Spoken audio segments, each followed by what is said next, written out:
Han Sankian spent 3 years as the punchline of every joke in Yuncheng. He married into the powerful Su family, a major name in the construction business, as a nobody chasing a better life, but ended up becoming the so-called bronze trophy husband of the most desired woman in town, the beautiful Su. The marriage had been a strange arrangement made by the late family patriarch, a secret he took to the grave just 2 months after the wedding, leaving Han alone in a den of snakes. That night, the atmosphere was tense. Han arrived late to Grandma's birthday party, the matriarch of the clan, trying to smooth out his wrinkled suit while facing his wife's impatient stare at the entrance. Su didn't bother hiding her irritation, questioning his delay and his lack of preparation when it came to the old woman's gift. Before stepping into the hall, she gave him a blunt warning. No matter how badly they were humiliated inside, he needed to keep his mouth shut and take it. The moment they walked into the event, the barrage began. The traffic excuse didn't work. Su's uncle was the first to strike, demanding respect for such an important date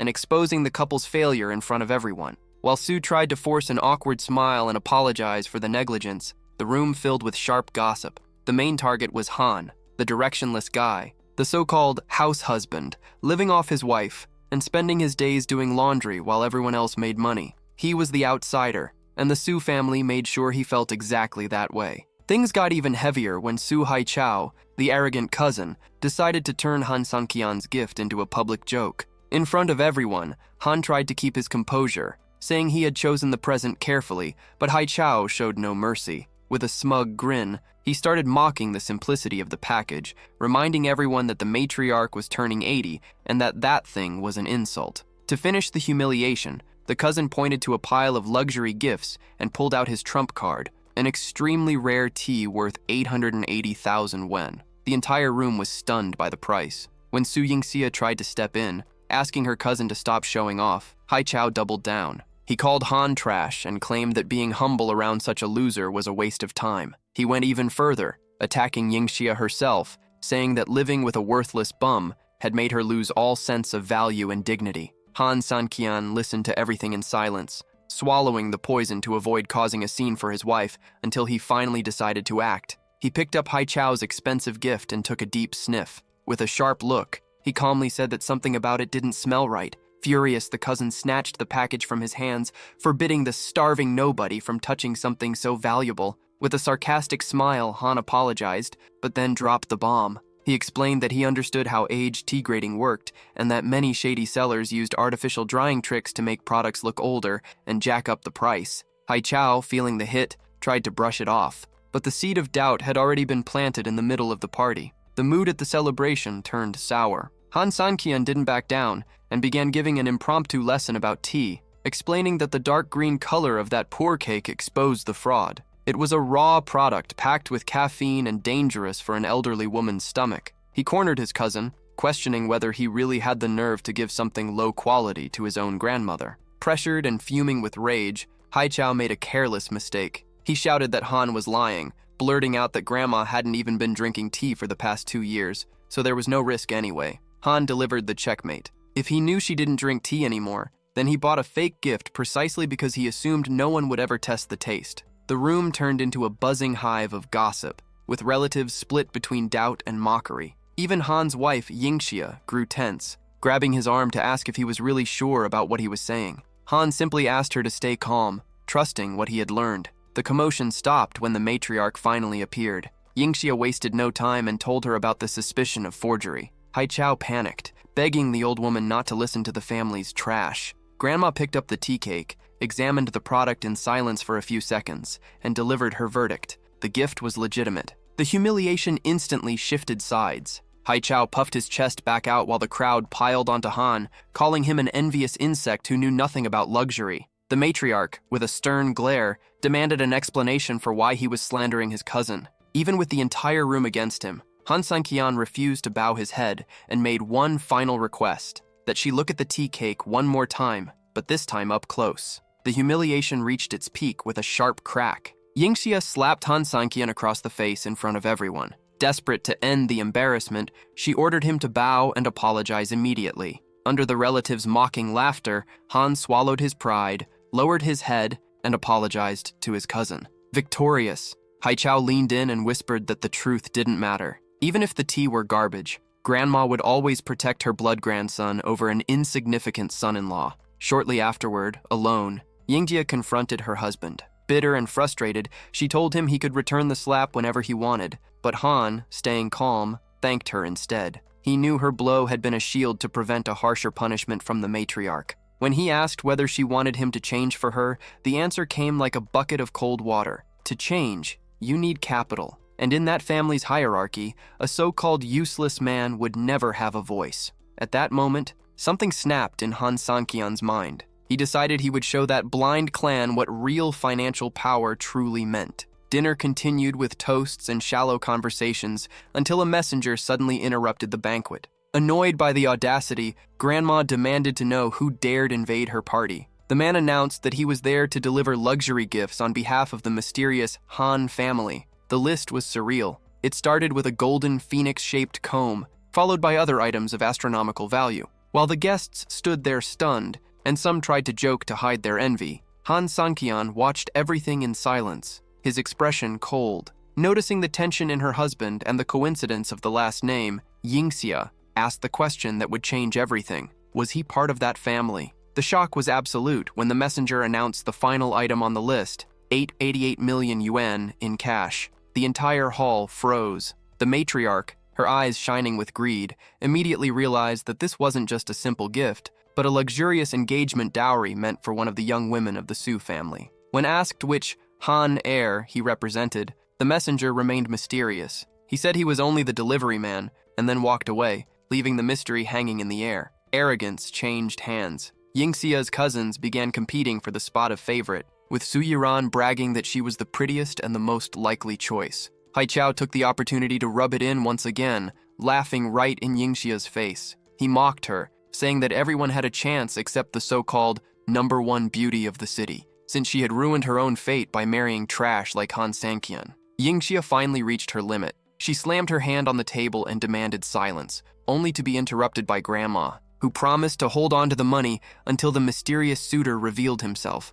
The night ended in war inside Yingxia's house. Her mother, Jiang Lan, went into full meltdown, screaming that the party had been a nightmare and blaming her husband for being blind enough to let their daughter marry Han. In her eyes, the useless son-in-law had destroyed any chance of inheritance by offending the matriarch. Shouting at the top of her lungs, she demanded an immediate divorce, while Yingxia's father tried unsuccessfully to calm everyone down. Standing outside the door, Han Sanqian heard every word, but what truly froze him was his wife's response. Yingxia stood up to her mother and made it crystal clear there would be no divorce. Even under pressure and being called crazy for choosing a failure, she defended Han, reminding everyone that, despite not having money, he was the only one who took care of everything and worked tirelessly for the household over the past few years. The tension inside the room exploded into a heartfelt outburst. With her voice trembling, Yingxia made it clear to her parents that, although Han's lack of ambition frustrated her,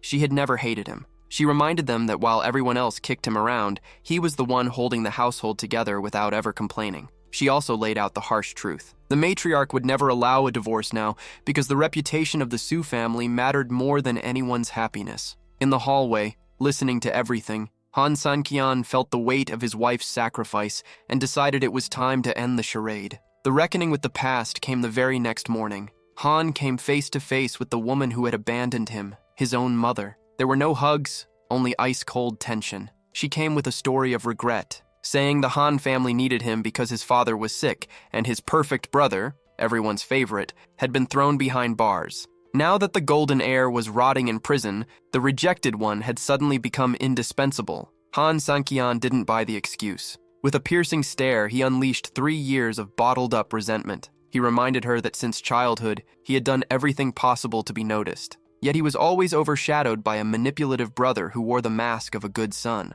Their grandmother, afraid that Han's talent might threaten the favorite's throne, had kicked him out onto the streets like garbage. He went straight to the point. If his brother hadn't been arrested, would they even remember he existed? If the bloodline weren't at risk, would he still be treated like a ghost? Faced with his mother's guilty silence, Han delivered his final verdict. He declared that neither his grandmother nor his mother deserved the titles they carried. He was no longer a pawn in their game. He was the only one left capable of saving the empire that had once cast him aside. Han Sang-kian wasn't there to play games. He accepted the burden of saving the empire, but with one condition that left his mother speechless. He would set the rules. Without hesitation, she handed him the key to the kingdom, an access card to a brand new billion-dollar company founded by the Han matriarch in the city, now placed entirely under his command. He knew it was his grandmother's final test, her last doubt about his capability, and he decided that not only would he pass the test, but he would take back, dollar by dollar, everything that had been stolen from him during 3 years of humiliation. 3 days later, China's financial market shook. The rumor of a real estate storm proved to be true. The powerful Han family, a giant in the industry, had planted its flag in the city. They arrived aggressively, buying up every empty lot to build a brand new luxury district. Inside the Su family's mansions, the atmosphere turned into pure frenzy. The women of the clan connected the dots, remembering the massive dowry delivered just days earlier, and jealousy began to spill over. Yuran, convinced she was the chosen one, didn't miss the chance to take another jab at Yingxia, saying she felt sorry for someone stuck with a useless piece of trash while the rest of the family leveled up. The mockery only stopped when Grandma demanded order. The goal was clear. As a construction materials company, the Su family desperately needed a contract with the new Han industry giant. The problem was the wall in front of them. Haichao and his father, Su Guolin, admitted their failure.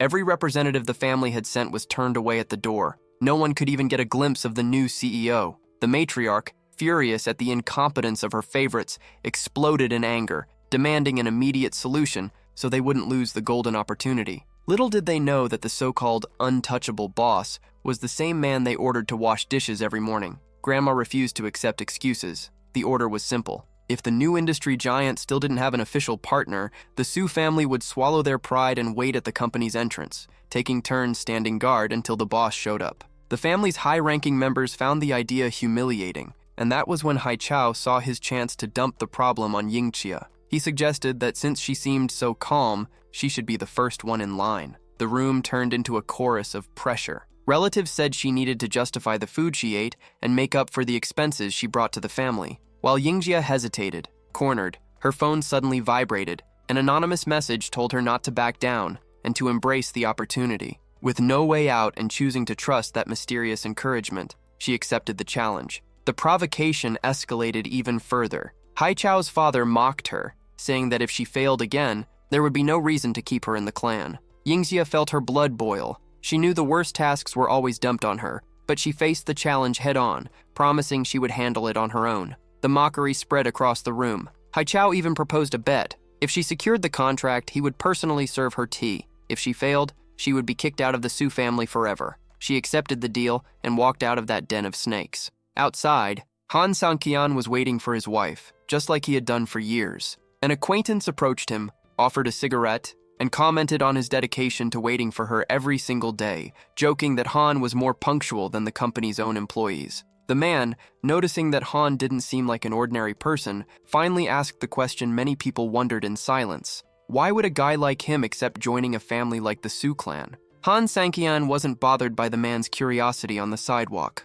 With a slight smile, he commented that his reputation as the patient husband must have spread around the area by now. The young man tried to apologize, but admitted he couldn't understand how someone could endure so much humiliation for years. Han's response was straightforward. What he went through didn't even come close to the weight his strong and hardworking wife carried on her shoulders because of him. When he walked into the house, the scene was pure chaos. Zhang Lan, the mother-in-law, was having a complete meltdown. She shouted that Yingxia had fallen straight into Haichao's trap, that he only wanted an excuse to kick them out of the family and grab a bigger slice of the inheritance. Desperation filled the living room. To them, being expelled meant total ruin. When Han tried to step in, asking them to trust Yingxia's talent to close the deal, he was drowned out by insults. His mother-in-law called him a piece of trash and ordered him to shut up, saying a useless man had no right to an opinion. Exhausted from all the yelling, Yingxia stood up and walked into the kitchen, where Han was preparing dinner. She looked at him seriously and asked if he had spent the day hiding again, secretly watching her leave work. Caught red-handed, he admitted it. Then came the surprise. She told him that from now on, he didn't need to hide anymore. She wanted him to wait for her at the company entrance every single day so they could go home together, like a real married couple. The shock was so intense that Han almost burned the food. While his mother-in-law kept yelling from the living room about the smell of something burning, Han hugged his wife and whispered a promise. She didn't need to fear the new real estate giant. He revealed that the big boss of that company was actually an old-school friend of his. Meanwhile, at the Su family's office, the mood was one of premature celebration. Haichao couldn't stop laughing, telling everyone that the naive Yingxia had fallen for the trick and was about to get kicked out of the family. He could hardly wait to see his cousin humiliated at the reception desk of a company that, according to him, would never open its doors to someone like her. While the Su family laughed behind Yingxia's back, convinced she was walking straight into her own downfall,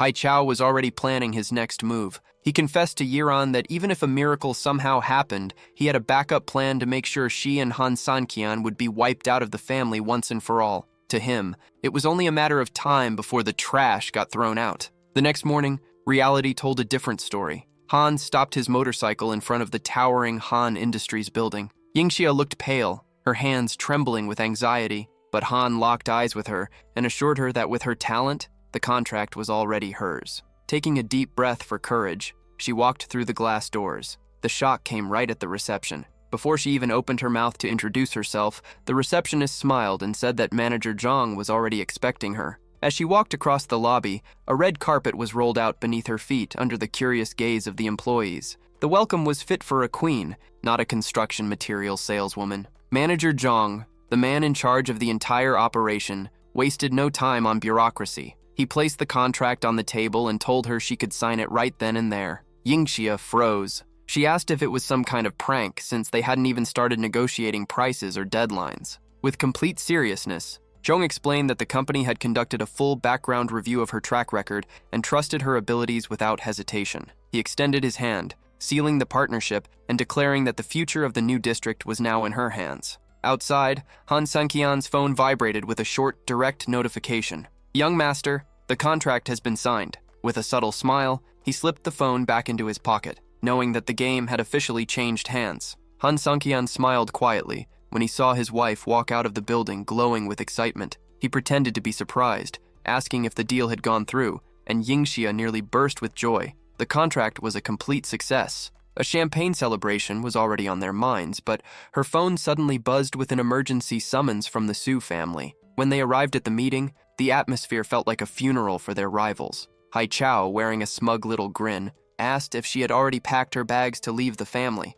Her answer hit like a punch. Yingxia confirmed that the deal with the real estate giant had been finalized. Grandma nearly fell out of her chair in shock, and the contract was passed around from hand to hand under everyone's stunned stares. Desperate to sabotage the moment, Haichao shouted that the document was fake and that a useless woman could never achieve something like that. Yingxia stood her ground and demanded that he honor the bet. With no way out and pressured by the matriarch herself, who valued the family's word above all, the cousin had to swallow his pride, bow down, and serve her tea in front of everyone. The victory seemed complete. Back at home, Yingxia's parents suddenly changed their tune. Her mother now bragged that her daughter's talent came purely from good genetics, completely ignoring any role Han Sanqian had played in the process. But the happiness didn't last long. The phone rang. It was Grandma speaking in a cold voice, announcing that leadership of the project had just been transferred into Haichao's hands. Han Sanqian, who had been listening nearby, felt his blood boil. He knew the Su family's betrayal would not come cheap. Grandma's move hit like a bucket of ice water. The moment she hung up on Yingxia, she made it clear to Haichao that she wasn't naive. She knew he was acting out of pure jealousy and greed, even reminding him of the fiasco with the fake tea. Still, the cousin groveled and swore loyalty, using a sexist argument that putting power in Yingxia's hands was the same as handing the Su family's inheritance over to Han Sanqian, the so-called trash. The matriarch, prioritizing bloodline and family name above fairness, gave in to the dirty game. Inside the bedroom, the mood felt like mourning. Yingxia cried quietly, saying she should already be used to being stabbed in the back by her own family. Han Sanqian, however, refused to accept defeat. He comforted his wife with a cold promise. No one would take that position away from her. While she tried to rest, he stepped outside and made a single phone call to Manager Zhang. The instruction was short and absolute. The project would only exist if Yingxia remained in charge. The next day, Hai Chao showed up at the headquarters of Han Industries puffing out his chest, ready to claim the throne. He reached out to shake Zhang's hand with a rehearsed smile, but was completely ignored. When he tried to introduce himself as the new person in charge, claiming that Yingxia was sick, the manager didn't even blink. Zhang immediately turned his back on him, stating that they would only resume talks once Miss Su had recovered. Desperate, Hai Chao chased after him, trying to sell himself as a negotiator far superior to his cousin. Zhang stopped, looked at him with open contempt, and dropped the bombshell. There were lines of companies waiting for that partnership, and given the Su family's hypocrisy, he was now reconsidering the entire contract. The manager walked away without looking back, leaving Hai Chao on his knees, panicking. When Grandma heard about the disaster, she went into shock. The dream of fortune was slipping through her fingers because of the incompetence of her favorite grandson. The Su household collapsed into chaos. Grandma, terrified, demanded to know what Hai Chao had done to scare off the investor. He tried to defend himself, insisting that he hadn't said a single offensive word and that manager Zhang had simply walked away when he didn't see Yingxia. The matriarch stayed realistic. Going head-to-head with the Han family empire was financial suicide. She gave her grandson an ultimatum. Either he fixed the mess he created or he would face the consequences. Yingxia's phone wouldn't stop ringing. This time, Han Senqian answered it. On the other end, Hai Chao sounded completely broken, begging to speak with his cousin. Han, in the calmest voice imaginable, simply informed him that she was sick and unable to take the call, then hung up in his face. Furious, Hai Chao smashed his phone on the ground and stormed off, heading straight to Han's house ready for a physical confrontation. The encounter exploded instantly. The moment he stepped inside, Hai Chao swung a punch at Han Sanqian, demanding answers for his arrogance. But Han was no longer the same fool from before. He dodged the attack with ease and fired back with a precise kick, knocking his cousin flat onto the floor. When Yingxia rushed in, startled by the noise, Han simply smiled and said it was nothing, just an unexpected visit. Lying on the ground and groaning in pain, Hai Chao still tried to threaten Han, asking if he had any idea who he was messing with. Han's expression turned cold as he adopted an authoritative posture no one had ever seen before, delivering a clear message. If Grandma had decided to replace Yingxia, then Grandma herself should come in person to fix the problem, not send a lackey. Before the blonde cousin could protest, Han slammed the door in his face. Inside, Yingxia stood there in shock. Han explained the situation. The investor had made it clear that he would only do business with her and no one else. That was why Hai Chao had come crawling back, begging for her return. She asked whether Han truly believed the family matriarch would personally show up to apologize. Han simply gave an enigmatic smile, radiating the quiet confidence of someone who had already won the game. Han Sanqian remained absolutely certain the matriarch would swallow her pride and show up at their door. In the living room, the atmosphere felt like a battlefield. Yingxia's mother was losing control, screaming that Han was condemning the family to poverty by demanding such humiliation from Grandma. She demanded an immediate divorce, but for the first time, Yingxia stepped forward like a shield in front of her husband, ordering her mother to stop the attacks. Later, alone in the bedroom, the mood shifted. Han thanked her for the support, but Yingxia was confused. She couldn't understand how he managed to smile and endure so much contempt, especially knowing that his connection with that wealthy friend was what secured the contract. With an intense gaze, Han confessed that nothing he suffered compared to the humiliation she had endured for years by standing beside him. Left speechless and visibly moved, she simply told him to get some rest. At dawn, the game of hide-and-seek finally ended. Yingxia caught Han pretending to sleep and gave him a direct order. From that day forward, he would run beside her, no more hiding. Han was surprised to realize that she had always known he secretly followed her from a distance during her morning runs. They stopped in front of a cinematic-looking mansion, the place of Yingxia's dreams. Han asked if she wanted to live there, but she laughed, thinking it was a bad joke. She explained that the property cost at least 60 million yuan, and that even Grandma dreamed of owning it, but didn't have the financial power to buy it. To her, living there was pure fantasy, and she quickly went back to running, leaving Han behind. Alone, Han Sanqian's demeanor changed completely. In a quick phone call to his manager, he gave a direct order: purchase the villa immediately. The employee hesitated, reminding him that the Han family's funds had strict usage rules, but Han was determined to turn his wife's impossible dream into a signed deed. The manager hesitated again, pointing out that company funds were reserved strictly for investments, but Han Sanqian cut him off by handing over his personal black card. The employee nearly collapsed when he realized the level of wealth possessed by the so-called useless son-in-law. In that moment, the truth finally surfaced. Han revealed that the wealthy friend, Kin Lin, was merely a front man. In reality, Han Sanqian had built his own empire in secret since the age of 12. The company's name, Feng, was a visual code. All it took was a single vertical stroke added to the Han family character to create it. The manager, now in total shock, swore absolute secrecy while receiving the order to buy the 60 million yuan mansion, no matter the cost. For Han, nothing was too expensive when it came to fulfilling Yingxia's dream. The very next day, the intercom rang inside the family's modest apartment. Yingxia's father nearly had a heart attack when he opened the door. It was Grandma herself complaining about the broken elevator and the simple living conditions. Jiang Lan, the mother-in-law, instantly switched into extreme flattery mode, trying to hide the truth. She blatantly lied, claiming that Yingxia was locked inside her room so she wouldn't infect anyone with her illness. The charade didn't last long. Han Sanqian walked into the living room holding a cup of tea and, with the calmest expression imaginable, exposed his mother-in-law's lie right in front of the matriarch. He stated plainly that Yingxia wasn't sick at all. While Jiang Lan boiled with rage, ready to jump at her son-in-law's throat for ruining the plan, Grandma narrowed her eyes. She demanded to know exactly what Han meant by that, realizing that the game of appearances was over, and that she would have to face reality if she didn't want to lose the multi-million-dollar contract. Han Sanqian didn't back down. Looking the matriarch straight in the eye, he laid it out bluntly. Grandma was smart enough to understand that the contract with the real estate giant only existed because of Yingxia. He pointed out that taking the project away from her had been a massive mistake, and that Hai Chao was nothing more than an incompetent opportunist. The room went ice cold. Han's in-laws nearly fainted in terror, scrambling to apologize for their son-in-law's boldness, but Han stood his ground. He challenged the old woman, stating that if she insisted on clinging to her pride, the Su family would suffer a financial loss they would never recover from. Grandma, visibly irritated, asked if he wasn't afraid of provoking her and whether he really believed she wouldn't have the courage to cancel everything. Han, wearing the confident smile of someone holding all the cards,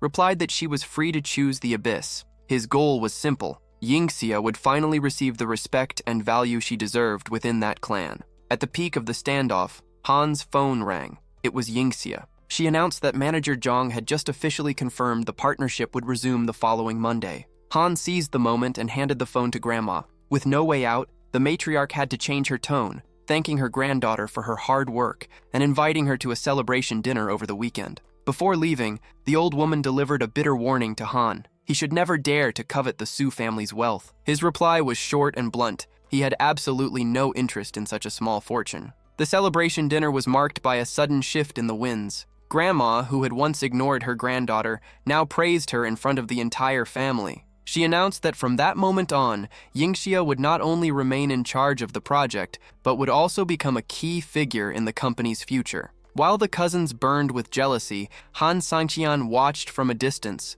knowing that this was only the first step toward placing the world at his wife's feet. The crowning moment of Su Yingxia became the main event of the banquet. In front of the entire clan, Grandma declared that she would be the sole leader of the West City project, the biggest undertaking in the family's history. While Yingxia shined, poison spread quietly through the corners of the room. Hai Chao was practically tearing his suit apart with envy, and the cousins whispered dirty rumors, suggesting she had only secured the contract after pleasing manager Zhang in private. After the toasts, the matriarch pulled her granddaughter aside. Speaking in a warning tone, the old woman admitted that the marriage seemed to be going well, but advised Yingxia to sleep with one eye open. In her view, Han Sanqian was still an outsider interested in the Su family's inheritance and should be kept far away from financial secrets. Yingxia listened in silence, finding it ironic that her grandmother had no idea that the very outsider she distrusted was the one who had saved the family. The conversation was interrupted by explosive news that spread across the hall. The highly coveted mountain mansion had finally been sold.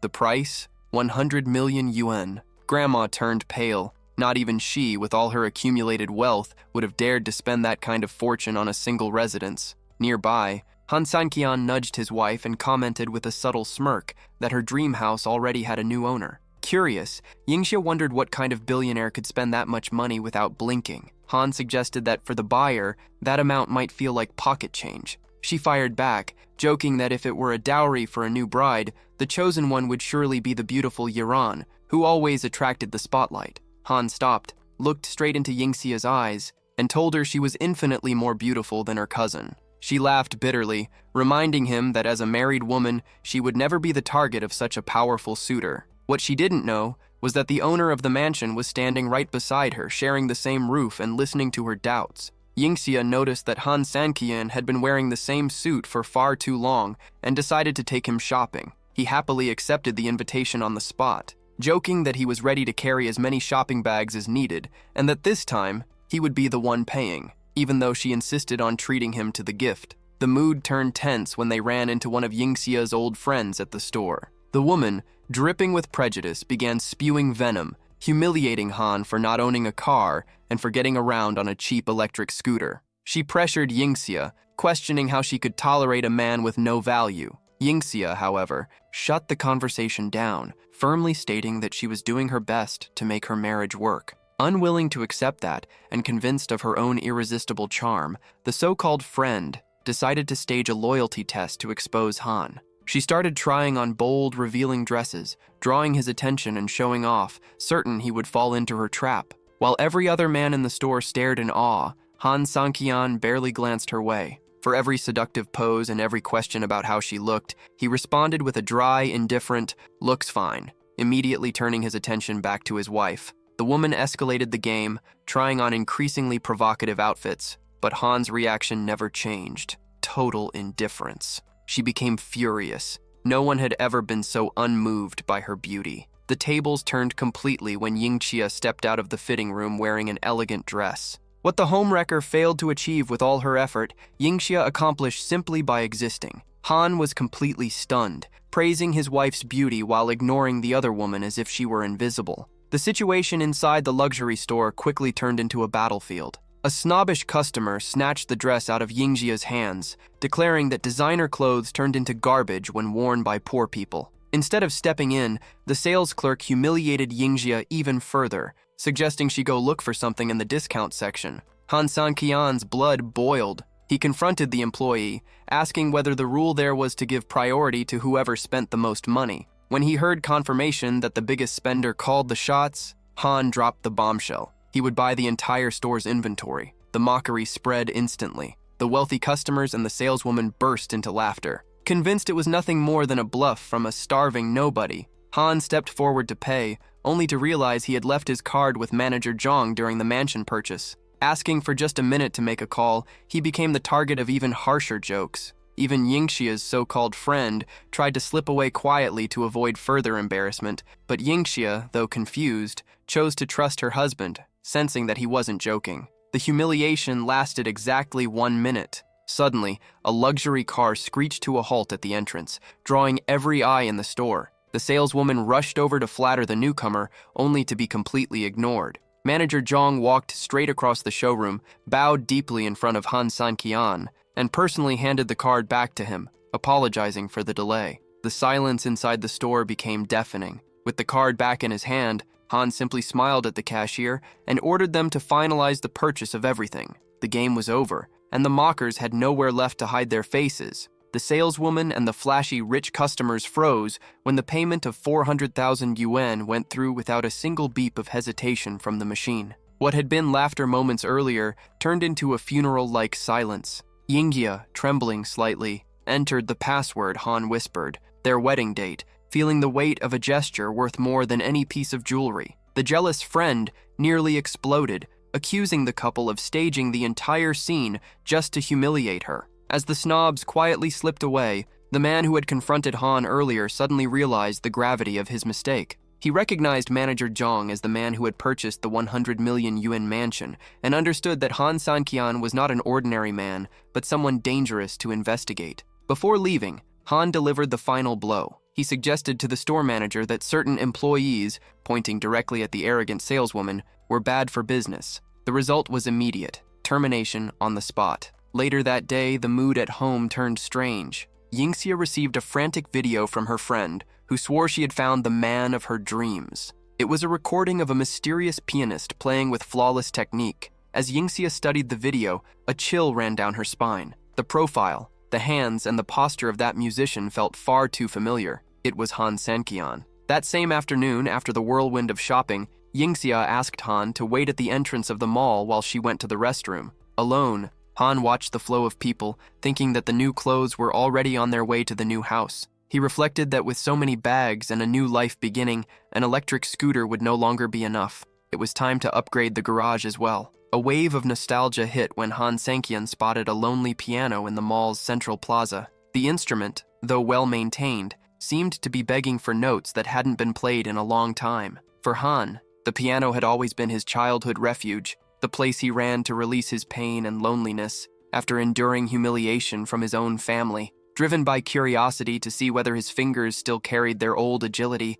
he sat down and let the music flow. The effect was immediate. The plaza came to a standstill. Han's talent was so extraordinary that it seemed to hypnotize everyone passing by, drawing eyes and cameras from all directions. Within minutes, a crowd of enchanted girls surrounded the instrument, forcing Han to stop abruptly and slip away quietly, dying of embarrassment from the sudden attention. On his way out, he nearly bumped into Yingxia's friend, who stood there in a trance recording the scene, not even realizing that the man of her dreams was the very same person she had mocked so mercilessly. Soon after, Yingxia returned with a shy expression, hiding something behind her back. With flushed cheeks, she handed Han a gift, a vibrant, sophisticated red suit. She confessed, a bit awkwardly, that his old look had become too worn out, and that she wanted to see him wearing something that matched the new chapter of their lives. Genuinely touched, Han had not expected such a caring gesture and hurried off to try it on. As she watched him from behind while he adjusted the new suit, a sudden realization struck Yingxia. His silhouette, posture, and movements were an exact match for the pianist who had just gone viral online. Unable to hold back, she blurted out the question, did he know how to play the piano? Han let out a nervous laugh, pretending complete ignorance and asking if she was joking. He quickly changed the subject, showing off the new suit and asking for her opinion. Yingxia smiled and said he looked great, but the suspicion about her husband's hidden talent only grew stronger. The red suit fit him perfectly. Han Sanqian strutted in front of his wife, assuring her that her taste was flawless. Yingxia, satisfied but exhausted, ended the night by reminding him that the heavy work on the new project would begin early the next morning. At the office, the atmosphere was pure obsession. Lingi practically melted over her desk, hypnotized by the video of the mysterious pianist. To her, that Greek god was perfection in musical form. Yingxia tried to bring her back to reality, arguing that the video only showed the man's back and that it wasn't such a big deal. When Yingxia dared to say that the musician's build looked a lot like Han Sanqian's, Lingi nearly fell out of her chair laughing. In her mind, someone like that had to be born into wealth and luxury cars, never an old electric scooter falling apart. While the two women joked, Han Sanqian parked his scooter in front of a high-end dealership. Inside, the salespeople exchanged looks of disdain. No one wanted to waste time helping the scooter guy, assuming he didn't have a single dollar in his pocket. The game changed the moment Han stopped in front of a gleaming Audi A8. As he touched the car's body, he was immediately surrounded by employees who warned him that he wouldn't have enough money to cover the paint job if he scratched it. Without saying a word, Han pulled out his card with a faint smile. The shock was instant. Within seconds, the same people who had insulted him were now bending over backward, offering hot coffee, cold drinks, and every possible courtesy. Han casually picked one salesperson at random to receive the commission, ignoring the late flattery. Shortly afterward, the roar of the new engine echoed in front of the cafe he frequented. Han stepped out with a wide grin, greeting the owner with an energetic good morning. The old man, who always had a sharp eye, remarked that he had known all along Han was no ordinary man and that the dragon had finally decided to fly again. Han simply brushed it off, savoring the feeling of being, for the first time in years, in control of his own destiny. Han Sanqian didn't brag about his bank account, but he made a point of showing off what truly mattered. At the snack bar, he puffed out his chest to show off his new suit, proudly explaining that it was a gift from Yingxia. The owner of the place, playing along, showed the embroidery on his own uniform made by his wife, proving that for them, value was measured in affection, not price. The playful husband competition only ended when the owner's wife stepped in and shut down the conversation, ordering her husband back to work amid laughter. The real surprise came at the end of the workday. Yingxia froze when she saw Han leaning casually against a brand new Audi A8. The shock was immediate. She demanded to know where so much money had suddenly come from. Han, completely unfazed, simply said he bought it with his savings. Before she could process the answer, Haichao showed up, dripping with sarcasm. He mocked that Yingxia had barely taken charge of the project and was already diverting funds for luxury, leaving a veiled threat hanging in the air before walking away. At home, the interrogation continued. Han's in-laws closed in on their daughter, accusing her of hiding money from grandma just to show off. Yingxia denied it desperately, but her mother, Jiang Lan, wouldn't listen. She snatched the key from Han's hand and ran straight to the garage. The moment she saw the shine of the Audi, her tone changed instantly. She declared that Yingxia was foolish for letting such an expensive car stay in Han's hands because he would surely use it to cheat on her. In a bold move, Jiang Lan confiscated the Audi for her own use, tossing the keys to her old Toyota at the couple. Yingxia was furious at the injustice, but Han gently held her arm with a calm smile. He assured her there was no problem and that he would handle the situation. The very next day, there was Han Sanqian parking the beat-up Toyota in front of the cafe, proving that for him, what mattered was who stood beside him, not the metal beneath his feet. The routine at the cafe changed quickly. The owner couldn't understand why Han Sanqian had returned driving the same old Toyota again, but Han simply smiled and headed straight to the dealership. As soon as he arrived, the salesman rushed over to return the electric scooter, but Han told him to keep it. Without wasting a second, he pointed toward the showroom and calmly announced that he needed another Audi A8. Yingxia's expression when she left work was priceless. She knew her mother hadn't returned the first car, so how had he shown up with another identical one? Han tried the most ridiculous excuse imaginable, claiming it was a buy one, get one free promotion. Yingxia didn't fall for it and delivered a checkmate response, saying she didn't care how much money he had in the bank. But as his wife, she demanded honesty and zero secrets from now on. Meanwhile, Lingi remained completely obsessed with the mysterious pianist, humiliating Han whenever she had the chance. She insisted that Yingxia deserved a real man, someone who could afford dinner at the most expensive place in the city, not a broke guy who could barely pay for a snack. Han Sanqian listened to everything in silence and took action. He went straight to the Tower of Love, the most luxurious and exclusive restaurant in Yen, where the waiting list stretched for weeks and the prices were outrageous. For Han, reserving a single table wasn't enough. With one simple command, he shut down the entire restaurant for a private booking.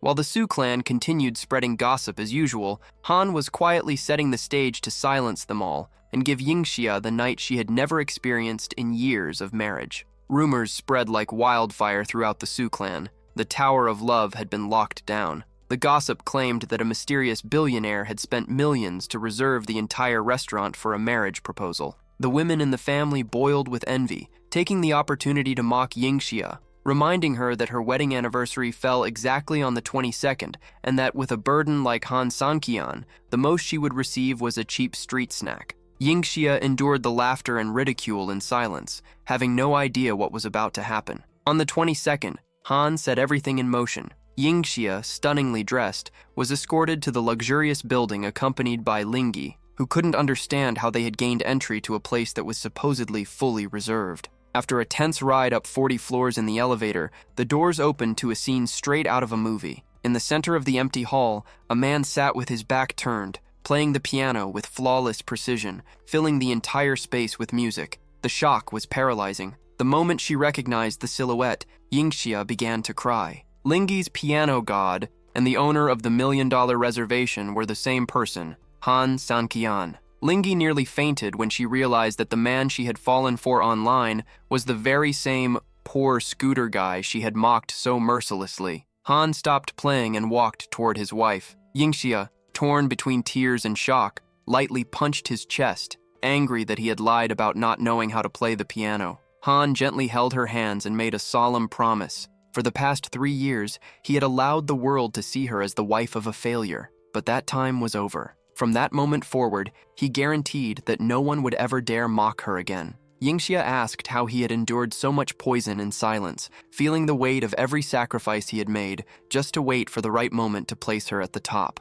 The entire city stopped to watch the spectacle. On the giant screen broadcasting the inside of the restaurant to every district, the image of Han Sanqian and Yingxia became the talk of the town. Han confessed that he knew the weight of every joke she had endured because of him, and that this moment was his reckoning with the past. Meanwhile, in a luxury hotel directly across the street, Yingxia's cousin, who had sworn she would be the chosen one of the mysterious billionaire, nearly shattered the window when she saw through her binoculars that the man of her dreams was the so-called family trash, standing beside the woman she hated the most. The next day, the company turned into a nest of snakes. Not knowing who the stars on the giant screen really were, the employees mocked Yingxia, asking if she was happy just watching the dinner from afar. They said the difference between her and the lucky woman from the previous night was an unbridgeable gap, and that the blame fell on the useless husband waiting for her at home. Yingxia listened to everything with a mysterious smile, without saying a single word. The game changed the moment her cousin walked into the room.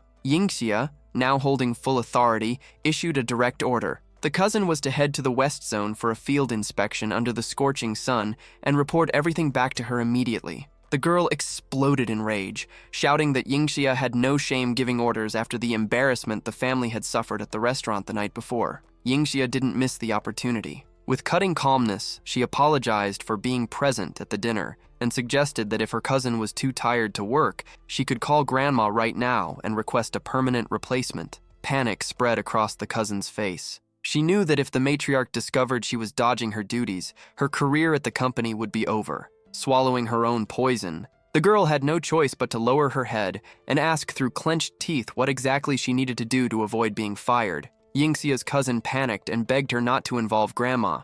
Yingxia, showing no mercy, delivered the final order. The girl would have to face the blazing sun at the construction site. She reminded her cousin that she had spent months suffering in that heat, with swollen feet and total exhaustion while others laughed, so now it was her turn to feel the weight of real work. Foaming with rage, the cousin hurled curses, shouting that once she married a powerful rich man, she would make Yingxia pay for every second of humiliation. Yingxia simply smiled, knowing her cousin had no idea that the very big shot she dreamed of was sleeping in the room next door. On the night of the 23rd, Han Sanqian decided to pay a visit to one of the city's hottest nightclubs. The moment he stepped inside, he was stopped by arrogant security guards who were gossiping about the mystery dinner at the Tower of Love. When they recognized Han, the brutes immediately began their performance of insults, asking what that useless son-in-law wanted there before opening hours. They mocked the fact that trash like him was driving an Audi, swearing the car had to be stolen or rented.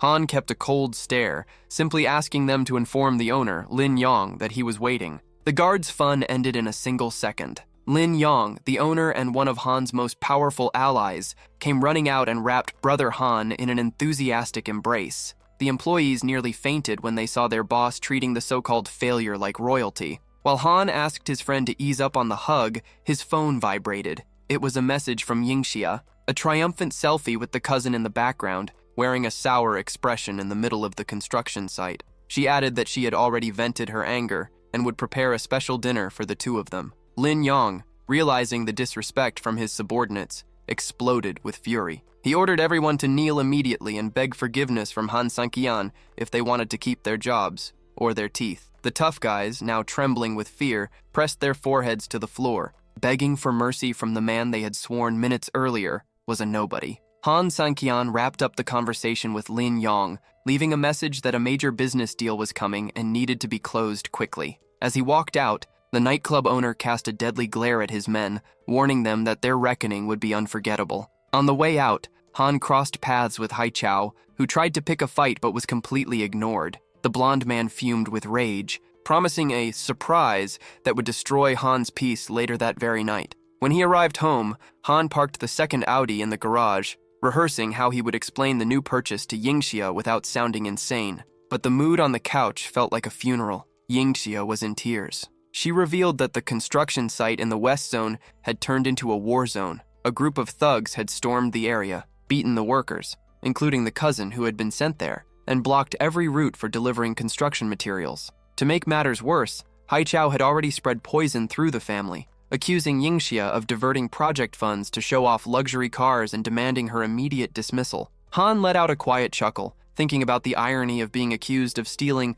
pocket change from the company while already owning the most expensive mansion in the city. Yingxia, nervous, thought he was mocking her desperation, but Han quickly changed his tone and assured her that he would personally handle the mess because something about it smelled like a setup. Meanwhile, in a VIP booth, Haichao was toasting with his accomplices. One of the criminals confirmed that the blockade was in place and that if the blonde man wanted to take control of the company and break Yingxia, all he had to do was follow the plan. Haichao smiled victoriously, convinced he had Han Sanqian and his wife in the palm of his hand, completely unaware that he was playing with fire by messing with the allies of the so-called useless son-in-law. Gong kept his eyes fixed on Yingxia, already visualizing his plan to force her into a private meeting. Between drinks at the nightclub, he questioned Haichao's loyalty, finding it strange that a Su family heir would conspire against his own relatives. The blonde man, trying not to look like a cheap traitor, dropped a piece of information that caught Gong's attention.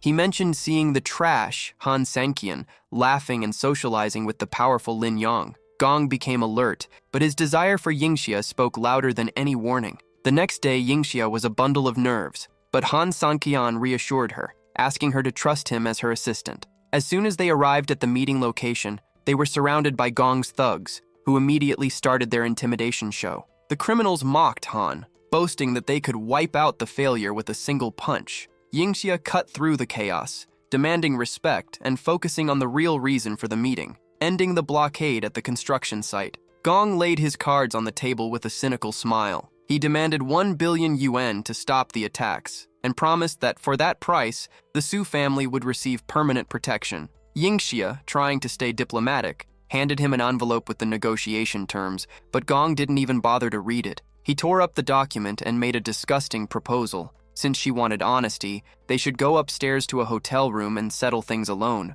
Fury took over Yingxia. She rejected the offer immediately, outraged by the criminal's audacity. Seeing that she wouldn't give in easily, Gong issued an ultimatum. If she didn't go upstairs with him, the deal was dead, and the destruction of the construction site would continue. He believed he had total control, failing to realize that the assistant standing beside Yingxia was simply waiting for the signal to turn that room into a nightmare. The tension finally snapped. One of Gong's thugs lunged forward to strike Han Sanqian, but the so-called useless son-in-law dodged with an agility that left everyone in shock. With an icy glare, Han delivered an ultimatum. Gong had one single chance to spill the truth and explain the setup if he wanted to walk out of there in one piece. The criminal laughed, confident in his numerical advantage, swearing that he was the one who decided who lived or died in that room. The tide turned in a second. Lin Yang showed up with an army of men, surrounding the place and wiping out any chance of escape. Sensing the danger, Yingxia panicked for her husband, but Han calmed her with a touch on the shoulder, telling her to wait in the car. He assured her he would handle everything and that she would be safe. Lin Yang extended a knife to Han, asking if he wanted to finish the job personally. Gong, now in total desperation, tried to bluff, claiming his backers were untouchable and that the revenge would be terrible. Han hesitated for a moment, feeling the weight of the decision, but Lin Yang took over the interrogation. After a beating that left the villain disfigured and too weak to lie, the truth finally surfaced. The mastermind behind everything was Haichao. Gong confessed that Yingxia's cousin had deliberately planned the construction blockade and the attack. The goal was to force Yingxia into getting involved with Gong, so that Haichao could use the scandal to have her expelled from the Su family for betrayal. Han returned to the car with an unreadable expression. Worried, Yingxia asked if he was hurt, and whether the blockade on the project would finally end. Han simply looked at her and confirmed that the path was clear, but inside, his blood was boiling. He already knew exactly who would be the next to fall. Han Sanqian got back into the car with a faint smile, assuring her that the nightmare at the construction site was over. Yingxia, still in shock, couldn't understand how such a heavy situation had been resolved so quickly and wanted to know who the men were that had suddenly appeared to help them. Han brushed it off, changing the subject and saying that the next day he would personally attend the report meeting with the matriarch. The next morning, the atmosphere in the Su family meeting room was pure poison. Haichao and his cousin were already there, feeding the grandmother lies. The blonde man claimed that Yingxia hadn't returned home the night before because she had been in Gong's arms, the gang leader who had blocked the construction. He said he had investigated and discovered that Yingxia had traded her own dignity in exchange for the project being released, once again tarnishing the family's name. Furious, the grandmother slammed her hand on the table and declared that if that were true, Yingxia would be banished forever. The relatives around them agreed, reminding everyone that her marriage to the trash Han Sanqian had already been humiliation enough for a lifetime. At the peak of the judgment, Yingxia walked into the room. Calmly, she apologized for the slight delay, explaining that she had been finalizing the technical paperwork required by Manager Zhang. The grandmother, with a cold stare, got straight to the point. Had the construction problem been resolved? Yingxia confirmed that it had, and that the flow of materials and work had already returned to normal. Haichao, in disbelief and trying to save his plan, interrupted the conversation. He pressured his cousin, asking what exact price she had paid to convince a thug like Gong to back down. Yingxia hesitated for a second, since the solution had involved Han Sanqian's brute force, something she still didn't know how to explain to that nest of snakes waiting for her downfall. Yingxia was at a dead end. She knew the construction had been cleared, but how could she explain the miracle without mentioning that she had been hiding in the car while her so-called useless husband handled everything with his own hands? Before she could come up with an excuse about payment, the grandmother unleashed the poison. She confronted her granddaughter about the rumors that she had sold her own body to the gang leader, Gong, in exchange for the favor. The meeting room turned into a courtroom of humiliation until the door was suddenly thrown open. Lin Yong walked in dragging a hooded man, tossing the gift at the matriarch's feet. Haichao, trying to maintain his heir's posture, started barking orders to throw the intruder out, but he was completely ignored. Lin Yong introduced himself as the savior of the day and demanded payment for the cleanup service he had provided to the Su family. The shock was total when the hood fell. It was Gong, his face badly deformed from the beating. Without hesitation, the thug spilled everything in front of the grandmother. He confessed that the true architect of the chaos was not an external enemy, but Haichao himself. The plan was dirty. Attack the construction site, injure the workers, and force a sexual scandal so that Yingxia would be banished and the family's reputation would become a joke in the city. Haichao collapsed, denying everything and swearing he had never seen that man in his life. But Gong didn't stop. He detailed how the blonde brat had hired him to destroy his own cousin out of pure jealousy. The silence in the room was replaced by shocked murmurs from the other relatives, who couldn't believe that Haichao had crossed the line of betrayal just to steal Yingxia's position. The meeting room boiled with tension after Gong's confession. The sense of betrayal was too heavy to ignore. After all, Yingxia was still blood of their blood. Faced with the scandal, Haichao lost his composure and threw himself at the grandmother's feet, swearing innocence while his father desperately begged the matriarch not to destroy him, promising to discipline his son at home. The grandmother, maintaining her cold posture, ignored the pleas. She turned to Lin Yong, thanking him for helping resolve this internal problem, and asked what the price for the service would be. With an enigmatic smile, Lin Yong replied that since she was a respectable woman, he would return to collect only when everything was 100% settled, walking away and leaving the bomb in the family's hands. In a strategic move, the grandmother passed the ball to Yingxia, asking how she would like to punish her cousin. Yingxia hesitated. She knew that if she went too hard, the grandmother might see her as cruel, so she chose to remain diplomatic and handed the decision back to the matriarch. The sentence was lenient. Haichao would be removed from the company for an indefinite period to reflect on his mistakes. As soon as they left the room, Haichao's mask of regret fell apart. He began mocking Yingxia in the hallway, laughing at the light punishment. He declared that no matter what he did, he would still be the favorite grandson, and she was nothing more than a disposable tool for business. According to him, without the contract with the real estate giant, she would probably end up in the hospital. That night, the mood in the bedroom felt like a turning point. While Han stepped out to handle some business, Yingxia reflected on their 3 years of marriage. In the beginning, her fear had been so intense that she used to sleep with a pair of scissors under her pillow to protect herself. Over time, Han's respectful behavior made her lower her guard, but the weapon had stayed there out of habit. Staring at the ceiling, it became crystal clear that the old woman's favoritism was an unbreakable barrier and that her scumbag cousin still felt untouchable. Grandma's injustice left Yingxia boiling. In the car, she vented to Han Sanqian, outraged at being treated like she was nothing, while the cousin who betrayed the family walked away almost untouched. Han listened in silence, but inside, his fury kept rising. He decided that the matriarch would one day feel the weight of every humiliation forced upon his wife. Yingxia shifted the focus and confronted Han about Lin Yong's miraculous appearance. With no way out, he made up a story, saying he had shelled out 100,000 yuan to hire the big shot's services. She nearly had a heart attack, remembering that amount was equal to an entire year of her salary. Han simply gave an awkward smile, thinking that if she ever saw the real balance on his card, she wouldn't even have the right to breathe the same air as him in that room. Yingxia stormed into the car, fuming with rage. When Han Sanqian asked whether Grandma had finally given her the recognition she deserved, the answer came out as a bitter outburst. She explained that even with living proof of Haichao's betrayal, Grandma had simply sent him home to rest. To Yingxia, she finally decided that it was time to put the scissors away for good. Meanwhile, in a dark office, Han Sanqian and Lin Yong walked in without knocking. The owner of the place, an arrogant man named Shang Bin, trembled at the sight of Lin Yong but scoffed when he heard Han's name. He couldn't believe that the famous trash son-in-law of the Su family had shown up to negotiate. Han got straight to the point. He wanted Mo Yang's freedom since he was being held by Shang Bin.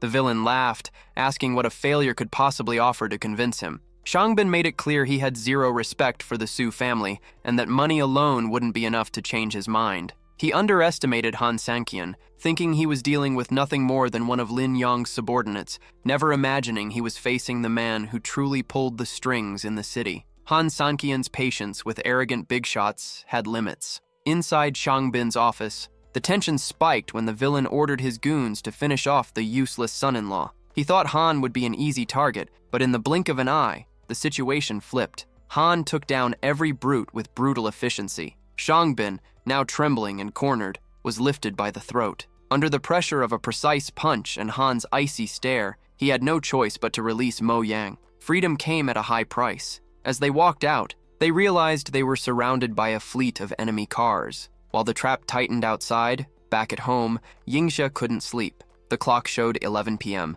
and jealousy began to creep in. She wondered whether Han might be with another woman. When he finally walked through the door, she pretended to be fast asleep, too stubborn to admit how worried she had been. The next day brought a different kind of headache. Yingxia's uncles arrived from their trip. At the airport, the shock was immediate when they spotted the shiny Audi A8. Greedy as ever, they instantly concluded that Yingxia must be skimming money from the new project to fund luxury purchases. The spoiled son of the couple didn't even wait for introductions. He shoved Han aside and grabbed the keys, shouting that a loser had no business driving a machine like that. Han didn't bother arguing. He simply said he was going to pick up his wife from work and that they could figure out how to get to the apartment on their own. The aunt, wearing a fake smile dripping with venom, said that was no problem. But the moment Han walked away, she promised her husband that that piece of trash would pay dearly for his boldness. When they arrived at the apartment door, Zhang Lan, Yingxia's mother, rushed out to welcome her brother, completely unaware that her sister-in-law was already plotting a plan to humiliate her family and grab whatever she could. The relative's arrival turned into a full display of arrogance. As soon as Han Sanqian stepped away, the aunt unleashed all her venom on Han's mother-in-law, Zhang Lan, questioning how she could dare let a servant drive a car like that. The spoiled cousin joined in, mocking that Han's proper place was riding an old scooter, not driving an Audi. The tension escalated so badly that Jiang Lan, consumed by fury and embarrassment, swore that Han would pay dearly the moment he set foot back home. While waiting for Yingxia to leave the office, Han was surrounded by a group of thugs eager to test his patience. They laughed, calling him a disgrace to men and questioning how a woman as beautiful as Yingxia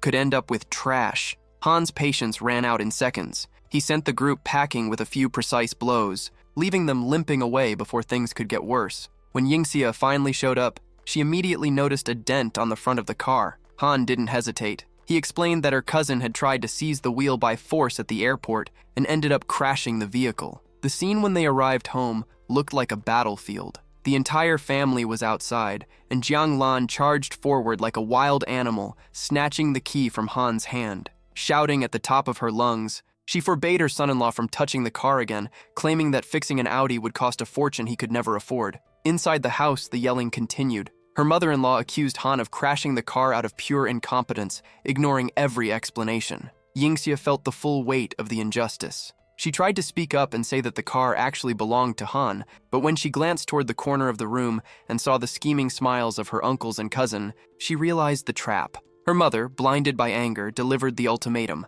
If Yingxia defended her husband one more time, she would personally file for divorce that very night. Yingxia's cousin didn't miss the chance to rub salt in the wound, doubling down on the lie that Han Sanqian was a dangerous driver and that she should never trust her own life to him on the road. The aunt, with razor-sharp cynicism, added that now that Yingxia was swimming in money, a dent in the Audi was nothing. The real crime was letting a nobody sit behind the wheel. Yingxia, burning with indignation, tried to speak, but her voice got stuck in her throat from sheer rage. Before she could react, her mother yanked her back roughly, declaring that from that moment on, Han was forbidden from picking her up at work. To make the humiliation even worse, Zhang Lan ordered her daughter to invite her uncle to dinner that night, making it crystal clear that Han was not welcome. Sensing his wife's discomfort, Han Sang-kyan stayed calm and made up an excuse, saying he already had important commitments and suggesting that she go with her relatives to avoid more arguments. The uncle, thinking he had won by wearing him down, mocked Han's strategic exit, saying he was clever for coming up with a stupid excuse to avoid embarrassing himself at the party. Meanwhile, the cousin celebrated his own mother's audacity, proud that she had managed to blame Han for a crash he himself had caused, without the coward saying a single word to defend himself. The aunt simply advised her son to be careful, since now he wouldn't have anyone else to blame if he messed up on the road again. On the way to the restaurant, the mask of loving relatives completely fell off. Believing that Yingxia's family had bought 2 Audis and was swimming in money, the uncle and aunt plotted a scheme. They would ask for 200 yuan on loan during dinner. The plan was dirty. They had already decided they would never pay the money back, justifying it by saying that since Jianglan was rich and he was the older brother, she had an obligation to support them without asking for anything in return. With their script of malice ready, they arrived at the banquet, where the old man began staging a performance of financial hardship to deliver the final blow.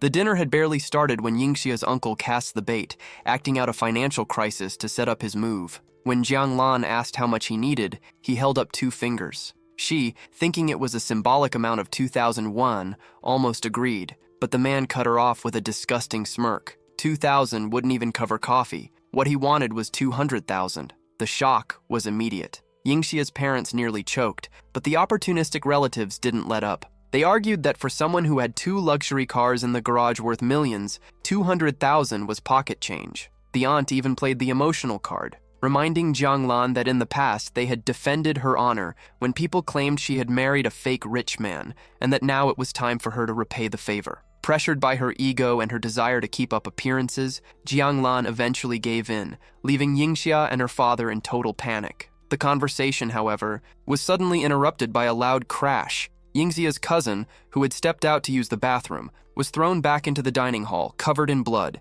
His mother ran over in desperation, screaming at a group of thugs who came in right behind him. The leader of the group got straight to the point. The kid had harassed his wife, and that was why he got what he deserved. Instead of apologizing, Yingxia's aunt reacted with unbelievable arrogance. She pointed her finger at the giant's wife and blamed her for the assault, saying that the way she dressed was an invitation for her innocent son to make a mistake. The brute didn't tolerate the insult. In one swift motion, he slapped the aunt hard across the face, making Yingxia's uncle shrink back in fear, too scared to defend his own wife. The attacker warned that although he was a fair man, he would not tolerate disrespect, and that the price of that humiliation had just gone up. The tension in the restaurant escalated to another level. The gang leader refused any apologies. He demanded a fortune in cash for the disrespect shown to his wife, or Yingxia's cousin's life as payment. In total panic, the cowardly kid tried to hand over the key to the Audi A8 to the giant, begging them to take the car and leave him alone.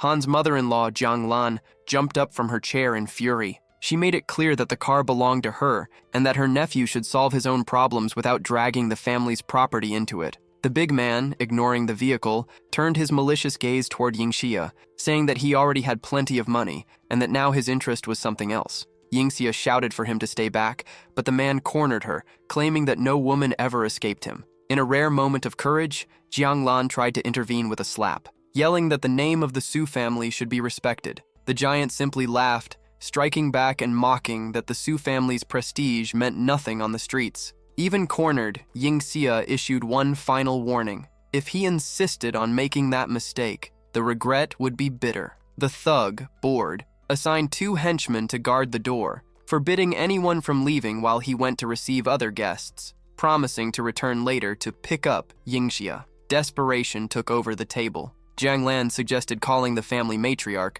but Yingxia's father was realistic. Grandma would never risk herself against criminals of that caliber for them. While her mother cursed her husband for his passivity, Yingxia tried to stay calm, knowing that the only person capable of turning that situation around was not sitting at that table, but was probably already on his way. Grandma Su was nothing more than a paper tiger. Her authority died at the mansion gates. Yingxia spoke honestly to her parents. The matriarch would never have the courage to face real criminals. When her father asked who was left, she spoke the name no one expected, Han Sang-kyan. Jianglan nearly lost her mind, shouting that her daughter had gone crazy for trusting a useless man. The aggressive cousin even tried to make a joke, but Yingxia lost her patience, telling him to shut up and reminding him that it was his stupidity that had put them in the crosshairs. On the other side of the city, Han Sanqian was enjoying a cup of instant noodles when his phone rang. Yingxia's voice was tense as she asked for help. Without asking for details, he dropped everything and said he would arrive within minutes.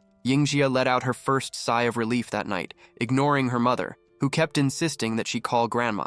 For the first time, the young woman faced Jianglan directly and spoke with certainty. She was betting her life on Han because he was the only one who had never let her down. In the main hall, the atmosphere was festive for the criminals. The brute was flattering a man known as Brother Wong, claiming that he was the new ruler of the city and that even powerful tycoons couldn't compare to him. Wong, however, was distracted, still dwelling on the scolding he had received from Han Sanqian the last time because of his incompetence. He tried to look important, but the fear of disappointing the true master continued to haunt him. The flattery was cut short by a loud bang that made the glasses tremble. Without asking permission, and with a look that promised chaos, Han Sanqian kicked the main door open, stepping into the place as if he owned it. Silence fell over the restaurant. The useless son-in-law had arrived to settle the score. The door to the VIP room nearly flew off its hinges. When Wong saw who had barged in, the color drained from his face. He rushed toward Han Sanqian,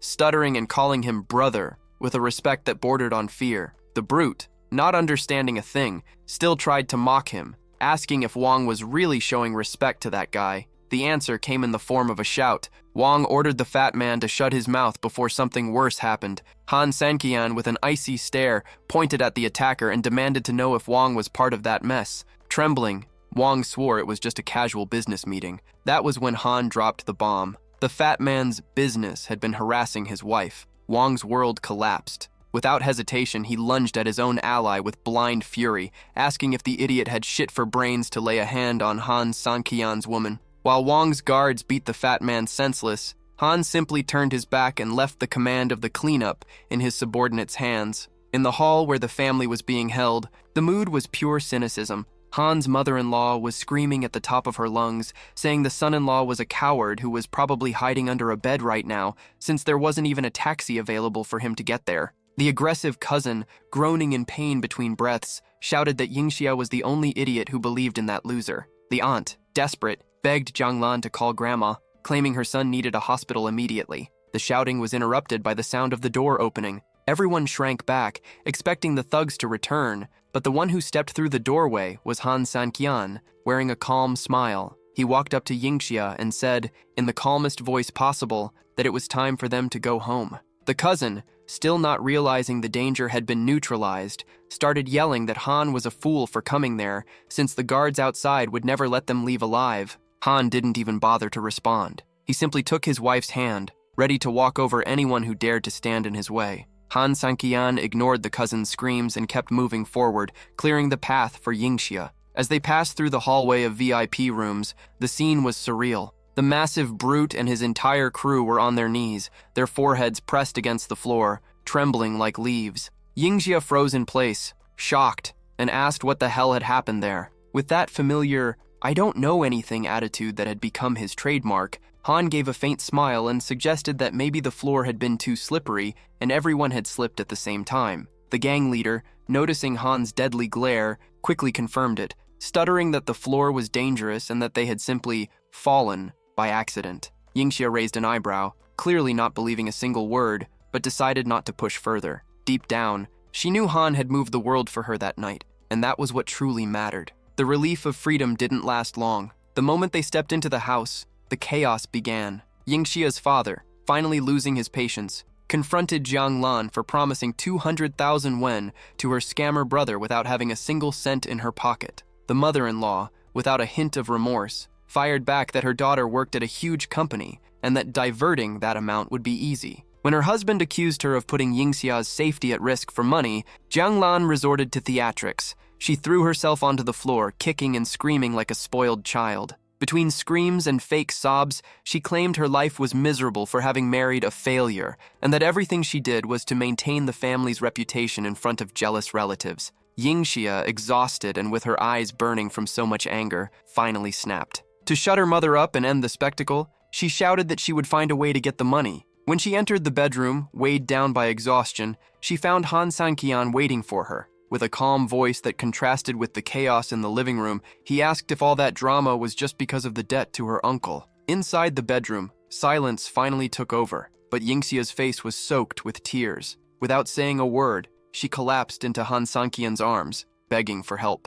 Han held her gently and asked if all that trouble was really about the 200,000 her uncle wanted. Yingxia confirmed, sobbing, and swore on her honor that she would sign a loan receipt and pay back every cent as soon as she could. Han couldn't hold back a small chuckle, which made the girl even more nervous. She insisted she was serious about paying him back, but he silenced her with a tight embrace. Han explained that what was his also belonged to her, and that it didn't matter whether the amount was 200,000 or 2 million. If it was to solve her problems, he would pay without blinking. With a kiss on her forehead, he joked that the word loan didn't exist in their vocabulary. Yingxia, a little more encouraged but still stubborn, gently pushed him away and ran to grab paper and pen, intrigued by how naturally her husband talked about millions. When she questioned him about the real balance in his account, Han simply gave an enigmatic smile, saying he had a little more than the 2 million he had mentioned. The next morning, Han Sanqian went to the bank,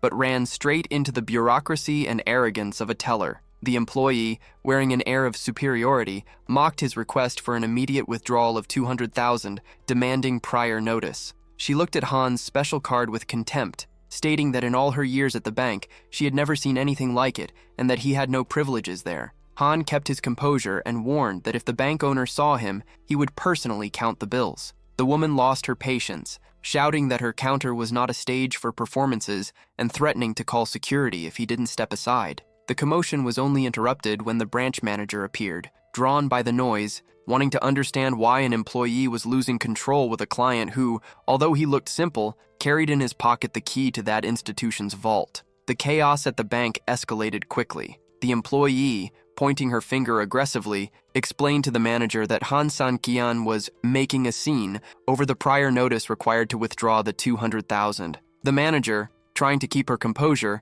started with the same bureaucratic speech. But everything changed when Han slid the card across the counter. The moment her eyes landed on it, the woman nearly stumbled over her own feet. Her rigid posture turned into a deep bow and desperate apologies. The VIP treatment was immediate. The withdrawal that had been impossible suddenly became top priority, and Han was escorted to a private room while the manager ordered the arrogant employee to humbly apologize if she didn't want to be fired on the spot. In the lobby, the other customers watched everything with their mouths open, commenting on how the snobby teller had finally met someone powerful enough to put her in her place. On the way out, the manager and her staff made a point of walking Han all the way to his car, wearing wide smiles and promising flawless service in the future. The boss remained standing there, watching Han drive away, frustrated that she hadn't managed to get even a single look of interest from the young billionaire. The moment she went back inside, the hammer dropped. The employee was suspended indefinitely. The explanation was blunt and simple. Anyone who couldn't recognize the exclusive card reserved for clients with more than 10 billion in their account had no business working in that bank. Later, Han arrived home with the package of cash in his hands. The moment Jianglan saw the money, she lunged forward like a starving rat, snatching the bag from her son-in-law without the slightest sign of gratitude. She didn't even care where the money had come from. Her only concern was making sure her scammer brother received his share to maintain the image of a rich family in front of their relatives. Han Sanqian's mother-in-law barely waited for him to step through the door before making her move. Like a rat eyeing a piece of cheese, she ripped the briefcase of cash from his hands, complaining about the delay without showing a single ounce of appreciation. The uncle and aunt, desperate to run off with the loot, invented an urgent excuse and demanded that Han drive them immediately, while Yingxia's father burned with anger at seeing the relatives leave without even saying a thank you for the 200,000. Han kept the expressionless face of someone who already had all the pieces on the board. On the way to the bus station, the spectacle of greed continued in the back seat. The aunt and the cousin nearly started fighting over who got to hold the briefcase. When Han glanced at them through the rearview mirror, the spoiled brat snarled, asking if the trash was impressed, since he had probably never seen that much money in his life. Han simply agreed with an enigmatic smile, innocently commenting that public transportation had become dangerous lately and that they could get robbed at any moment. The aunt almost exploded, accusing her son-in-law of jinxing their trip. The moment he dropped them off, Han pulled out his phone and gave the order to Wang. The plan was in motion. Meanwhile, inside the bus, The relatives complained about the smell and the crowd, clutching the cash tightly. In the middle of the ride, a clumsy passenger stumbled onto the ant, causing a loud commotion. Another man showed up to help the guy back to his feet, and the confusion quickly faded. The shock came kilometers later. When they opened the bag to check their treasure, they found nothing but emptiness. The money had vanished. Wang called Han to confirm that the package was already in his hands and would be returned to the boss the next day. Han Sanqian was not a charity bank. Anyone who tried to extort his family would learn that his money might come easily, but it left with interest paid in humiliation. At the end of the day, Han showed up at Yingxia's workplace looking the same as always. To his surprise, she suggested going out for dinner. When he asked the reason for the sudden celebration, she looked straight at him, wanting to thank him for being the only pillar holding that chaotic family together without ever asking for anything in return. Yingxia decided to repay the loan of 200,000 in style, reserving a private room at the trendy restaurant in the UFO building. The problem started at the reception. Even with a reservation for 5:30 p.m., the mustached receptionist with a hostile expression blocked their entry at 5:20 p.m., claiming the place was full. With unbearable sarcasm, he told the couple to wait in the back or get lost, saying he had no patience for people like them. Yingxia refused to swallow the insult and stood her ground, demanding that the reservation be honored. In response, the man snapped his fingers and called security to throw them out by force. Han Sanqian stepped forward, shielding his wife, and asked if the employee really thought they were the problem there. The mustached man confirmed rudely, ordering the attack. What followed was a shock for Yingxia. She stood frozen as her husband, the man everyone called useless, dodged a punch and drove a brutal elbow straight into the first guard's stomach. When the other two rushed him together, Han dispatched them with a single motion, tossing them aside as if they were made of paper. The receptionist, now stuttering in fear, backed away while Han demanded to see the general manager. The owner of the establishment appeared right on cue, drawn by the noise. The mustached man rushed to play the victim, shouting that the couple had stormed the place and knocked out the security team for no reason. The boss, however, ignored the employees' ranting and stood frozen, shifting his gaze between the three guards lying on the floor and Han Sanqian's unshakable stance, realizing that this ordinary customer was actually someone he should never have allowed his employee to insult. The restaurant owner, Lei Xuan, instead of apologizing, chose arrogance. He admitted that Han Sanqian had talent and even offered him a security job paying 30,000 a month, thinking he was doing him a favor. Han didn't even blink and fired back in the same tone, demanding that the owner himself kneel if he wanted forgiveness for insulting his wife. Yingxia, watching her husband confront danger like a true alpha, felt a mix of pride and fear, trying to pull him away before things got worse. Han simply reassured her, guaranteeing that no one would lay a hand on her while he was there. Furious at being ignored, Lei Xuan called in his secret weapon, Ahu, a former Special Forces fighting champion and a true giant. The brute stepped forward, cracking his knuckles, mocking Han's courage, and promising to show him what a real iron fist looked like. Lei Xuan watched confidently, certain he was about to see the Su family's son-in-law crushed on the restaurant floor, but the fight lasted only a heartbeat. Ah Hu charged with everything he had, throwing a punch that could have knocked down a wall, but Han Sanqian moved like a shadow. He dodged flawlessly and delivered an explosive knee straight to the giant's jaw. The Special Forces champion collapsed like a sack of sand, dropping unconscious right at Lei Xuan's feet. The smile vanished instantly from the UFO owner's face, replaced by absolute terror as he realized his invincible bodyguard had been humiliated with a single move. The warning has been given, and now the man can call whatever army he wants, because he will crush every single one of them. Li Xuan, foaming with rage, calls Sanqian arrogant and promises that payback will be brutal. He warns that the help on the way is on another level, and that the protagonist will end the day begging for the beating to stop. Li Xuan wastes no time and makes the call, while Qi watches the scene fascinated by Sanqian's strength. Downstairs, the atmosphere heats up with the arrival of several cars. Yang shows up in the area asking what the urgency is, since the boss seemed to be losing patience. Irritated, Li Xuan points at Sanqian and explains that punk beat up the security guards and caused huge losses. He summoned Yang precisely because he knows Yang can't stand people who act like tough guys. The tables turn the moment Yang locks eyes on the target. The shock is immediate when he realizes the problem was actually Brother San. Yang's henchmen storm into the restaurant ready to attack, and Li Xuan prepares to watch the massacre from the front row, convinced he would see Sanqian destroyed. But instead of striking, the men stop in front of San and kneel as a sign of total respect. greeting their boss. Li Xuan freezes, unable to understand how the plan went so wrong. Sanqian, keeping his composure, asks if Yang was called there unexpectedly. Still in a respectful position, Yang confirms the situation. With an ironic tone, the protagonist asks if he already knows how to clean up the mess. Without hesitation, Yang points at Li Xuan and gives the order to his men. It's time to open that idiot's eyes and show him who really runs those streets.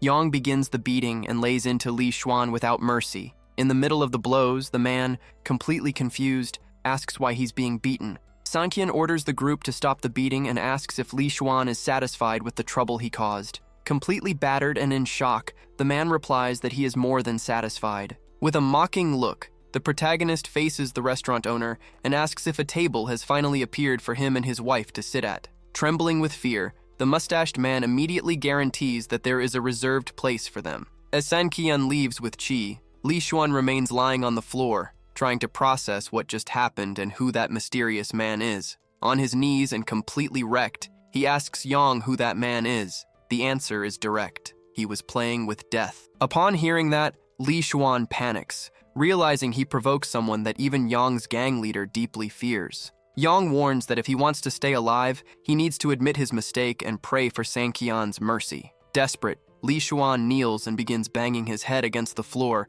begging forgiveness for his stupidity. The butler, watching everything, realizes he got himself into a situation with no way out when he sees his own boss humiliated like that. Curious, Qi asks who Sanqian really is, since he knocked out a giant guard with one blow and made everyone bow, including the feared Yang. The protagonist simply replies that in the future, she will discover who he truly is. Qi also asks if he isn't spending too much money to keep all those people around, assuming Yang's support must have been expensive. Sanqian explains that Li Xuan simply realized it was impossible to defeat him and chose the path of forgiveness. Still shocked, the girl comments that the man went as far as smashing his head on the floor just to avoid dying. Qi comments that she never imagined Sanqian had such a dominant side. Taking advantage of the moment, he whispers in her ear that he has an even more intense side and asks if she wants to find out. Embarrassed, the girl pushes him away and calls him a pervert, complaining that she can't give him a compliment without him coming back with ulterior motives. Shortly after,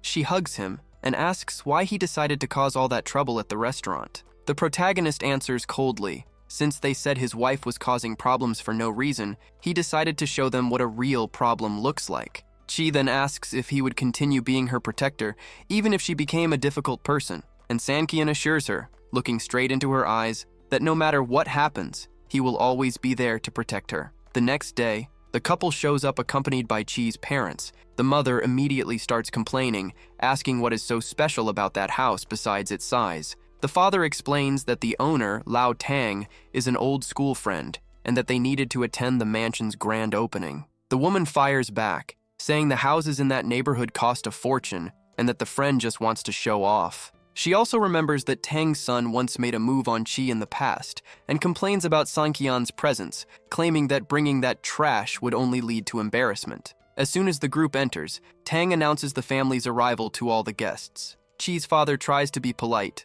and comments that his friend's life seems to be going great. Tang, full of swagger, replies that he has been blessed, since his son now works at a company with an annual salary of 1 million. Upon noticing Sanqian nearby, the old man frowns with disdain and tells Qi's father that if he had made the right choice in the past, they would be in-laws now, and the girl would be living in luxury. The other people at the gathering jump on the bandwagon and begin humiliating Qi's father, saying his daughter lives an unhappy life because of his decisions. The mockery runs wild when the group discovers that Sanqian is still a house husband, washing dishes and cooking. Everyone laughs as if it were the joke of the year, pushing the protagonist's patience to the limit. Qi watches the scene with contempt, thinking about how childish it is to see grown adults trying to humiliate others just to feel superior. In the middle of that ridiculous situation, Sanqian interrupts Tang and drops the bomb. Their house is under renovation, and once it is finished, the old man will be the first guest invited for a visit. The news catches Qi off guard, making her suspect he really has an ace up his sleeve. The mother-in-law, furious, loses control and shouts for Sanqian to shut up, assuming he is just embarrassing himself. Maintaining his composure, he calmly replies that he bought the property a long time ago, but kept it a secret to make it a surprise. He reinforces that on the 15th of next month, everyone should show up to see the new home. Tang accepts the invitation with a cynical smile, believing Sankian is just bluffing to show off, since he supposedly wouldn't have the money for something high-end. The rest of the guests jump on the bandwagon, asking if the place is truly luxurious, and the protagonist guarantees that no one will be disappointed. Sometime later, Sankian walks with Chi until they catch sight of the imposing mountain mansion. She comments that the property had been sitting empty for a long time and thoughtfully questions why they decided to renovate the place right now. The protagonist dodges the question, suggesting that maybe the owner is just eager to move in. Still bothered by what happened at the party, the girl apologizes for her mother's aggressive behavior and admits that she knows how badly he was disrespected in front of Tang. She understands that San acted only to protect them, but she regrets that her mother keeps humiliating him for no reason. With a gentle gesture, San reassures his wife, making it clear that his mother-in-law's attacks mean nothing to him after 3 years of putting up with it. He looks straight at her and guarantees that the story about the house is real. Pointing to the highest spot on the mountain, he shows the mansion where they will have the best view of nature and complete privacy. Chi is stunned, but simply can't believe it. To her, that sounds like a blatant lie, and she even slaps him, saying that not even the dumbest ghost would believe something that absurd. Even though he has already proven he has money by buying luxury cars, a mansion like that still seems impossible in her mind. She pulls him along to go to the mall, ignoring the subject, while San calmly warns that on the 15th, the mystery will end and the surprise will finally be revealed. A short time later, Sankian shows up at the entrance of the luxury condominium with his car. The security guard immediately blocks the way, claiming the vehicle is not registered in the residence system. While San tries to sort things out, an arrogant man pulls up right behind them and starts honking non-stop. The guy begins shouting insults, calling San's car garbage and complaining that a poor nobody shouldn't be driving around in a high-end neighborhood. San tries to keep his cool and ignore the noise, but the bully has no intention of backing off and keeps provoking him to humiliate the protagonist in front of everyone. The tension rises at the condominium entrance. Sankian and his wife step out of the vehicle, coming face to face with Shao Kong's arrogance. The guard, shaking with nerves, tries to put out the fire by apologizing to the rich man and promising to remove that junk car from the way immediately. Kong doesn't hold back on the insults. He yells that Sankian's car is trash and demands that he disappear, threatening to handle the problem by force. Calmly, Sankian fires back at the mockery. He points out that Kong hit his car, and, because of that, he will have to open his wallet and pay for the repairs. The villain bursts out laughing, points a finger in the protagonist's face, and humiliates him, guessing that he must be nothing more than the owner of some low-level decoration company. Kong finishes his display of arrogance by saying that if Sankian doesn't shut up, he will finish destroying the car. That's when the mask finally drops. Sankian denies being a businessman and reveals the bombshell. He is the owner of that entire property. Kong, blinded by arrogance, mocks him,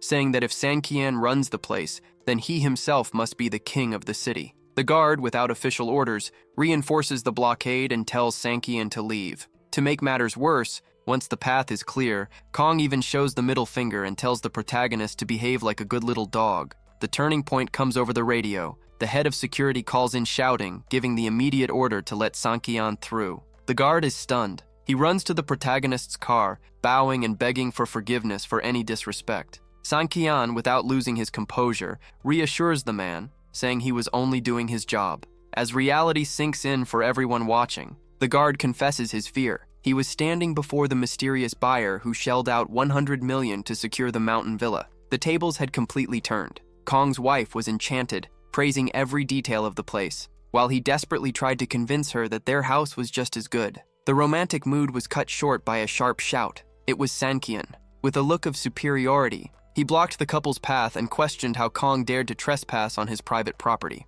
Kong was confused and tried to stand up to the protagonist, asking what he was doing there. Sankian was direct. He had already warned that he owned everything. The villain burst into laughter, mocking the idea that someone who drives a beat-up car could be the buyer of a 100 million mansion. Ignoring the joke, Sankian delivered a lesson about the condominium rules, warning that the areas around the villas are private and that trespassers face serious penalties. Irritated and convinced that Sankian was bluffing, Kong stepped out of the car ready to get physical. He grabbed the protagonist by the collar, calling him a barking dog and asking if he wanted trouble. But the bravado didn't last long. A loud shout of "enough" echoed, and 3 security guards showed up immediately. Kong, thinking he still had the upper hand, ordered Captain Yan to remove the imposter. The move backfired badly. As soon as the officer saw Sankyan, he ignored Kong and asked the real boss whether that man was trespassing on his property or threatening his safety. The captain made it clear. Anyone who tried to bypass the security of Mountain Villa would pay a heavy price. Shocked and completely shaken, Kong pointed one last time, stuttering. He simply couldn't accept that the owner of a damaged car had the money and status to live there. Looking straight into his eyes, Sankyan prepared to deliver the final blow to his rival's arrogance. Sankyan left no room for doubt. If he wasn't the owner, then who else would have authority there? The atmosphere shifted completely when Captain Yan turned toward Kong. The guard, who knew the rich man's family, delivered a harsh lecture, saying that despite living there for years, they seemed to know nothing about basic rules of respect and privacy. With an authoritative gesture, the guards began escorting the man out. At that moment, reality finally hit Kong. He realized the size of the mess he had gotten himself into. The Yunjing district belonged to the richest man in the city, and any trouble there would cost a fortune he didn't have. Looking at Sankyan, he understood that he had humiliated the wrong person. Someone who spends 100 million on a house can crush a rival with the snap of a finger. Desperate, he threw himself to the ground, kneeling and begging for forgiveness for treating the protagonist like an animal. As the guards dragged him away, Sankyan decided to act with diplomacy. He told the captain that, since he was new to the neighborhood, he didn't want to start off on the wrong foot with the neighbors. He said it was all just a misunderstanding and asked them to release the man. The captain obeyed but left one final warning. This should serve as a lesson. Kong, now completely humbled, walked away thanking him and even offered to return the favor in the future. The scene shifts to family tension. Sia's mother was already on Sankyan's case, warning that the Su family dinner would be that night and that he shouldn't embarrass them. At the event, the atmosphere wasn't any better. The jealous Su Haichao tried to downplay Xia's success in the partnership with the construction company, saying he didn't believe in her ability. Xia stood her ground and fired back immediately. Without his interference, the work was finally moving forward. Even so, the toxic cousin insisted that her efforts would be useless in the end. The tension at the Su family dinner escalated quickly. Haichao, burning with jealousy, began spreading venom, claiming that no matter how hard Xia worked, the future presidency already had an owner, him. The arrogant cousin also threw in that she must be making a lot of money on the side, since only a few days after taking the position, her family suddenly showed up with brand new cars. He didn't stop there and suggested that Xia had dirty hands, questioning whether she wasn't afraid of an investigation from their grandmother. Xia refused to back down. She shot back that she would welcome an audit, because then everyone would see who was truly stealing from the company. But when dinner was served, the pressure intensified. In front of the entire table, Haichao exposed the purchase of the two vehicles, and the jealous cousin added that Xia's position must be extremely profitable to allow such luxury in such a short time. The family matriarch, visibly irritated, demanded an explanation. Xia confirmed the purchases, explaining that one car was for her father and the other was for Sankyan to drive her to work. The accusation of embezzlement became serious when they mentioned that the cars cost more than 1 million each. The relatives launched into a full verbal attack, calling the girl a criminal. To deliver the final blow,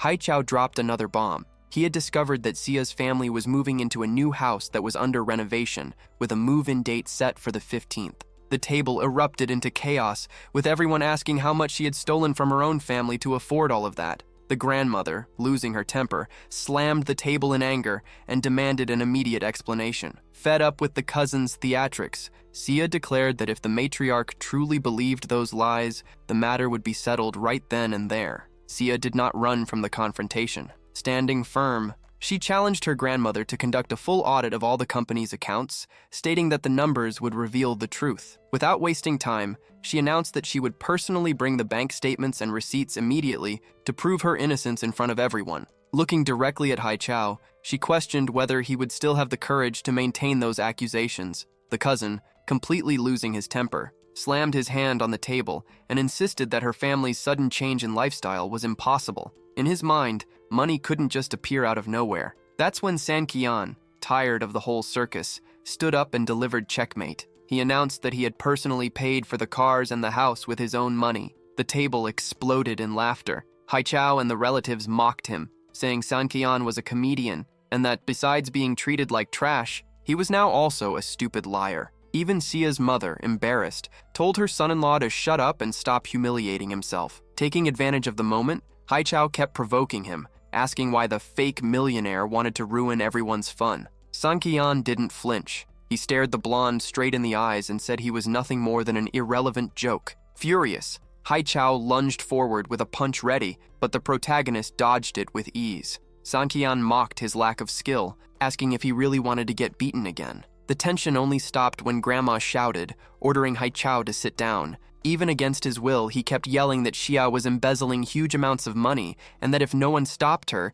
she would end up controlling the entire family with stolen cash. But the matriarch had already reached her limit with the screaming. Her patience finally snapped. She ordered Haichao to shut up, making it clear she wasn't foolish and knew very well about the schemes he had been running behind everyone's backs while trying to frame others. Disgusted by the level of pettiness, Grandma left the table, abandoning everyone and sarcastically wishing them a pleasant dinner. As soon as she walked out, the funeral-like silence turned into a direct attack. Sia's cousin started spewing venom, claiming the girl had dug her own grave and pushed their grandmother away with her manipulations. Haichao, foaming with rage, promised that next month when he returned to power in the company, he would make Xia pay dearly for every single cent. To make things worse, Haichao's father decided to target Xia's father. With a sarcastic tone, he pretended to be happy about the new house and pressured him to reveal the location, wanting to see if his brother had finally escaped poverty. Cornered and embarrassed, Xia's father stuttered, but Sanqian stepped in to protect his father-in-law.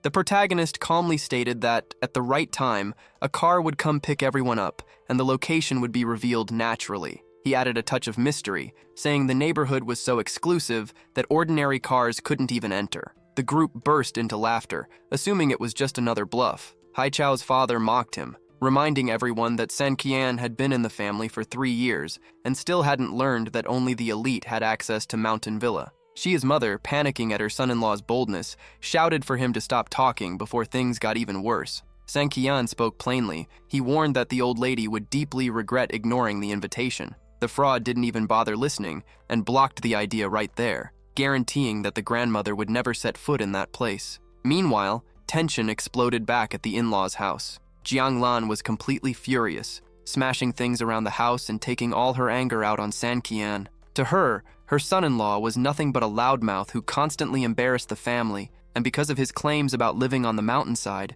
the entire family was now drowning in shame. Her rage reached its peak, and she delivered an ultimatum. Either Ying Xie divorced Sanqian immediately, or the two of them would no longer be mother and daughter. But Ying Xie refused to back down. She stood up to her mother, stood firm in her marriage, and made it clear there would be no divorce. Seeing the couple united, Zhanglan completely lost control, screaming for Sanqian to get out and declaring that he was no longer part of the family. That's when Ying Xie dropped the truth. She confirmed everything was real and revealed that even the money loaned to her uncle had come straight from Sanqian's pocket. Jianglan was left speechless, stuttering in disbelief, but quickly changed tactics and began accusing her own daughter of lying to protect her husband. She challenged Sanqian to fulfill every promise he had made, swearing that if he failed, the marriage would be over for good. The next day, the atmosphere shifted. Sanqian invited Ying Xie to a special dinner, and she, completely confused, asked what they were celebrating.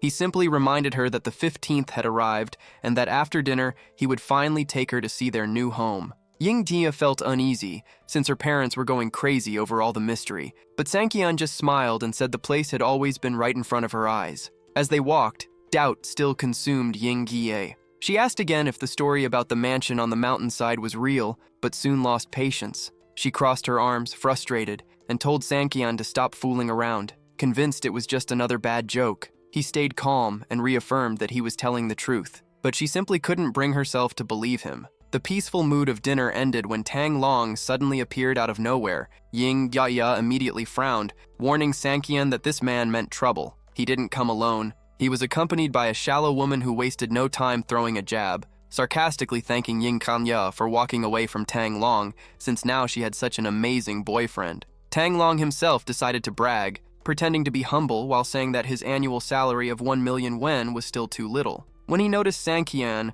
the mockery intensified. He asked if that was the famous useless son-in-law of the city. Sanqian, unfazed, joked that he should have brought a pen to give an autograph, which made his rival laugh loudly. Tang Long said he didn't want the signature of a failure, and that he admired the courage it took for him to walk around in public while being the region's biggest joke. Ying Zie exploded and told the man to get lost before he ruined their meal. Annoyed by her defense, Tang Long asked how she wasn't ashamed to be with trash like that. Ying Xia answered directly. She would rather dine with the man she loved, and it was none of his business. Before leaving, the jerk played his final card. He revealed that he now worked for one of the properties belonging to the first emperor, and that the future of the Su family was in his hands. If she kept that attitude, he would cut off any chance of business between the companies. Ying Gadore froze, realizing the threat was real. Tang Long acted like he owned the world, demanding that Ying Yagraye humble herself and beg for his forgiveness. Fed up with his arrogance, she finally snapped and told him to get out. He stormed off in anger, but not before mocking them one last time, promising that he and his father would visit Ying Thai's new residence just to see whether it was truly better than theirs. He even joked, asking if the place had an elevator, since his girlfriend couldn't stand climbing stairs. The couple walked away laughing, convinced that the next day would be a complete disaster for Ying Cheminxie. Ying Zia was a bundle of nerves after the threat that Tang Long could sabotage the Su family's business using his new position. Sanqian tried to calm her down, assuring her that the rival wouldn't have the power to cause trouble while he was around. Even so, she was on the verge of tears, desperately asking whether the new house was truly good or if they would end up being humiliated in front of everyone. Sanqian wiped her face and promised that, right after dinner, he would take her to their new home, guaranteeing that those who mocked them today would be defeated tomorrow. Not long after, Sanqian's car sped toward the luxury condominium. Ying Gui panicked when she recognized the route,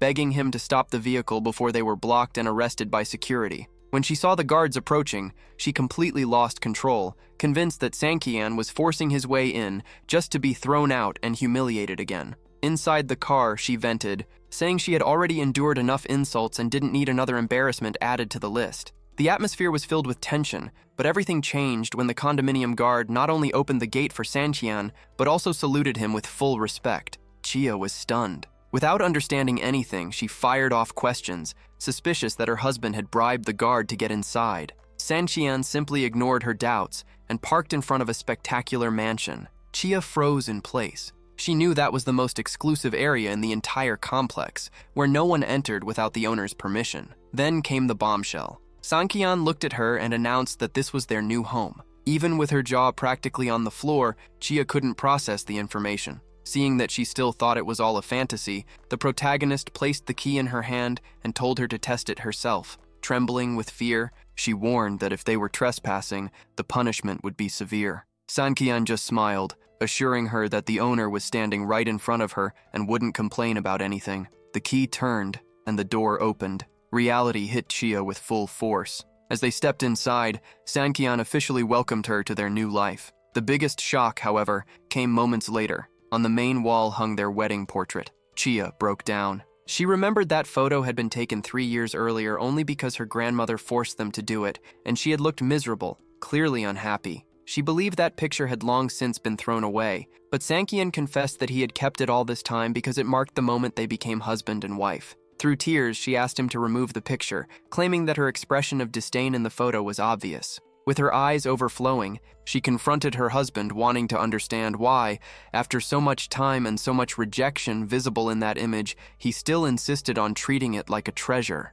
Chia couldn't hold back anymore. Between sobs, she poured everything out, asking why he treated her like a queen after so many years of neglect and humiliation on her part. Sanqian's answer was short and straight to the point. He took care of her simply because she was his wife. Without defenses left, Chia threw herself into his arms and begged him to get rid of that old, bitter photo. The plan now was different, to get married again and capture a moment of genuine happiness. Caught in the heat of the moment, she took the initiative and kissed him. The mood shifted instantly, and reality hit both of them. Radiant with joy, Sanqian confessed that it was his first kiss. Blushing with embarrassment, Chia admitted that it was her first time as well. Taking advantage of the opening, the protagonist teased that since they were going to renew their vows, they should also have a real first night. Embarrassment hit hard. Chia froze and ran off, locking herself in the bathroom, while Sanqian tried to figure out her sudden escape, teasing her from behind the door and inviting her to explore the rest of the mansion. Inside, the girl stared at herself in the mirror, panicking, convinced she had ruined her image as a serious woman by kissing him first. To make matters even worse and increase her embarrassment, Sankian delivered one final comment through the crack of the door, saying that the taste of her lipstick was addictive. Chia just wanted a hole to crawl into while he amused himself with her reaction. Sankian kept joking around, leaving Chia completely flustered until her phone suddenly exploded with calls. It was her mother, hysterical, shouting that the 15th had arrived and they still hadn't shown up. Screaming at the top of her lungs, the woman demanded to know where the new house was and ordered them to come back home immediately. To avoid trouble, Chia made up an excuse, saying she was working overtime and that Sankian was simply waiting for her. Deep down, she was already planning her move. She wouldn't reveal anything yet, ensuring that the surprise the next day would hit everyone like a punch to the gut. With the smile of someone holding a winning card, she thought about how all those who planned to humiliate them would soon be exposed. The next morning, a crowd gathered in front of the company, all invited to the so-called grand opening. The atmosphere was filled with pure mockery. Relatives and acquaintances, including Rao's father, tried to figure out what so many people were doing there. The Su family didn't miss the chance to spread their usual venom, doubting that Sankian had enough money to live in the same neighborhood as Tang. The grumpy old man of the family insisted it was impossible, calling Sankian and his father-in-law trash and claiming that poor people like them would never set foot in that condominium. His son, Long, went even further, making a dramatic scene and declaring that if Sankian really lived there, he would move out the very same day because he refused to be neighbors with an idiot. Tang tried to calm things down, reminding him that a house there cost millions and that it would be wiser to save his money. Meanwhile, the neighborhood women flattered Tang, saying he was lucky to have such a successful son, while he bragged confidently, certain that the humiliation show against Sankian was about to begin. The pretender kept up his arrogant performance, revealing that he was already packing his bags for a multinational company. The gossiping crowd was stunned. If he was already earning $1 million a year, the new offer sounded out of this world. With a smug smile, Long explained that his new destination was a subsidiary of the powerful Han family, the ones who basically owned everything in Yusheng. According to him, working there was the same as holding a passport to unlimited success. While he was bragging, the sound of an engine suddenly cut him off mid-speech. A luxury bus, accompanied by an impeccably dressed butler, pulled up right in front of the group. With perfect manners, the staff member politely invited everyone to board and visit Mr. Han's new residence. The shock hit instantly. Long and his father exchanged panicked glances. Renting transportation at that level wasn't something just anyone could afford. Whispers quickly spread. Some remembered that Chia was now leading major projects, but the math still didn't add up. There was no way she had enough time to stack that kind of money. Tang, sweating nervously, asked his son whether Sankian's house could possibly be better than theirs. Trying to keep his composure, Long insisted that the property he had given his father was top tier, located in the prestigious City of Clouds, and that it would be impossible for his rival to surpass that standard. The tension reached its peak when the bus finally came to a stop. Standing before the grand mansion of the Su villa, Chia's family fell into collective denial. No one believed she would dare siphon off that much company money to fund such luxury, and they were already starting to scheme about how they would demand answers in this new and unbelievable situation. Rao was boiling with jealousy, repeating like a broken record that it was impossible for that useless guy and Chia to be living in Mountain Villa. Beside him, the envious cousin was already plotting how to set Chia straight, claiming she was burning through the Su family's money. The villain declared that the party was over. Now that he was back in charge, she wouldn't be touching another cent. The woman added one final warning. If the family didn't stand with him, they would all be dragged down together. The tension climbed even higher when the group realized the bus was continuing toward the top of the mountain. People started whispering that the driver must be lost, because there was no way someone like Sankian could afford property in that area. That was when the butler calmly stepped in, confirming that the destination was correct and that Mr. Han was indeed waiting for them there. The shock was paralyzing. That location had the most expensive real estate per square foot in the entire city, where the land alone had sold for 100 million at auction, not even counting the astronomical renovation done by a mysterious figure known as the Master of Gold,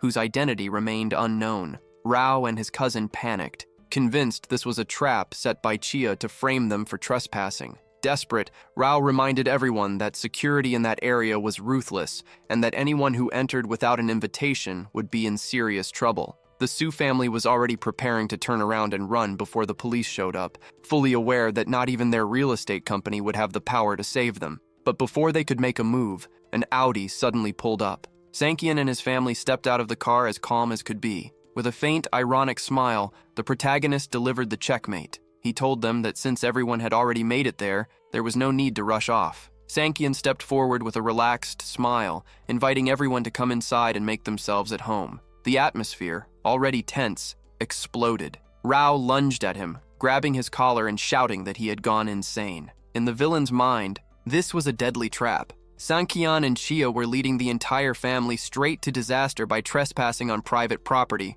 Chia's cousin jumped in as well, yelling that their plan was dirty and that they just wanted to see the family punished. With complete confidence, Sankian brushed Rao's hand away and spoke bluntly, asking whether the panic came from realizing the mansion was infinitely bigger than his, or from fear of losing their bet. Shaken and nearly in tears, Rao lashed out, screaming that if the family matriarch found out about this so-called invasion, Sankian would be finished. The rest of the group then turned their anger toward Chia's parents, accusing them of dragging everyone down into the mud with them. Annoyed by the chaos, Chia finally stepped in and put an end to it, stating firmly that she was simply entering her own home and saw no reason for such a dramatic scene. The jealous cousin burst into mocking laughter, claiming that Chia was nothing but a fraud, and that this level of luxury was not meant for people like her. To close the show once and for all, Chia pulled out the key and asked a simple question. If the house didn't belong to her and Sankian, then who else could it possibly belong to?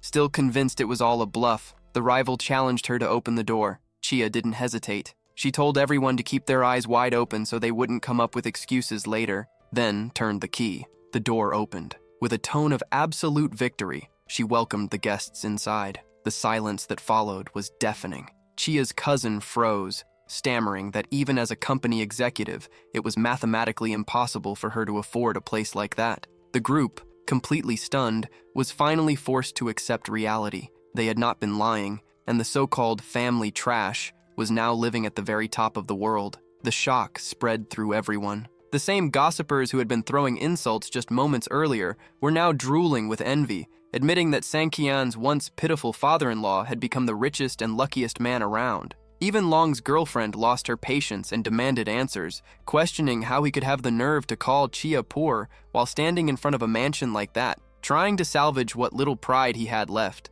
Long stuttered that they must have borrowed the house from someone just to put on a show. His girlfriend fired back immediately, asking who in their right mind would lend a palace like that to people like them. Watching Sankian's calm smile, Long began to sweat. He wondered if the protagonist might actually be the mysterious master of gold everyone had been talking about, but quickly pushed the thought aside. In his mind, there was no way a so-called trash son-in-law could spend billions on a single property. The villain silently chewed on his anger. He had planned to use his new position in the company to corner Chia and force her into his bed, but that plan had completely fallen apart. How could he bargain with a woman who lived in a place worth more than the entire Su family fortune combined? Seizing the moment of triumph, Chia's mother told everyone to shut their mouths and stop drooling on the carpet, then invited the group inside for a full tour. Curious and humiliated, they all agreed, eager to see the forbidden luxury up close. Off to the side, Rao and his cousin tried to figure out what had gone wrong.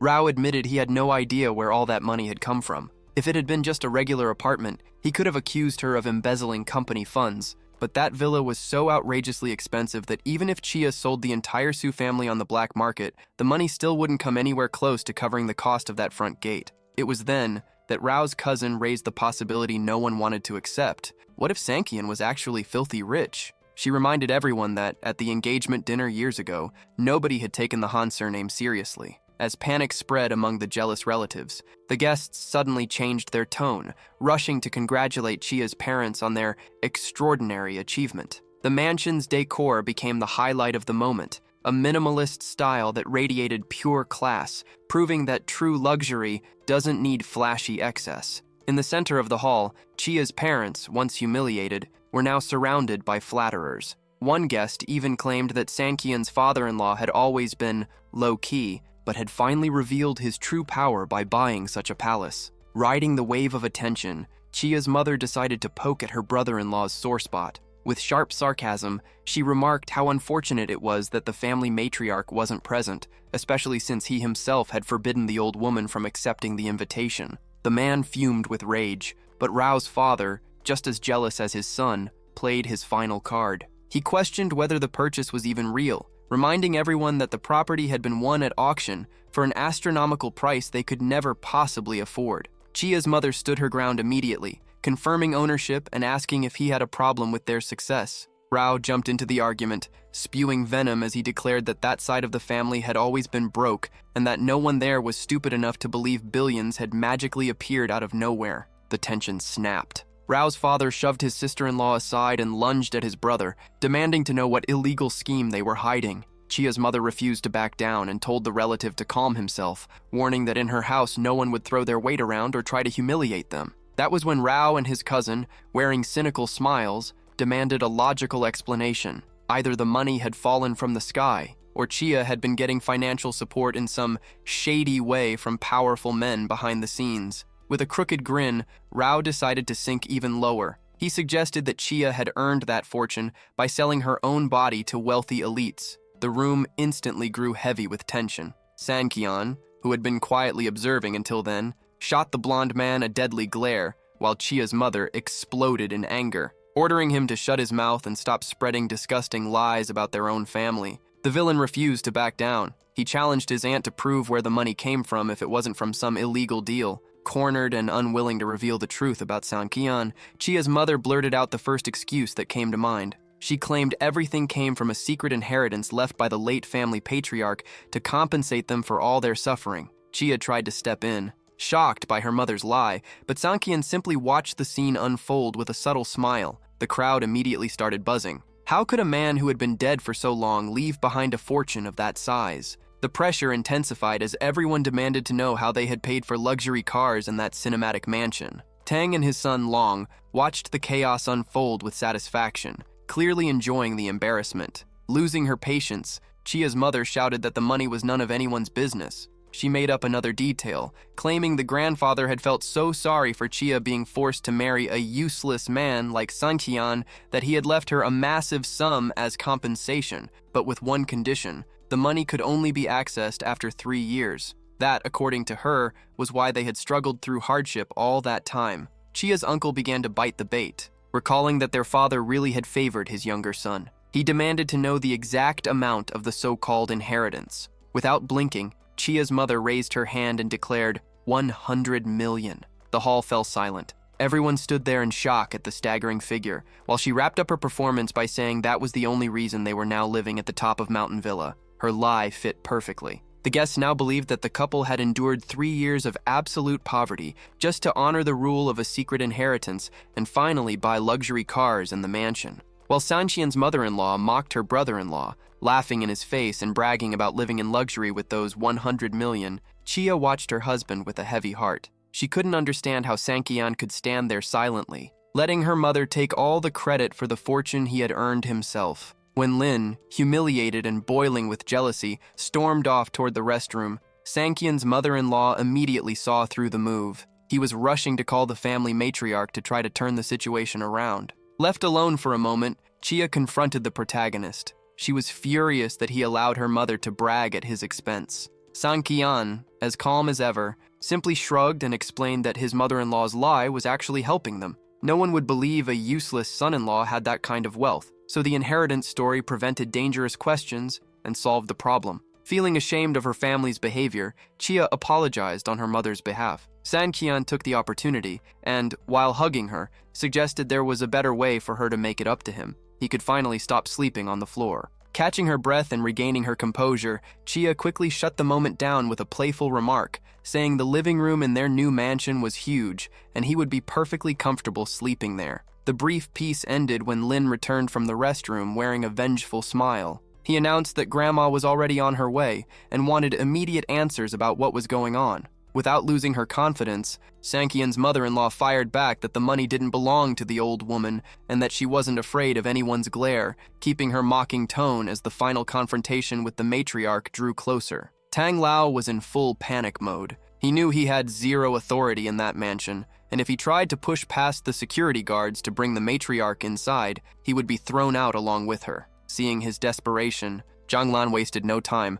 and unleashed her anger on Han Sanqian, ordering the trash to go fix the situation. Xia and Sanqian hurried to the entrance. Both tried to be polite, but the old woman, arrogant as ever, didn't even look at them. The only thing that mattered to her was knowing where Guiyao was. She was furious because her son had not personally escorted her to the grand opening of Mountain Villa. Xia tried to come up with an excuse, saying that her father was busy welcoming important guests, but the grandmother refused to listen. In her mind, that house existed only because of the money left by her late husband, and everything that belonged to the Su family rightfully belonged to her. Hearing that absurd claim, Sanqian immediately figured out the old woman's plan. She wanted to seize the property. Rage boiled inside him. He had given that palace to He Xia, and he wasn't about to let anyone lay their hands on it. But before he could react, the grandmother looked at him with contempt and complained about the steep climb. Without the slightest shame, she demanded that he carry her on his back up the hill. She had tried to stop the humiliation,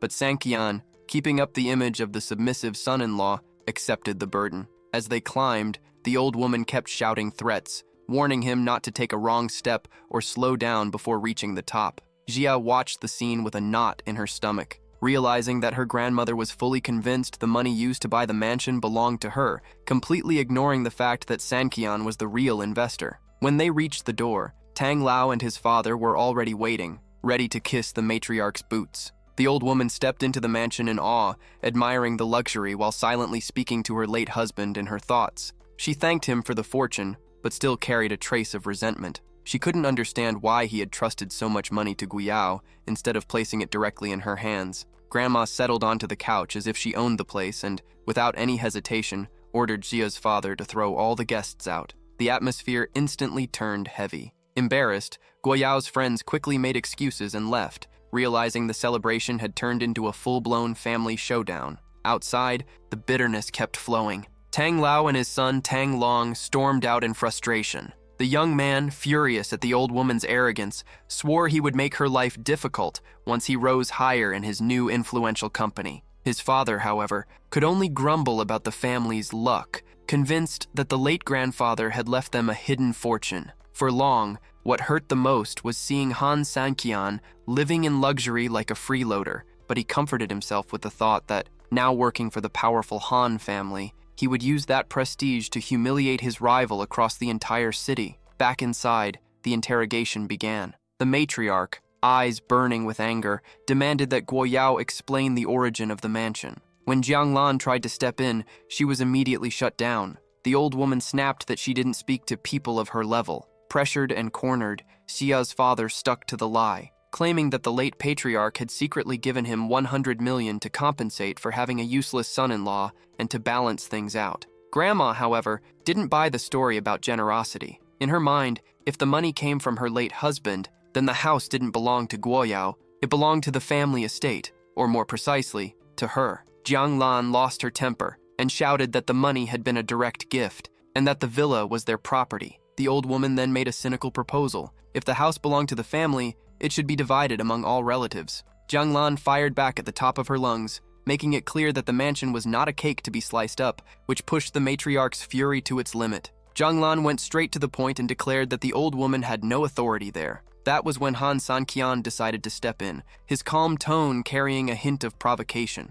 He said he wouldn't stop the family from moving into the mansion, but he set one condition: the grandmother would have to formally ask permission from He Xia. The old woman felt the blow and, seething with rage, demanded to know whether her son-in-law was trying to lecture her. Sanqian didn't even blink. He calmly replied that he was simply trying to prevent her from embarrassing herself, because if Xia's family refused to cooperate with the matriarch, things could get ugly. He also reminded her that the rules at Mountain Villa were strict and that any mistake would come with serious consequences. With a challenging stare, he asked whether she could guarantee that none of her useless relatives would cause trouble. The living room erupted into chaos. The obnoxious cousin jumped forward, pointing a finger and yelling for the trash to shut up. The rest of the relatives joined in, reminding Sanqian that his place was at the very bottom of the Su family hierarchy. The grandmother, banging her cane against the floor, spat out her verdict. She had never planned to share the house with anyone, and since the money came from her late husband, the villa belonged to her. End of discussion.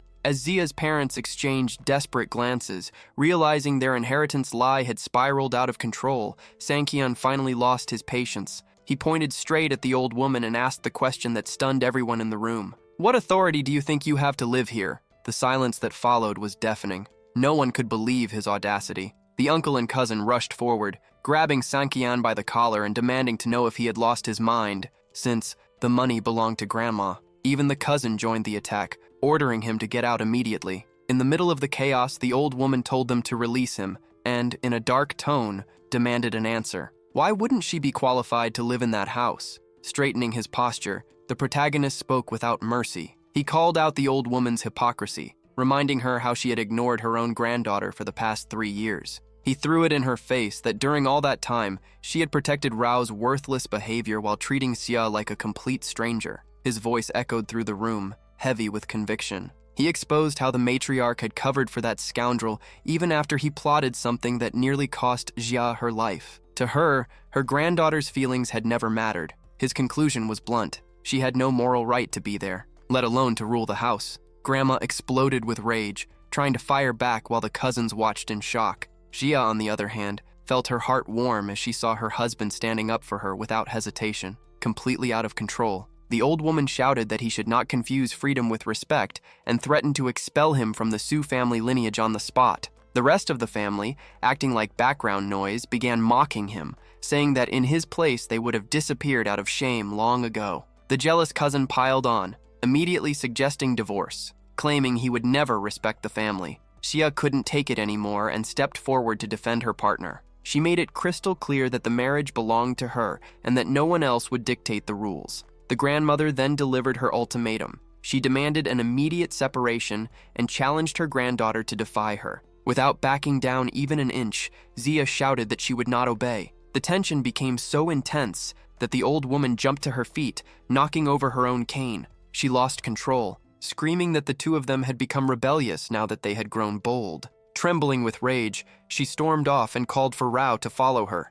The loyal lackey hurried after her, spewing venom and insisting that Xia had lost her mind, doubling down on the lie that the protagonist only wanted to steal their family fortune. The old woman looks at Xia with contempt and delivers the final blow, making it clear that under her roof, her granddaughter would never become the president of the company. Without wasting a second, she orders them to contact Zhongyang immediately to close new deals. Rao rushes off, thrilled inside because his plan to take down his rival was finally working. As the dust settles, Xia's mother shows up with unlimited audacity, announcing that she has already chosen the best room in the mansion for herself and her husband. Xia is outraged and reminds her that it is the master suite, questioning where she and the protagonist are supposed to stay. With shocking cynicism, her mother suggests that they find any other corner of the house, since the place is huge. The father, another fool, jumps right in and starts carrying the luggage, telling his daughter to stop being selfish. He uses the most ridiculous argument in the world,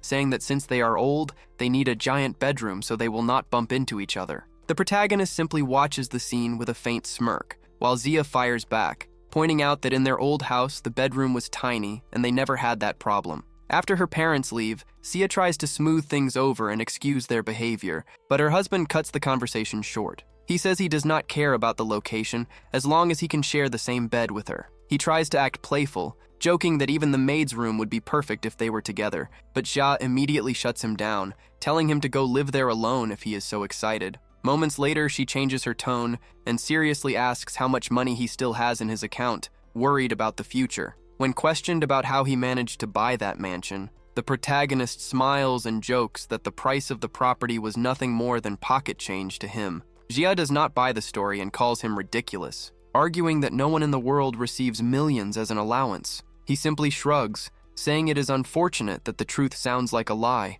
but he does not push the topic any further. Seeing that her husband spent a fortune on the house, she becomes concerned about his financial future, and promises that if he ever goes broke, she will step up and support him. Completely touched, he thanks her and reminds her that since she is the key figure in the company's project, his livelihood is basically secured in her hands. Xia, however, snaps back to reality and shows fear. She knows her grandmother is vindictive and that her position at work might be hanging by a thread. The protagonist reassures his wife with total confidence, insisting that the partnership exists because of her and that no one will be able to remove her. The next day, the matriarch goes on the offensive and meets with the investor, Mr. Zhang, showering him with compliments to gain his trust. When the businessman asks the reason for the visit, she gets straight to the point. She wants to change the management of the partnership. She tries to undermine her granddaughter, claiming that Xia is too limited and could end up slowing down the business. Zhang attempts to stay diplomatic and remarks that although Xia was not a genius at the beginning, she learns quickly and is extremely dedicated. The old woman refuses to give up and insists that effort has its limits and that, for the good of the project, the ideal move would be to put someone more capable in charge. Seizing the opportunity, the jealous cousin jumps into the conversation, assuring everyone that even though he was not part of the project from the start, he knows every detail and is the perfect choice to take her place. The cousin launches into an arrogant speech, trying to sell himself to the investor. He guarantees that he would absorb the project quickly, using the argument that he holds a high level of influence within the corporation. In his mind, that supposed superiority made him the ideal option to replace the girl and speed up development. The businessman taps his fingers on the table, carefully weighing every word. Without showing any emotion, he completely flips the situation. He states out loud that if the protagonist does not have real authority to make final decisions in the company, then the partnership is seriously at risk. He stands up and announces that he will reconsider the agreement,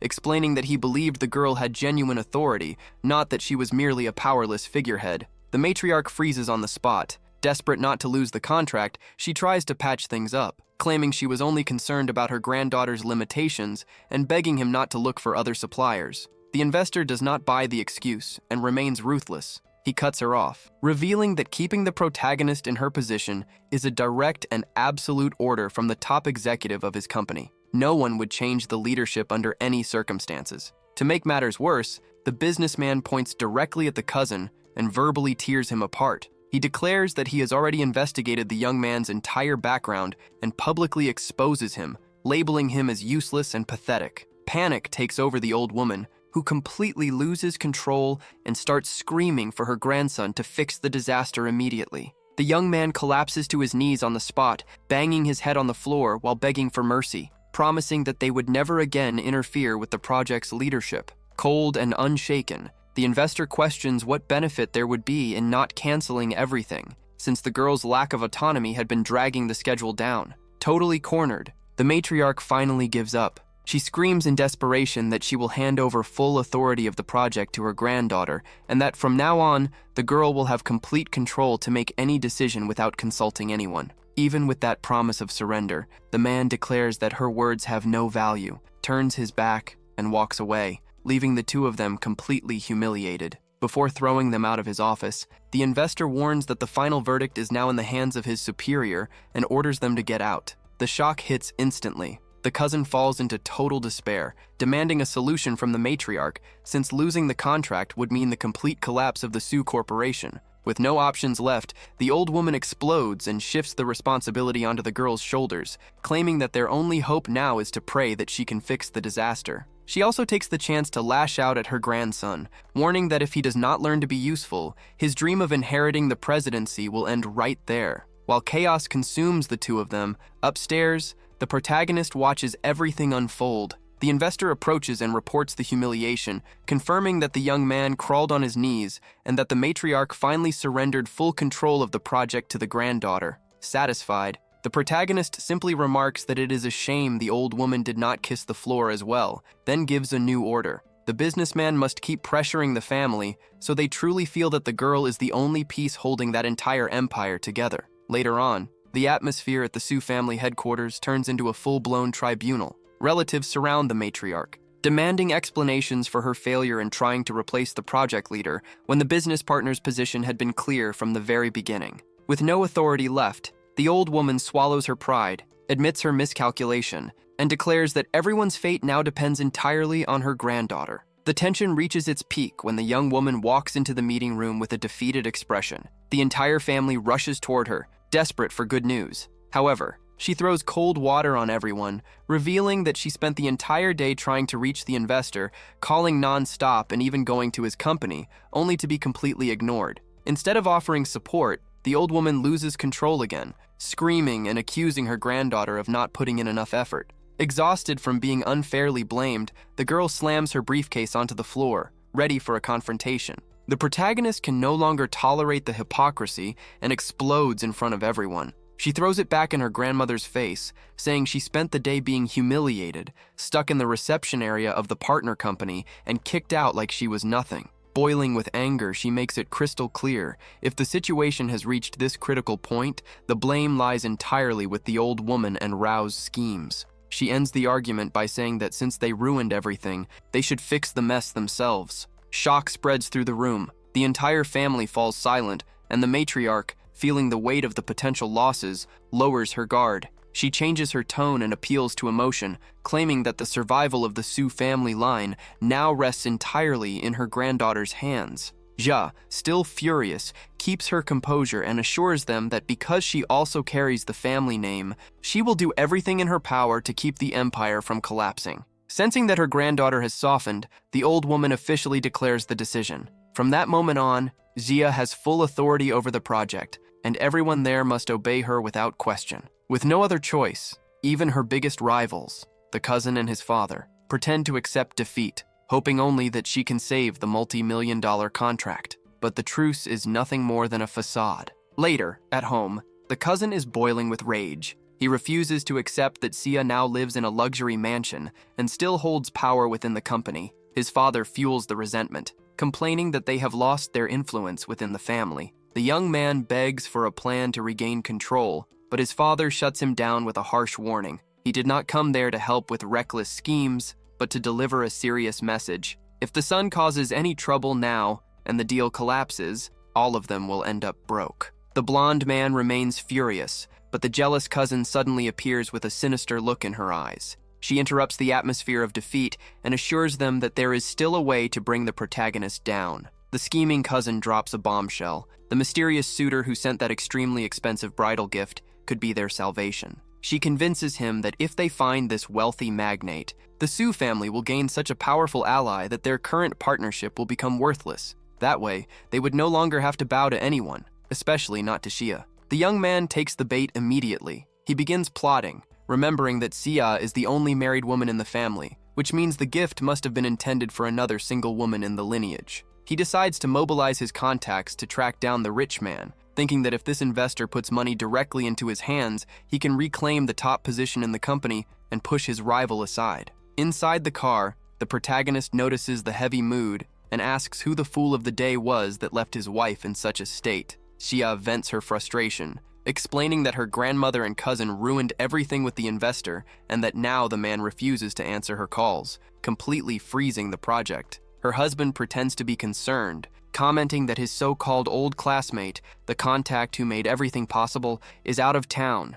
which makes any help impossible at the moment. Desperate under the pressure, Xia begs for a solution. That is when she plays her final card. She promises that if he manages to fix this mess, she will finally allow him to sleep in the same bed with her. The reaction is instant. The man slams on the brakes, almost causing an accident, and immediately changes his tone. Suddenly energized, he guarantees that he will find a way to solve the problem right away. She quickly realizes the trick and smacks him on the head, questioning the blatant lie about his so-called friend being out of town. With a wide grin from ear to ear, he admits that for the chance to sleep beside his wife, he would move heaven and earth. Xia, still annoyed, realizes that he staged the entire situation just to get what he wanted. The welcome at home turns into a complete disaster. The living room is packed with tacky and cheap-looking vases, creating a shocking visual mess. Her mother-in-law, extremely proud, struts around the room bragging about her so-called good taste and how the mansion had finally come to life. Xia cannot hold back and explodes on the spot. She demands to know where all that junk came from, but her mother, completely clueless, fires back that she paid for everything out of her own pocket. The tension rises when the daughter shouts that the woman is turning a luxury property worth a fortune into a storage room full of useless trinkets. The old woman responds with sarcasm, saying that if Xia finds everything so ugly, she should just open her wallet and give her more money to buy designer items. Furious at her mother's lack of sense, the young woman storms off, stomping away while listening to complaints that the house belonged to her and she could decorate it however she wanted. That leaves San to deal with the situation. His mother-in-law corners him, demanding his opinion about the new look of the living room. Trying to avoid trouble, he gives a neutral answer, saying that the most important thing is that she feels satisfied. It does not help. The woman explodes in anger, throwing it in his face that she endured 3 years of humiliation because of his poverty and that now she demands compensation. Shia's father, sensing danger, tries to step in. He reminds his wife that the mansion cost a staggering $100 million, an enormous amount of money, and that she should calm down. Instead, it only pours fuel on the fire. She screams that she does not care where the money came from, but from now on, San will have a mandatory allowance to pay, $10,000 every month, deposited directly into her account to fund her comfortable lifestyle. San, no longer the passive man he used to be, delivers a decisive response. He makes it clear that out of respect for Xia, she can continue living under the same roof, but the days of controlling him are over. With a cold and direct tone, he warns that she can dream about his fortune all she wants, but she will never see a single cent of it. Sanqian's stance leaves his in-laws completely stunned. They have never seen their son-in-law stand up to anyone like that. As he walks upstairs, Zhanglan is boiling with rage, whispering to her husband that the young man is getting out of line and that she will deal with him soon enough. Her plan for revenge is suddenly interrupted by the sound of the doorbell. A group of stern-looking men storms into the living room. They are staff members from the management of the luxury condominium. Without hesitation, they issue a direct order. Everything that is cheap and tacky must be removed immediately. Zhanglan completely loses control. She screams that the house belongs to her and that no one will touch her vases. As the security staff move forward, she notices Sanqian watching the scene and desperately begs him to intervene, calling it daylight robbery since she had spent her own money on those items. With an icy stare, Sanqian dropped the bomb. He was the one who had called the staff to clear everything out. The old woman nearly had a heart attack. She demanded to know if he really had the nerve to disrespect her effort like that. With a faint smirk, he confirmed that yes, he despised every single cent spent on that tacky mess. Completely out of control, she ordered him to tell the men to put everything back. Sanqian did not even blink. He challenged his mother-in-law, asking what she would do if he refused to obey. The warning was short and blunt. If she tried to move a single piece of furniture without permission, the consequences would be severe. Even Xia's father was dragged into the situation as he tried to hide quietly in a corner. Sanqian ordered him to control his wife and delivered his final message before walking away. The house had an owner, and no one would move a finger there without his authorization. Zhanglan, furious, tried to shout something back, but the atmosphere had already completely shifted. Zhanglan refused to accept the reality check. In her mind, Sanqian was only acting like an arrogant snob because he now owned a mansion. Boiling with rage, she ordered her husband to put the bastard back in his place and show who was truly in charge of the family. But to her surprise, the old man finally lost his patience. He told her to stop being irrational before she created an even bigger problem. The woman snapped, lunging at him with slaps, screaming that she was older and deserved respect. While taking the hits, Shia's father stated the obvious. The house belonged to Sanqian, purchased with his own money. When she tried to strike again, he grabbed her arm firmly. He called her by name and asked if she had gone blind. The warning was clear. The Sanqian of today was not the same doormat he used to be. Zhanglan, stubborn as ever, fired back that he was still a useless piece of trash. Her husband delivered the checkmate. That so-called useless man was the legal owner on the title. If he wanted, he could throw her out onto the street at that very moment, and she would have no rights to anything. Reality finally hit her, but in the worst possible way. Instead of waking up, she immediately began plotting a way to transfer the property into her daughter's name. She stormed off, stomping her feet, swearing she would never be evicted and that the final word in that house would always be hers. Her husband could only sigh, wondering why he still wasted time defending someone so unreasonable. The next day, Sanqian was in a completely different mood. With such a massive mansion, he realized he needed professional help to keep everything in order. As he considered hiring someone for cleaning and cooking, chaos suddenly erupted outside. Shouting echoed through the neighborhood. A blonde woman was screaming at the top of her lungs, accusing one of the cleaners of being a filthy thief. The accusation was serious. The worker had supposedly cleaned the house and taken gold and silver jewelry, and now the cleaning company was washing its hands of the situation. The tension rose quickly, and a full-blown scene was unfolding in the street. The commotion continued. Ignoring the blonde woman's yelling, Sanqian bent down to help the cleaner who was being humiliated on the ground. The furious blonde started screaming, demanding to know if he had any idea who she was, proudly flaunting her status as the so-called old lady Dino Chung, claiming that lowly people like him should not even dare to look at her. Sanqian did not react. He completely ignored the woman and calmly told the cleaner not to be afraid and to explain what had happened. Enraged at being ignored, the blonde woman lashed out and tried to kick him in the back. With a quick reflex, Sankian simply deflected her foot with a light motion, causing her to lose balance and fall onto the ground, dramatically crying about how he dared to attack her. The cleaner, terrified, begged Sankian to leave before he got hurt. Calmly, he revealed that he was actually looking for a housekeeper, and that if she could prove her innocence, the job would be hers.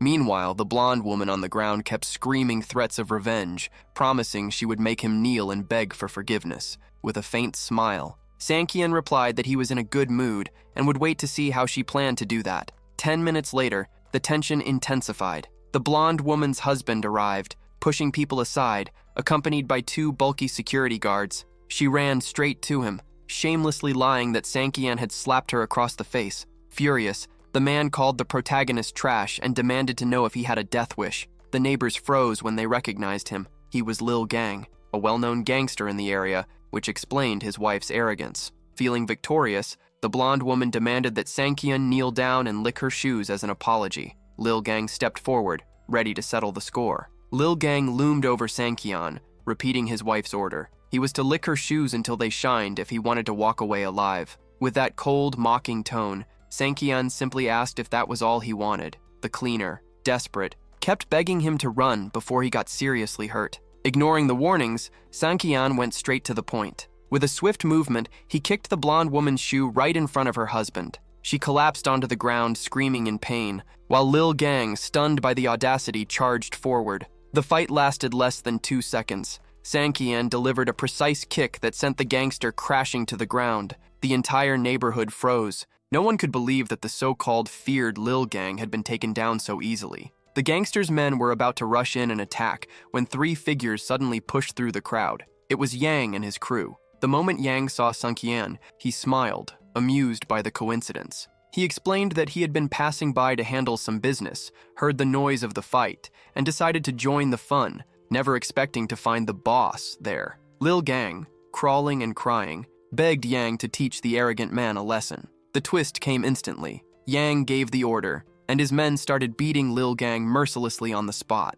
The gangster took blow after blow without understanding what was happening, screaming for forgiveness and asking what he had done wrong. Yang stepped closer and delivered the truth. Sankian was like a brother to him. Who did Lil Gang think he was to mess with someone of that level? With his face swollen and on his knees, the gangster crawled to Sankian's feet, begging for his life and swearing he had no idea about his connection with Yang. Calm and composed, Sankian turned to the cleaner and commented that his friends were far more efficient than that second-rate gang. He assured her that she no longer needed to fear anyone. The street turned into a public courtroom. With Lil Gang beaten and humiliated, the arrogant blonde woman completely lost her confidence. Desperate, she tried to maintain her lie, shouting that the cleaner was the only one to blame and that she herself was innocent. Sankian, with a gaze sharp enough to cut through the air, ordered her to be quiet and gave the worker space to speak. Without fear, the older woman revealed the truth. She had seen the blonde lady secretly bringing a young man into the house.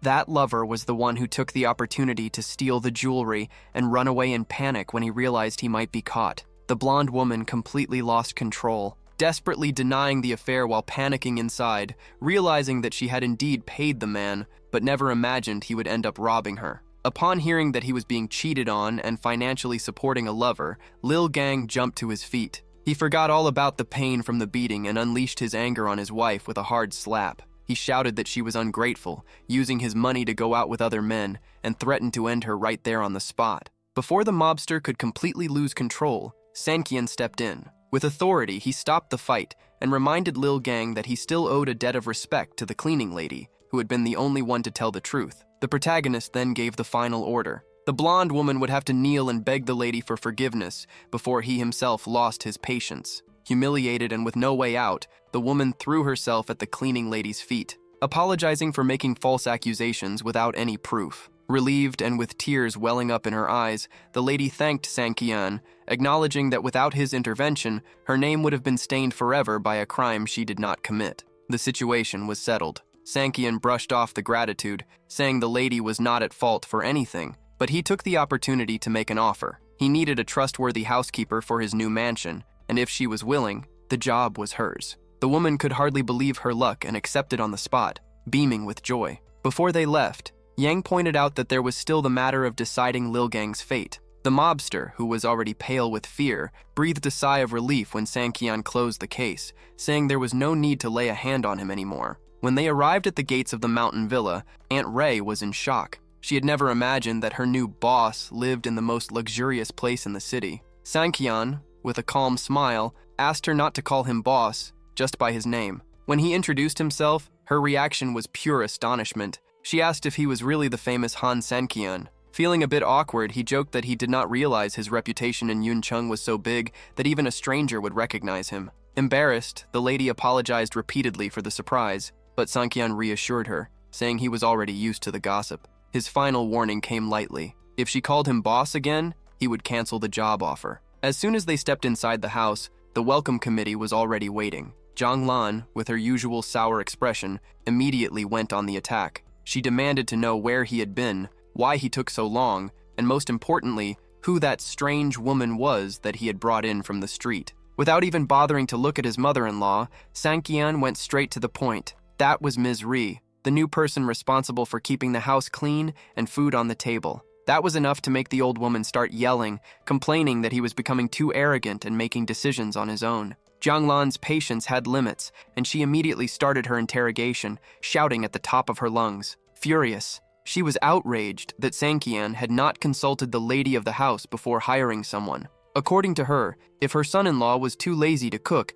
she could take over the kitchen herself, anything to avoid having a stranger walking around the house. Sankian, not wanting to waste his breath, simply agreed. He turned to Aunt Ray and explained that since his mother-in-law was so willing to cook, the housekeeper's duty would be only to keep the mansion spotless. The lady stood there confused, caught in the middle of the crossfire. Zhang Lan, dripping with spite, looked the employee up and down, questioning whether she even had the qualifications to eat food in the house of a lady like her. The financial interrogation came right after. The old woman demanded to know the salary amount and whether the family's money was being wasted on people like her. With a look that would make anyone back down, Sankian cut the conversation short. He guaranteed that she would not spend a single cent of her own money to pay the employee. Ignoring the grumbling, he led Aunt Ray to one of the guest rooms and announced that it would be her new bedroom. That was the spark for another outburst. Jiang Lan shouted that a maid should stay in the servants' quarters and that the guest room was far too luxurious. Sankian did not back down an inch. Looking straight at the housekeeper, he reaffirmed that he was the owner of that mansion and that as long as he was there, she would stay in that room. He made it clear, if anyone bothered her, she should call him immediately. As soon as Sankian left, the witch showed her claws. To mark her territory, Zhang Lan began spitting watermelon seeds all over the living room floor. In an authoritarian tone, she ordered Aunt Ray to clean the mess immediately, humiliating the woman by saying she must have had terrible luck in her past life to end up there. The final warning came with a threat. Any mistake, no matter how small, would be grounds for immediate dismissal. The Cold War inside the mountain villa was just beginning. The tension in the mansion only got worse. Furious over Sankian's boldness, Zhang Lan acted as if the property deed were in her name. Aunt Ray, trying to keep the peace, assured her that she would do her best and that the lady of the house could point out any dirt and it would be cleaned right away. That only gave the wicked woman another chance to show her arrogance, questioning whether the housekeeper was blind for not seeing the trash she herself had just thrown on the floor. Before leaving, she even threatened to cut the lady's salary in half if she found a single speck of dust when she returned. Far from home, the scene shifted. Jinglan was at the peak of her narcissism, showing off in front of her friends and being pampered for living in the mountain villa. With an air of superiority, she complained about the hard work of taking care of such a large mansion, shamelessly lying that she had hired a housekeeper and was paying 1,000 Ries per month out of her own pocket. While the group of ladies melted with envy, an imposing figure appeared on the horizon. A blonde woman, surrounded by an army of burly bodyguards, walked straight toward them. Jianglan's friends were stunned by such a display of wealth, commenting that this was the true level of luxury they dreamed of having. The surprise turned into panic when the stranger stopped right in front of them. With an icy stare, the blonde asked who among them was Jiang Lan. The moment the witch identified herself, the response came without warning, a sharp slap that left everyone frozen in shock. Dazed and unable to understand why she had just been attacked by a stranger, Jiang Lan tried to stammer out a question, but she was silenced by a second strike, even stronger, that sent her straight to the ground. Her friends watched everything, paralyzed with fear. The attacker, in a voice that allowed no argument, delivered the ultimatum. Her name was Shishu, and the message was simple. From now on, Zhang Lan needed to stay in her place and stop trying to stand out, or the consequences would be far worse. The public humiliation scene ended with a final warning. Shishu shouted that if Jiang Lan ever bothered the wrong people again, the regret would be bitter. As soon as the blonde woman and her army of bodyguards walked away, Jiang Lan's so-called friends started interrogating her, shocked by the violence. They questioned whether her family had gotten involved with people far too powerful, since that woman was clearly not someone ordinary. Foaming with rage and with her face still burning, the wicked woman muttered that if she ever got the chance, she would rip the attacker's jaw off with a counterattack. When she returned to the mansion, Jiang Lan unleashed all her hatred on the housekeeper.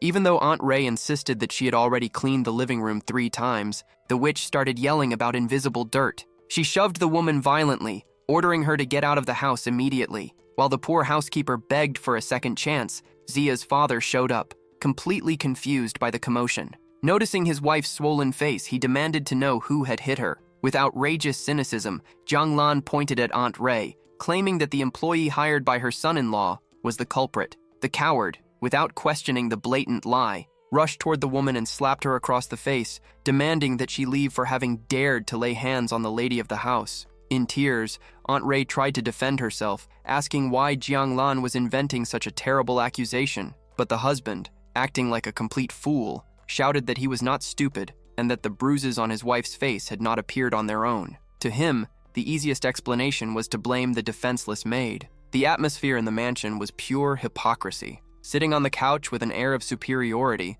the mother-in-law delivered her ultimatum. If the housekeeper could not handle the pressure, then she should leave, because nobody there needed her. To complete the humiliation, her husband shoved the woman hard, telling her to get out right away. Shaken, Aunt Ri simply apologized for the trouble and began gathering her belongings, while hearing the father-in-law grumble that it was outrageous for a maid to attack her employer. Sankian arrived with his wife and immediately sensed that something was wrong. When he saw his in-laws relaxing on the couch and Aunt Ri coming down the stairs with her bags and a marked face, he demanded an explanation. The father-in-law, trying to maintain the lie, claimed that the woman hired by Sankian was dangerous and had attacked the mother-in-law. The housekeeper, wanting to avoid further conflict, thanked Sankian for his help and said it would be better for her to leave, but he grabbed her arm. The protagonist was direct. If she did not tell the truth, he would not be able to protect her. He reminded her of the hardships she would face outside, unemployed and with a daughter to support, especially with a false accusation hanging over her head. Shaken, the woman gave in and revealed that she had nothing to do with it. When her employer arrived home that afternoon, her face was already like that. With an ironic smile, Sankian looked at his mother-in-law and solved the mystery out loud. He suggested that either she had hurt herself or she had been beaten by someone on the street and decided to blame an innocent person to avoid embarrassment. The old woman exploded with rage at his boldness. For the first time, Sankian lost his composure, shouted her name, and warned that his patience had reached its limit. The mother-in-law jumped to her feet, outraged at being called by her name and demanding the respect she had never given. In the middle of the chaos, Sankian's wife tried to figure out who had really hit her mother and why she was lying about the employee. Even the husband, seeing the situation closing in on them, began pressuring her to reveal who had truly left that mark on her face. The scene turned into a cheap theater performance. Realizing the lie was falling apart, the mother-in-law threw herself onto the couch and started throwing a tantrum, whining that her own husband preferred to believe a servant over her. Sankian did not fall for the drama and delivered checkmate. He announced that he would request the security camera footage from the condominium. There, the truth would be revealed, whether she had been hid inside the house or out on the street. Cornered by technology, she finally admitted that it was not Aunt Ri, but she kept up the act, asking whether her son-in-law was going to hit her too. The husband, who had just slapped the housekeeper for nothing, began stuttering, not knowing where to hide his shame. The old woman, still dripping with venom, provoked him further, asking whether he was man enough to go after the person who had really attacked her. Sankian completely lost his patience. With a shout that silenced the entire room, he ordered both of them to stop the theatrics and demanded that they apologize immediately to Aunt Ri. The mother-in-law tried to stand her ground, questioning whether he had no respect left for her, but his answer was blunt. Either she apologized, or she packed her bags and left his house at that very moment. Silence filled the room.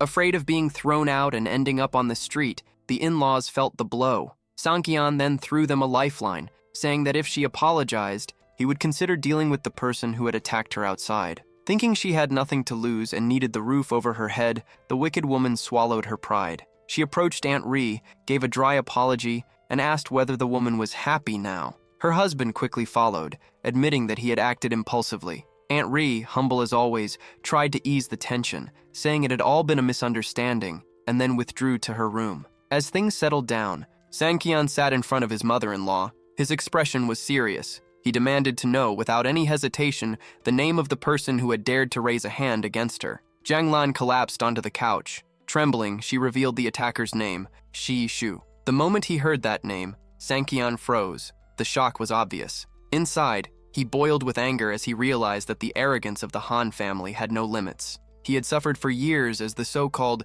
useless son-in-law of the Su family, and now that woman had appeared thinking he was still a failure who needed handouts or lessons. The mother-in-law, noticing his reaction, tried to bargain. She promised that if he managed to get revenge on the blonde woman, she would finally treat him with the respect he had never received. However, Sankian lowered his voice and delivered cold reality. This time, there was nothing he could do to help her. That was the trigger for the old woman to snap back to her usual self, insulting him as useless and saying he only bragged but disappeared when a real problem showed up. Sankian ignored the insults and explained how deep the situation really was. He revealed that Shishu never traveled alone. She was always escorted by 12 elite bodyguards, former Special Forces soldiers. No one in their right mind would go head-to-head with that kind of private army. The entire Su family turned pale. Xia, frightened, asked who that woman really was, and Sankian answered firmly, not even the most powerful figures in the city would dare cross her path. The father-in-law lost his temper with his wife,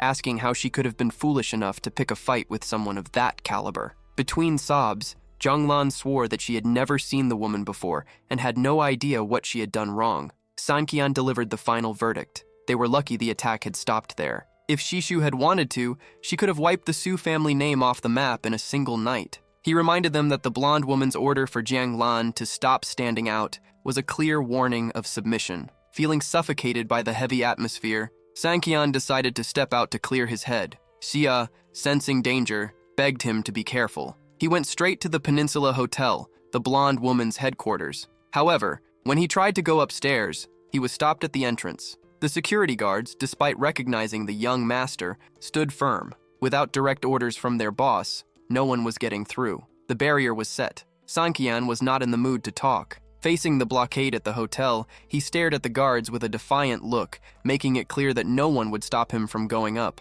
The guards, even reluctant because they knew the young master, warned that if he insisted, they would be forced to use force. That was the trigger. Sankian released all the fury he had built up over the years and challenged the brutes to a fight. What followed was a one-sided massacre. The guards, trained and experienced, charged forward while apologizing for the aggression, but they could not even touch the protagonist. With unbelievably fast movements, Sankian dodged their attacks and took down the first few with sharp counterstrikes. Panic spread through the rest of the group. They could not understand how the former useless member of the Han family was now knocking down elite fighters with a single punch. The private army rushed in together to try to restrain him, but Sankian swept through the hallway effortlessly, leaving a trail of unconscious guards before kicking open the door to the main suite. Inside, the reception was cynical. The woman, sitting calmly, commented that old man Yan had always praised Sankian's hidden talent. She admitted that she had her doubts, but after seeing him take down her personal guards alone, she was convinced the old man had been right all along. Without ceremony, Sankian sat down in front of her and demanded to know the reason behind the attack on Jianglan. The answer was direct. She knew that the mother-in-law constantly humiliated him, so she decided to teach the old woman a lesson she would never forget about her place. Sankian exploded. Furious, he made it clear that he did not want outside interference in his personal affairs and issued an ultimatum for her to stop creating problems. However, the woman pushed back with disdain. To her, no matter how much Sankian was improving, he would continue to be seen as a failure by that family unless he acted with real force. The conversation in the hotel escalated. She refused to back down, insisting that if Sankian was truly strong, he should show that power to the world and earn respect for real. In her view, keeping a low profile was a waste of time. Sankian, however, was not interested in the lecture at all. In a sharp tone, he fired back that he did not need her advice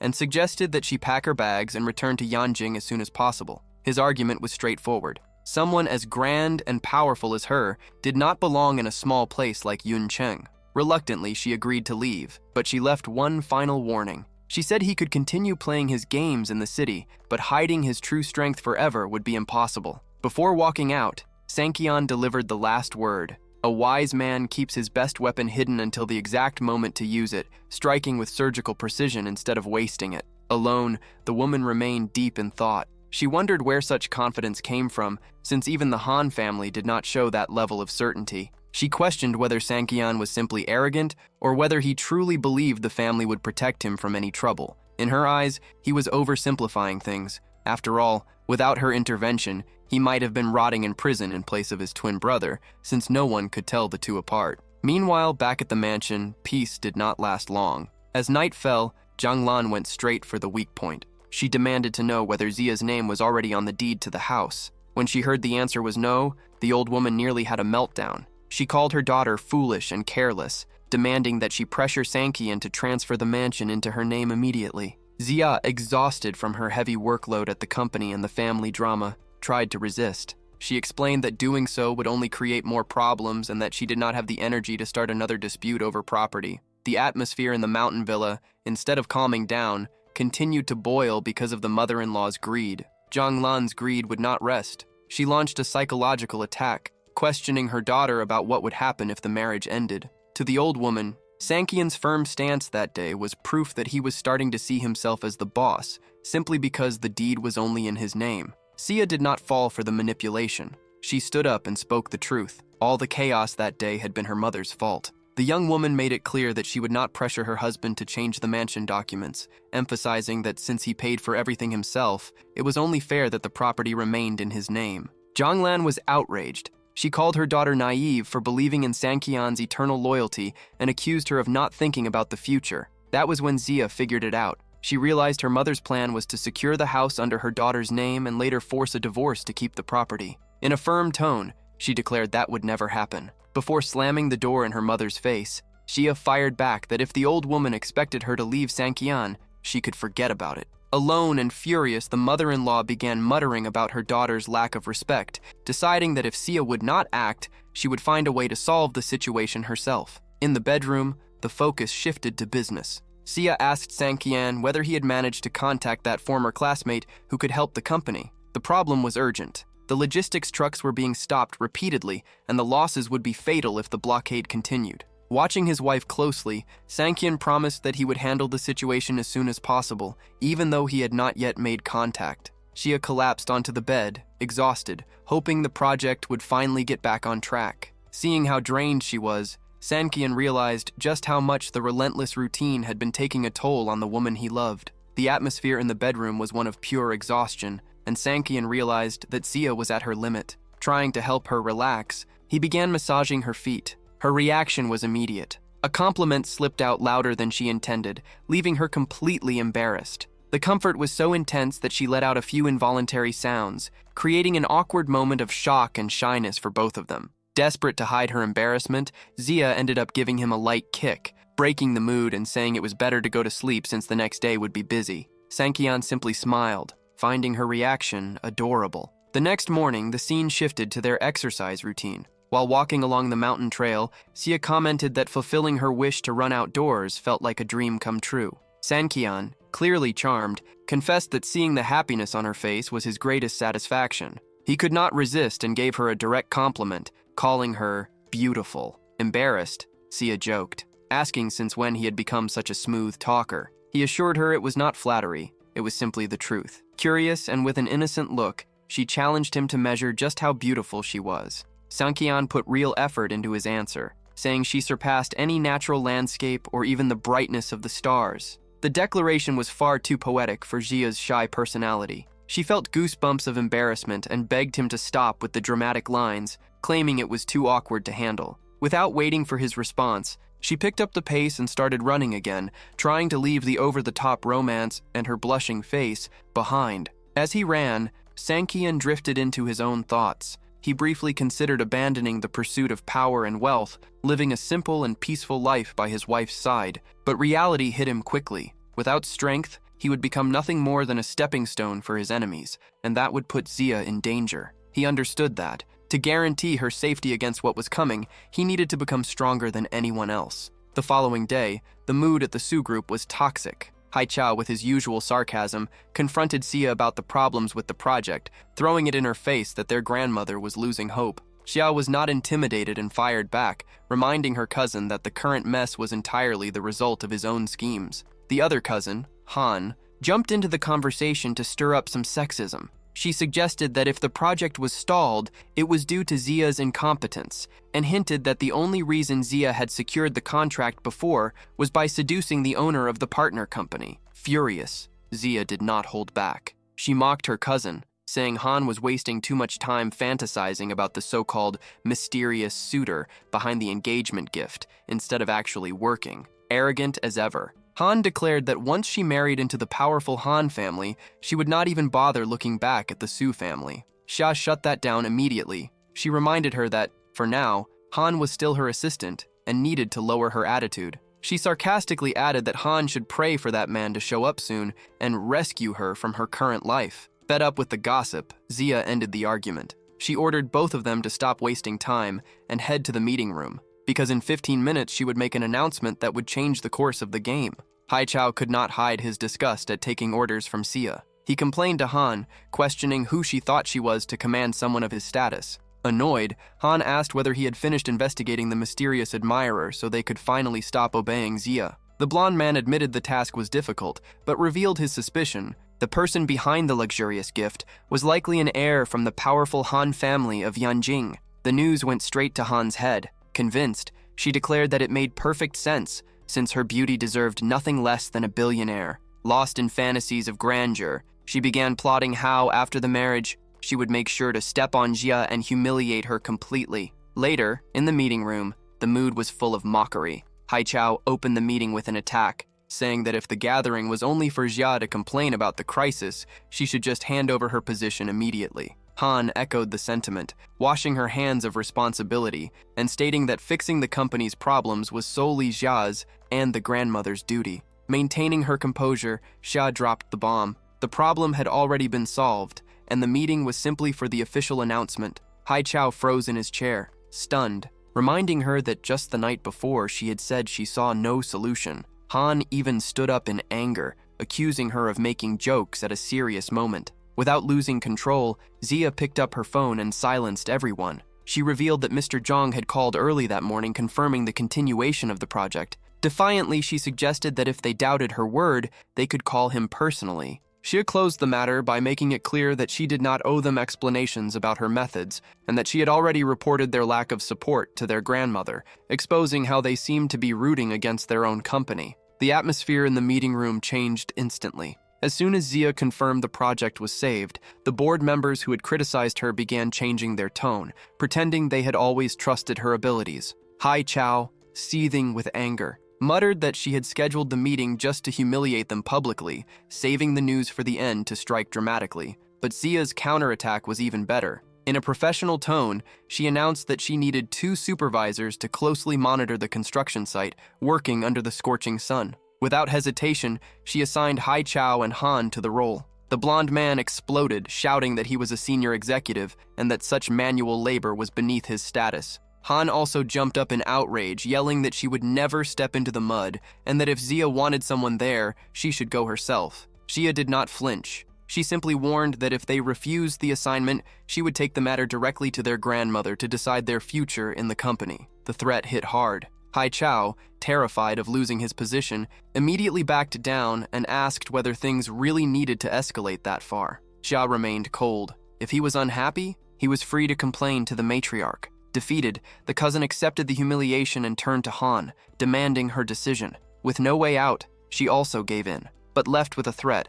telling Xia not to feel too victorious because the world always turns. With top-tier sarcasm, Xia replied that she would wait sitting down so she would not get tired, then ended the meeting with authority. Meanwhile, in another part of the city, the mood was much darker. At Zhang's mansion, a subordinate presented a briefcase containing 3 million in cash, preparing the group's next financial move. The tension at Yang's mansion rose sharply when a man arrived carrying a briefcase stuffed with $3 million. His objective was dirty. He wanted to pay to have the legs of the man who supposedly stole his wife broken. While the blonde man explained the details of his revenge plan, Sankian suddenly walked into the room, catching Yang completely off guard. The reception was fit for a king. Everyone present immediately bowed, greeting Sankian as he walked in calmly. The contractor, thinking he'd hit the jackpot, pointed at the protagonist and shouted that he was the target. He doubled down on the offer, saying the $3 million would be Yang's if he took care of it right there. Yang's response was ice cold. He called the blonde an idiot, told him to shut up, and to take that money elsewhere, making it crystal clear that no one would lay a finger on Sankian. The protagonist, with that chilling smirk, sat down and asked who exactly would end up with broken legs over that pittance. With a look that left no doubt, he indicated that the real culprit was right in front of them. Yang got the message immediately. Desperate to impress Sankian, he ordered his men to act. The blonde panicked, screaming that he'd paid a fortune to hit Sankian,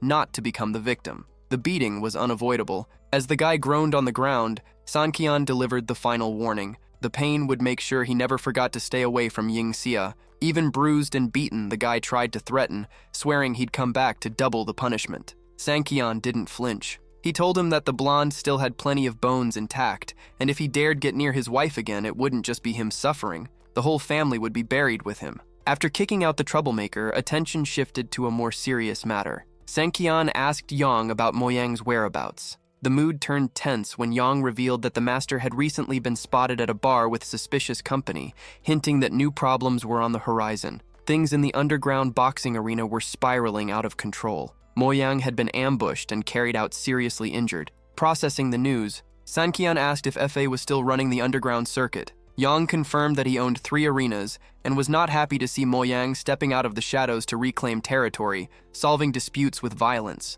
With unnerving calm, Sankian suggested that if that was the only problem, he could handle it himself. When Moyang appeared, still recovering, the protagonist got straight to the point, asking if he needed a right-hand man to storm the ring. The veteran, underestimating the Su family's son-in-law, asked if he could really hire real fighters, considering half his men were in the hospital and the losses were significant. Sankian smiled and offered himself as the master, promising his help would be free. Moyang laughed, mocking the young man's physique. He joked that Sankian's arms were too short for boxing and that the arena's brutes would shred him in seconds. Not losing his composure, Sankian stood up and issued an ultimatum. Since trust was zero, he'd take Moyang to the arena himself to show hands-on what he was capable of. Meanwhile, at Ifei's headquarters, the mood was one of early victory. The goons reported that Moyang's army had been decimated and that the city now belonged to them. Efe, with disdain, remarked that dinosaurs like Moyang didn't know when to retire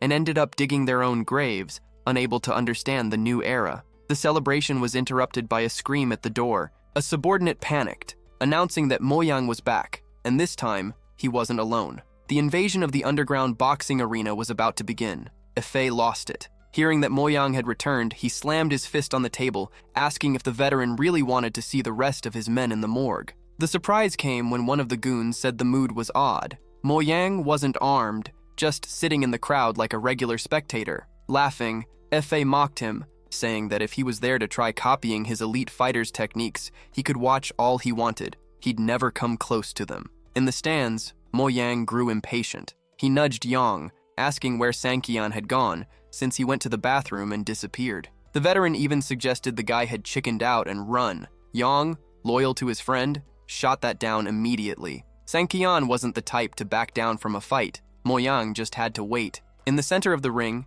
the announcer fired up the crowd. He announced a special challenge. Anyone brave enough could step up and test their skills against a professional boxer. To encourage volunteers, he promised the fighter would take it easy for safety. The crowd hesitated. No one in their right mind would face that wall of muscle with years of experience. Suddenly, a hand went up in the crowd. A masked man, completely disguised, accepted the challenge. The announcer called him to the stage, but shock spread as the stranger, instead of using the stairs, leapt over the ring's barriers with superhuman agility, landing as light as a feather. Even the master of ceremonies went pale. He whispered into the boxer's ear, warning that someone with that kind of explosiveness wasn't an amateur. The message was clear: stay sharp, because the masked man was a real threat. The tension in the ring thickened. The announcer, suspicious of the masked man's speed, ordered the boxer, "No mercy," because this guy clearly came to cause trouble. The brute didn't care, dismissing Sankian's physique and confident that one punch would send the chicken straight to the hospital. In the stands, Yang and Moyang watched closely. It didn't take long for Yang to realize who it was. He recognized the posture and fighting style. It was Sankian up there. Moyang, still skeptical, asked if the guy wasn't basically committing suicide facing a professional of that caliber. Inside the ropes, the boxer started mocking him, warning that his punches were lethal and that the masked man should have drafted a will. Sankian, annoyingly calm, cut him off and called the big guy to action, telling him to stop barking and start biting. Furious, the fighter charged with everything he had, throwing a punch that could have demolished a wall. Sankian's dodge was cinematic. He slipped the blow with absurd ease, hands behind his back, and countered with a strike that sent the giant flying to the other side of the ring. The impact left the gym in absolute silence. Nobody could understand how someone so skinny could generate that kind of raw power. Yang, even knowing his friend was something else, couldn't help but be shocked by the perfection,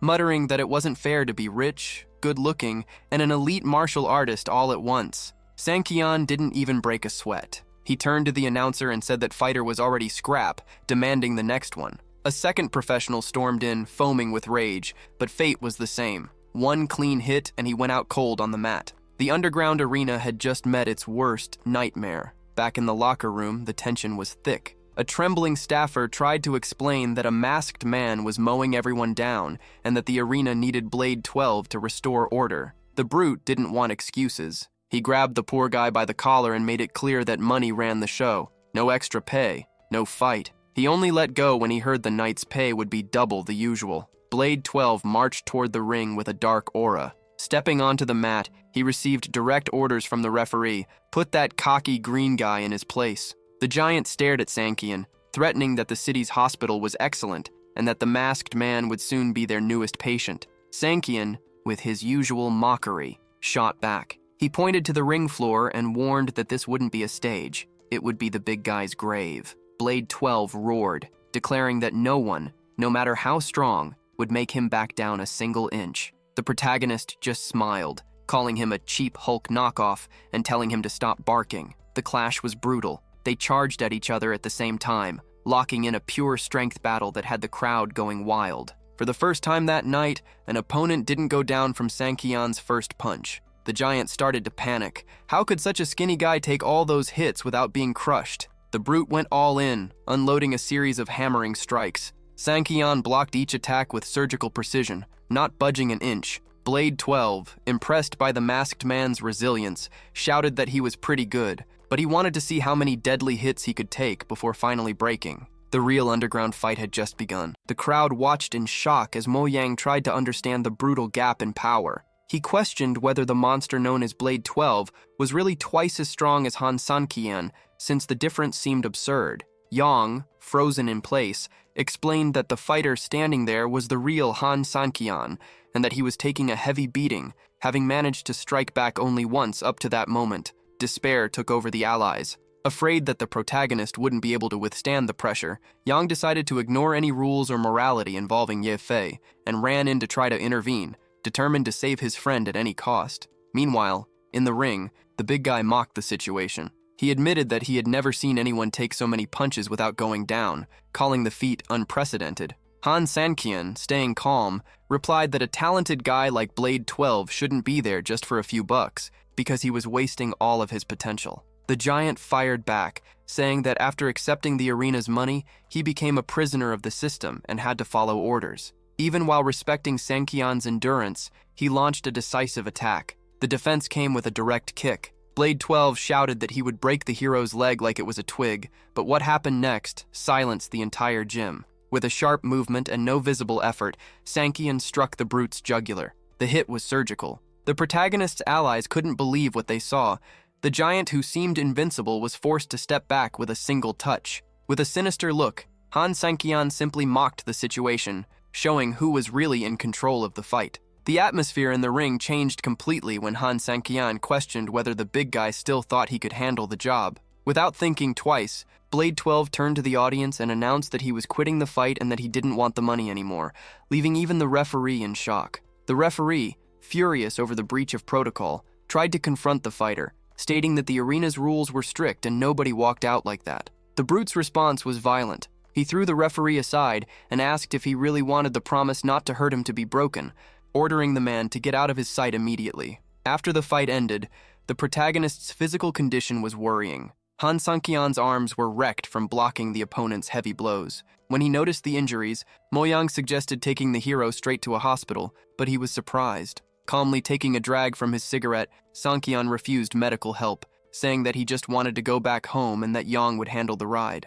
Mo-young still tried to argue, commenting that Blade 12 seemed like someone trustworthy, but that he clearly still had a thirst for battle. He questioned whether Han Sang-kyan didn't plan to finish that fight. With the sigh of someone who knew his own limits, the protagonist was honest. If the fight had continued at that pace, he would have ended up dying miserably. The revelation left everyone around speechless, while the hero simply stared at the horizon with an ironic smile on his face. Still with the cigarette in his mouth, the protagonist threw out a heavy jab of sarcasm, saying that Blade 12 would have ended the day physically disabled if the fight hadn't stopped right there. Later, already in the comfort of his home, reality hit. Han Sang-kyan grumbled to himself while feeling his body throbbing. The opponent really was an anomaly with snake-like skin and bones of steel, leaving the hero's hands completely destroyed. When he walked into the bedroom, he looked confused after realizing that his faithful mattress on the floor had disappeared. Anishi, seeing her husband's confusion, explained that a promise is a promise.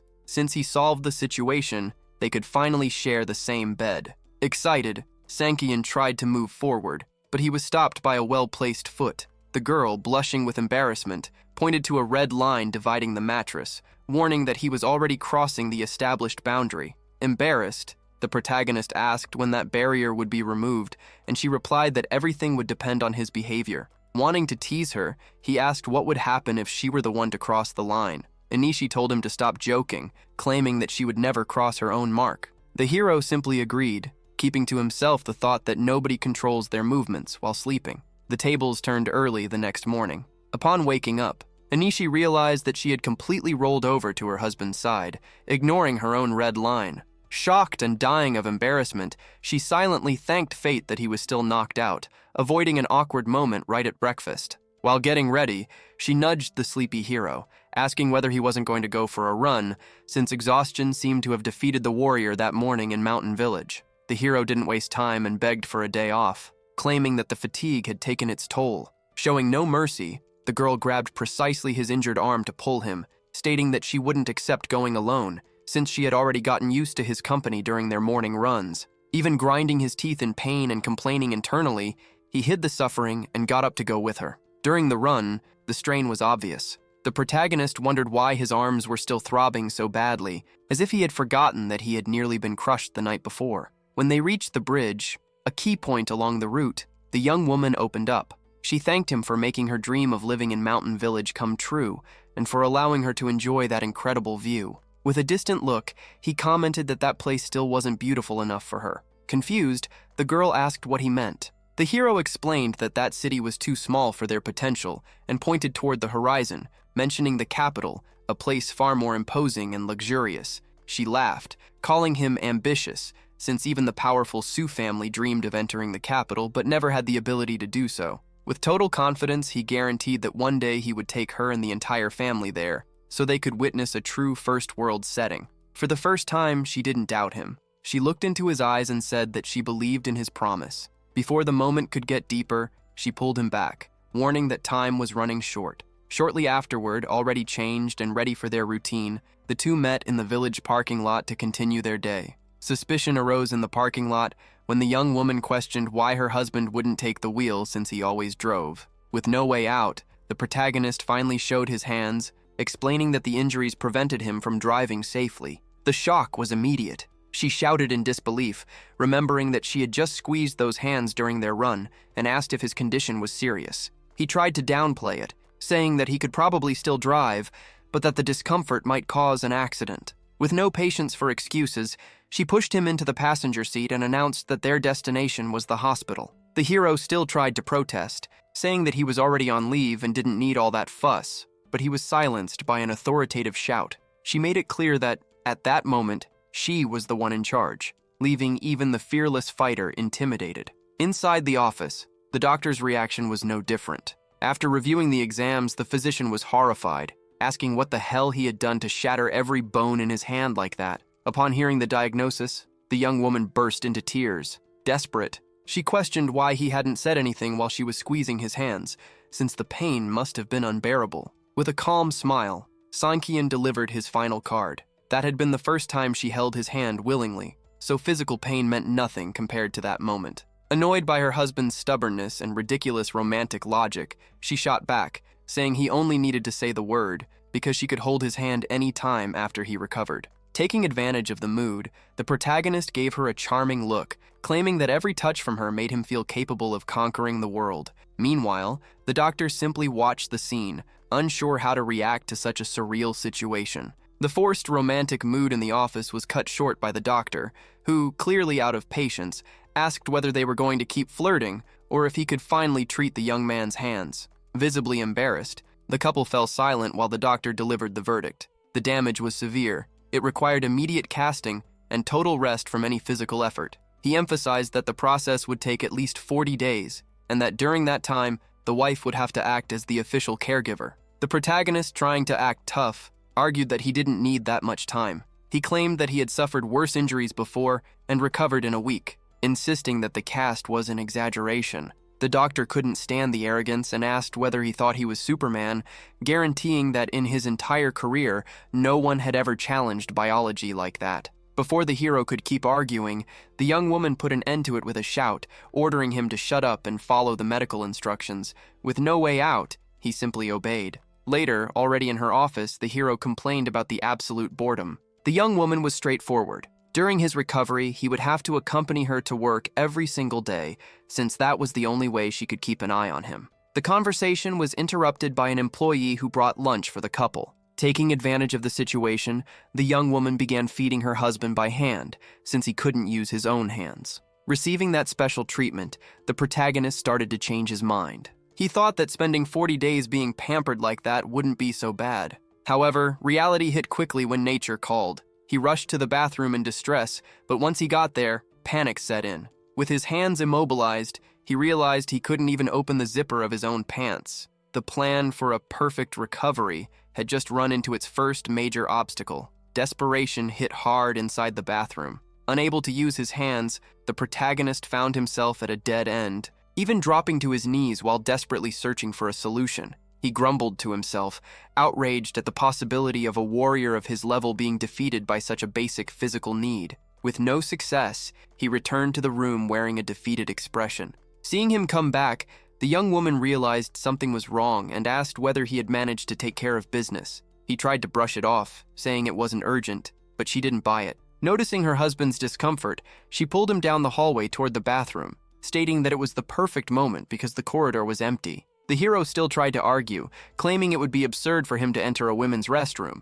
but he was silenced when she asked whether he preferred to keep suffering. With no defense left, he was guided inside. That was when it finally hit him. She was there to provide full assistance for the mission. The man who always had an answer ready and total control of the situation was left completely speechless. The scene was marked by overwhelming embarrassment on both sides, with her providing the necessary help while carefully avoiding direct eye contact. After the awkward moment passed, the setting shifted to the Su family's meeting room. Standing before the matriarch, the young woman presented a bold condition that left the atmosphere tense. Ignoring the hateful stares from Su Haichao, she announced that from that moment on, she would take full control of the finances of all the companies in the group. The statement caused immediate outrage. Haichao and his father began shouting, calling her greedy, and sarcastically suggesting that she might as well take control of everything since she had clearly lost her mind. They never expected that woman, once submissive, to display such ambition and authority in front of the entire family. The tension in the meeting grew heavier when the relatives accused the young woman of trying to stage a takeover to dominate everything. Irritated, she fired back at Haichao's criticism, asking how he had the nerve to talk about greed when she had never spent a single cent beyond what was necessary. She went even further and laid the truth on the table. He was the one who had spent years siphoning company funds for his own benefit. The argument was about to spiral out of control when the matriarch stepped in. demanding silence. She focused on what truly mattered and asked whether her granddaughter would be able to secure the loan the company desperately needed. Hai Chao started laughing, saying that even if she managed to get $1 or $2 million, it wouldn't change anything, and that the whole thing was nothing more than a strategy to seize power. Ignoring the noise, the elderly woman insisted on the question about how much money she could bring in. That was when Han Sang-kyan decided to speak up and dropped a bomb that froze the entire room.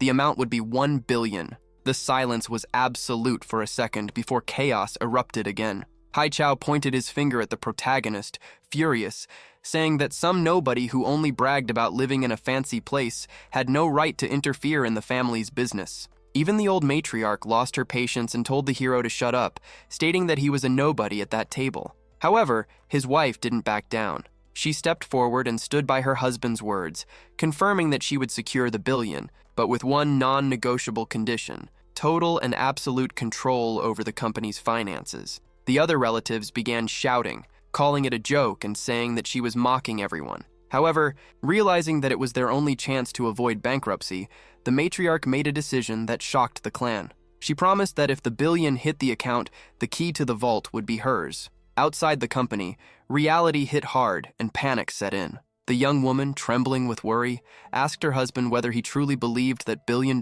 would just fall from the sky. To make matters worse, her mother-in-law showed up yelling, attacking the protagonist. She screamed that if the plan failed, they would lose the mansion on the mountain, accusing him of being a dangerous liar who had no understanding of the value of money. Inside the car, maintaining an irritating calm, Han Sang-kyan simply asked her to relax, guaranteeing with total confidence that everything would work out. Meanwhile, at the bank, an employee brought the Su family's proposal to the president of the institution, mentioning that the request came from a very special client. The banker, acting arrogantly, dismissed it immediately. Upon learning that it involved the group responsible for the real estate project, he ordered them to say that he had disappeared, calling the Su family worms who didn't deserve his time. The situation changed completely when the employee, clearly intimidated, delivered the final warning. If the loan were denied, the mysterious client would immediately withdraw all of his assets from that bank. The president still tried to brush it off,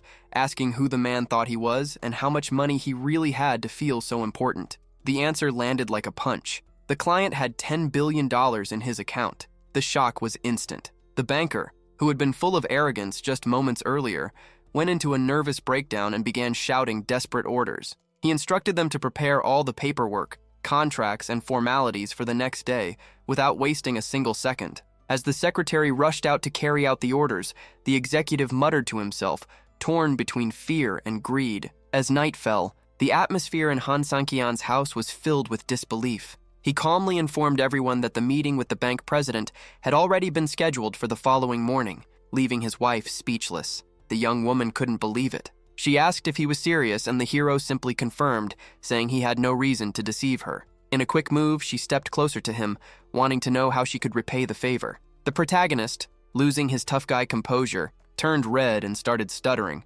trying to brush it off by saying that since they were married, he didn't need any reward to help her. His reaction irritated the young woman. She slapped him, calling him an idiot while grumbling internally. Deep down, she had expected him to show a little more initiative and make some bold demand. She turned her back, furious, wondering how long that fool would keep respecting the invisible barrier between them, considering they had been married for more than 3 years. Meanwhile, Sang-kyan was overthinking, trying to figure out why she suddenly got angry, eventually concluding that women were the greatest mystery in the universe. The next day, the setting shifted to the office. While waiting for the meeting time, the young woman fed her husband by hand, ignoring her mother's presence. The mother-in-law, watching the affection between the two, was nearly exploding with anger. Being as intrusive as ever, the older woman snapped that if he was that disabled, he should have stayed locked at home instead of going out. Without backing down, the daughter immediately defended the hero, making it clear that he needed to accompany her because no one would take care of him if he stayed alone.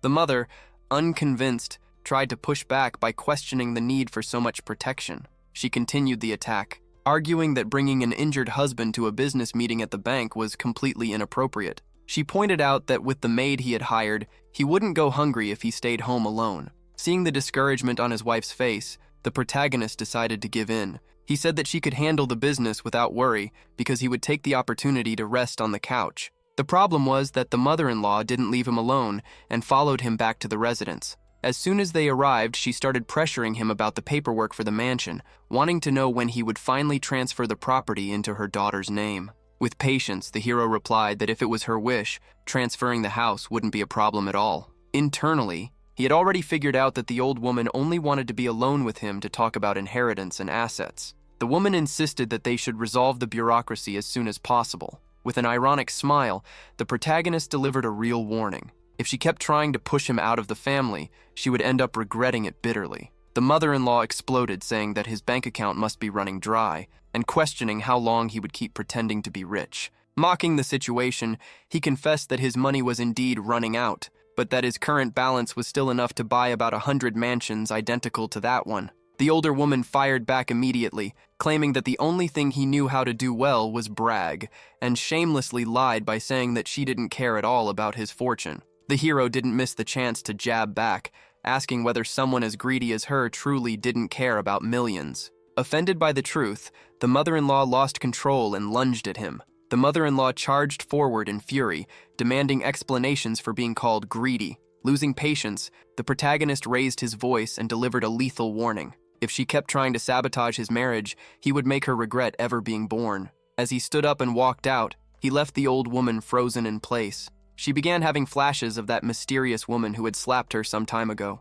remembering that the threat had been delivered with the exact same words, tone, and look. For a second, she found the coincidence bizarre, but quickly dismissed the idea, believing it was impossible for a failure like him to be connected to someone so powerful. In her twisted mind, she swore that as soon as the mansion deed was in her daughter's name, she would kick the young man out for good. While the tension grew heavy in the villa, the young woman was already at the bank. The president and his assistant found it strange that she had arrived alone, but she stood her ground, stating that, as the new manager of the project in the west side of the city, she spoke on behalf of the entire company. The banker, trying to maintain his composure, commented that she must know no other bank was willing to grant credit to the Su family at that moment. With determination, she pushed back, saying that their ability to repay was real and that the value of the project spoke for itself. The man pretended to give in, claiming that lending $1 billion was an enormous risk, but that he would do it only to maintain a good relationship with her friend, who had arranged everything. He also showed great interest in meeting this influential figure in person. The young woman agreed immediately, while realization slowly hit her. Since Han Sang-kyan had scheduled the meeting, he was the powerful friend pulling the strings behind the scenes. She was stunned as she began to grasp the level of influence her husband had been hiding. Su Yingxia's mind was racing. The amount of 1 billion Ries sounded unbelievable, but the weight of Han Sang-kyan's name in the market was a crushing reality. She realized that ever since that incident at the restaurant, the man living by her side was not just an ordinary face. He had been carrying an entire chessboard under his sleeve. Curious, she confronted the bank president. The question was direct. Did Sang-kyan's reputation really back that fortune? The veteran simply smiled. To him, 1 billion was a small sum, but the secret was not his to share. If Yingxia wanted the raw truth, she would have to get it from her own husband, because the bank was forbidden from saying a word. With the loan contract signed, she left the room,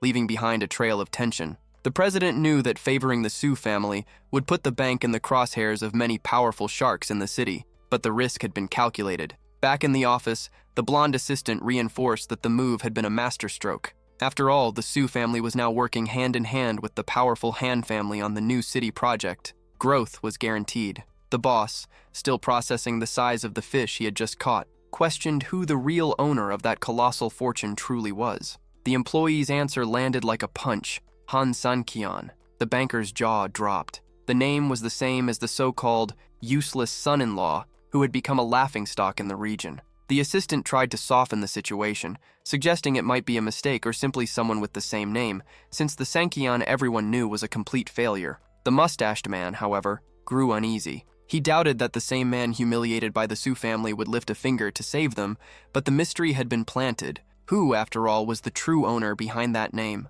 The idea of Han Sang-kyan saving the Su family seemed absurd.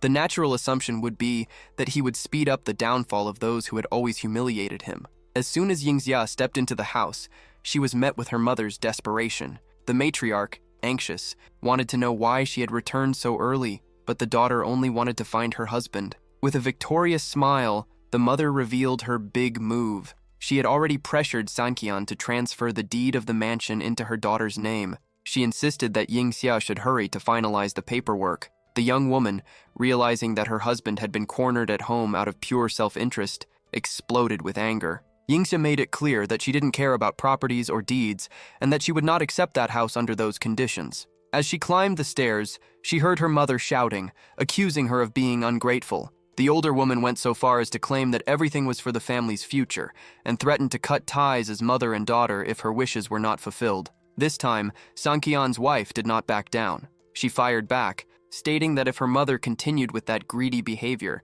she would be the one forced to leave the house. The shock was so intense that the woman lost her breath, left speechless by her daughter's firm stance. In the bedroom, Yingxia found Sankian relaxing. He immediately asked how the meeting at the bank had gone, but her priority was something else. She wanted to know how much her mother had bothered him. With an irritating calm, he downplayed the situation, saying everything was fine and that she only wanted the villa transferred into his wife's name. His calmness only increased Yingxia's distress. Through tears, she asked whether he was blind or truly didn't understand the hidden intentions behind all that pressure. She couldn't accept that he allowed himself to be manipulated so passively. Yingxia couldn't stomach her husband's passivity in the face of her mother's schemes. But Sanqian responded with precision. He knew exactly what his mother-in-law intended, yet he emphasized that the final decision would always belong to his wife. He admitted that he didn't trust Jiang Lan's intentions, but then asked a question that shifted the mood entirely. Couldn't he trust Yingxia herself? Before any logical explanation could follow, the young woman took an unexpected action. She stepped closer and sealed the protagonist's lips with a kiss that left him completely stunned. The man who usually faced any problem head-on became totally disoriented, stuttering and asking for a moment to process what had just happened. Still blushing with embarrassment, Yingxia quickly changed the subject to focus on business. She revealed that the loan had been approved and that the banker had confessed that Sanqian's name was the guarantee behind the 1 billion raise. Curious, she asked whether he truly carried that much weight in the market. In a smooth move, he answered with charm. Her kiss was worth far more than any billion. Even slightly flustered by the flirtation, she delivered the message. The bank president demanded a meeting with the man behind such prestige. Sanqian accepted the invitation, understanding that for the Su family to truly grow, alliances at the top were essential. But Yingxia didn't let the gentle talk slide and demanded the real answer about his fortune.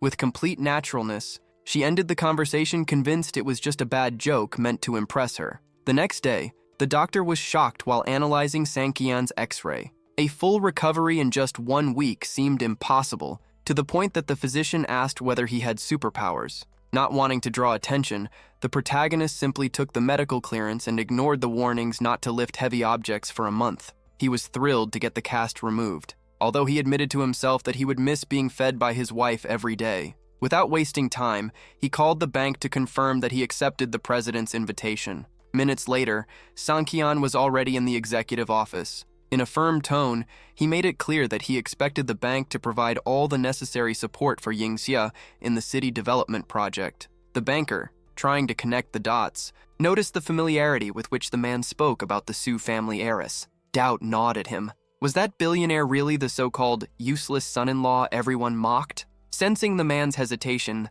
Sanqian was direct and confirmed his identity as the Su family's son-in-law, warning that beyond that, he would reveal nothing more. The president and his assistant were left speechless. They couldn't understand how someone with a 10-digit fortune could accept being humiliated and trampled by a middle-class family. The protagonist simply smiled, keeping the mystery around his true motives. Sanqian got straight to the point. The banker should focus only on supporting Yingxia, and in return, he would earn the gratitude and a future favor from a man capable of moving mountains. The president, feeling the weight of that promise, guaranteed that he would do the impossible for the young woman. Sanqian also didn't forget the blonde employee, praising her efficiency and deciding purely on a whim that she would manage his new investments. Flattered and nervous, the assistant presented the market options. After a quick glance, Sanqian chose a 100 million fund as casually as if he were buying bread. The amount left both professionals in shock, but the protagonist didn't even wait for their reaction to settle.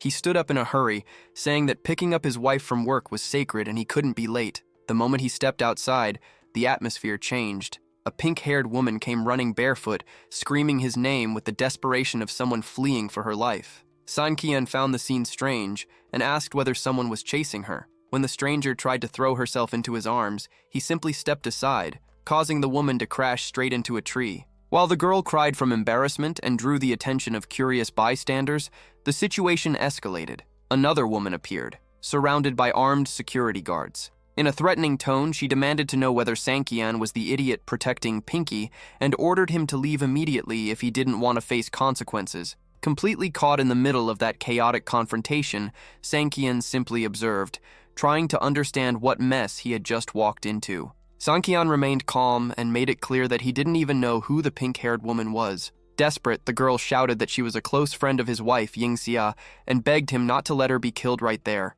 The blonde woman leading the guards, losing patience, gave him an ultimatum. If he had nothing to do with the situation, he should step aside and stop interfering. The protagonist, who never backs down from threats, asked what would happen if he decided not to move. The answer was blunt, a one-way trip to the hospital. On their boss's command, the burly guards advanced, mocking Sanqian's physique and saying he wouldn't even be able to defend himself, let alone protect someone else. Even Pinky, seeing the danger, was already apologizing and promising to pay for the best doctor to treat the injuries he was certain to suffer. Sanqian, however, remained silent with the confidence of someone who knew exactly what he was doing. He simply told the girl to hide and warned that the ones needing urgent medical care would be the thugs. When the first guard launched his attack, the protagonist moved like lightning. With precise dodges and brutal counterattacks, he knocked them down one by one without the slightest effort. Yingxia's friend stood there in disbelief, wondering where all that combat skill came from,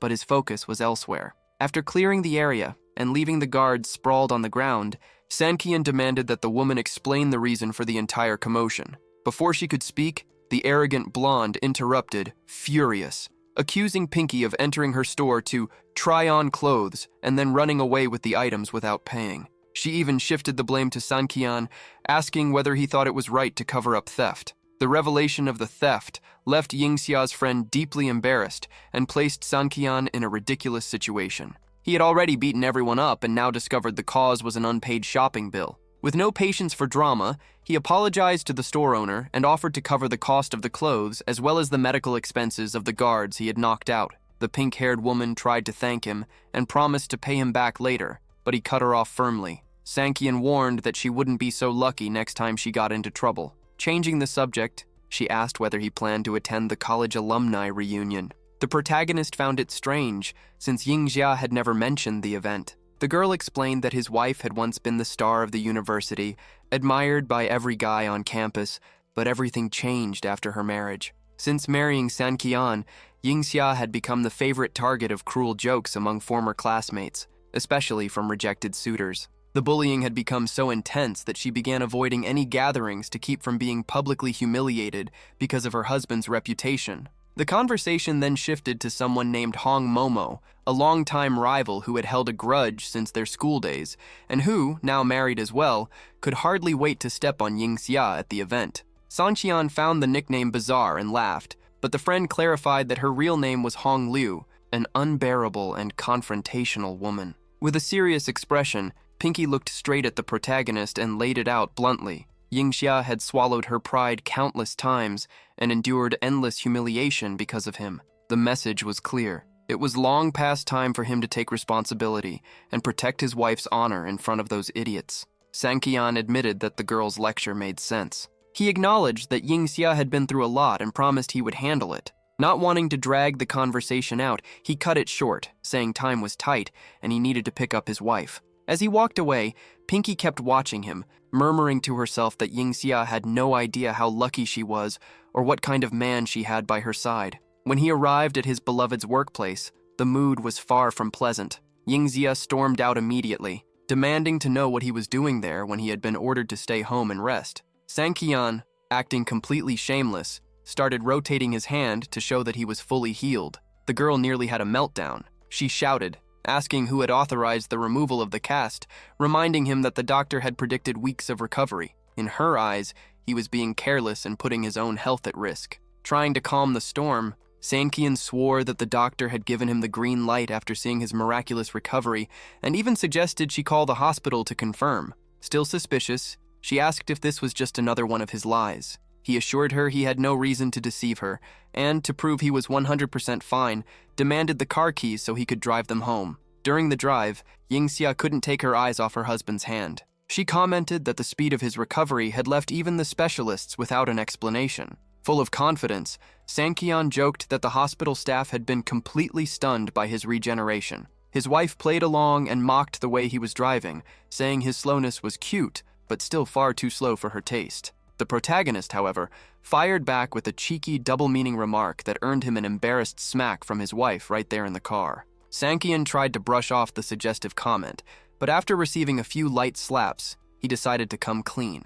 He explained that after leaving the hospital, he had run into Lin Guyao. Yingxia's expression darkened instantly, remembering that this friend hadn't shown up in ages, and she demanded to know what the woman wanted with her husband. Awkwardly, he explained the situation. The girl had skipped out on paying at a clothing store and was being chased by security guards in the middle of the street. Sankian admitted that he got caught in the middle of the fight and knocked the guards out to resolve the problem. Yingxia reacted immediately. She grabbed his ear and scolded him, forbidding her husband from going around hitting people without permission, afraid he might get hurt. Surrendering, he joked that from now on, he would only fight people she told him to fight. Seizing the opportunity, Sankian mentioned the invitation to the class reunion. Yingxia shut the topic down right away, saying she wouldn't waste her time on that nonsense. The protagonist revealed that he had already promised Lin Guyao that the two of them would attend, which instantly sparked jealousy in his wife. Irritated, she suggested he go alone and even hold hands with that so-called friend, since Yahello had always flirted with him. Faced with his wife's deadly glare, Sankian firmly stated that he was a married and faithful man. The atmosphere grew heavy when Yingxia sadly confessed that she avoided the event because she knew she was the butt of jokes among her former classmates. That was when Sankian's tone changed. He declared that this was exactly the reason they needed to show up at the party. Sankian refused to accept her refusal. He reminded her that she was now the central figure in the city project and lived in the most prestigious area of the region. Nobody had the right to laugh at a woman in that position. Even so, insecurity still weighed on her, and she tried to come up with one last excuse, but her husband stood firm. There would be no argument. The only condition was that she would never treat him like a useless man again, because he would no longer tolerate that kind of disrespect from anyone. Seeing the seriousness and commanding presence of her husband, Yingxia backed down. With her face flushed, she promised she would never repeat the mistakes of the past, and that she regretted every humiliation he had endured. With the agreement sealed, Sankian smiled and confirmed their attendance. He had never gone to an event like that before, and was eager to see the look on those jerks' faces when they realized who Yingxia had become.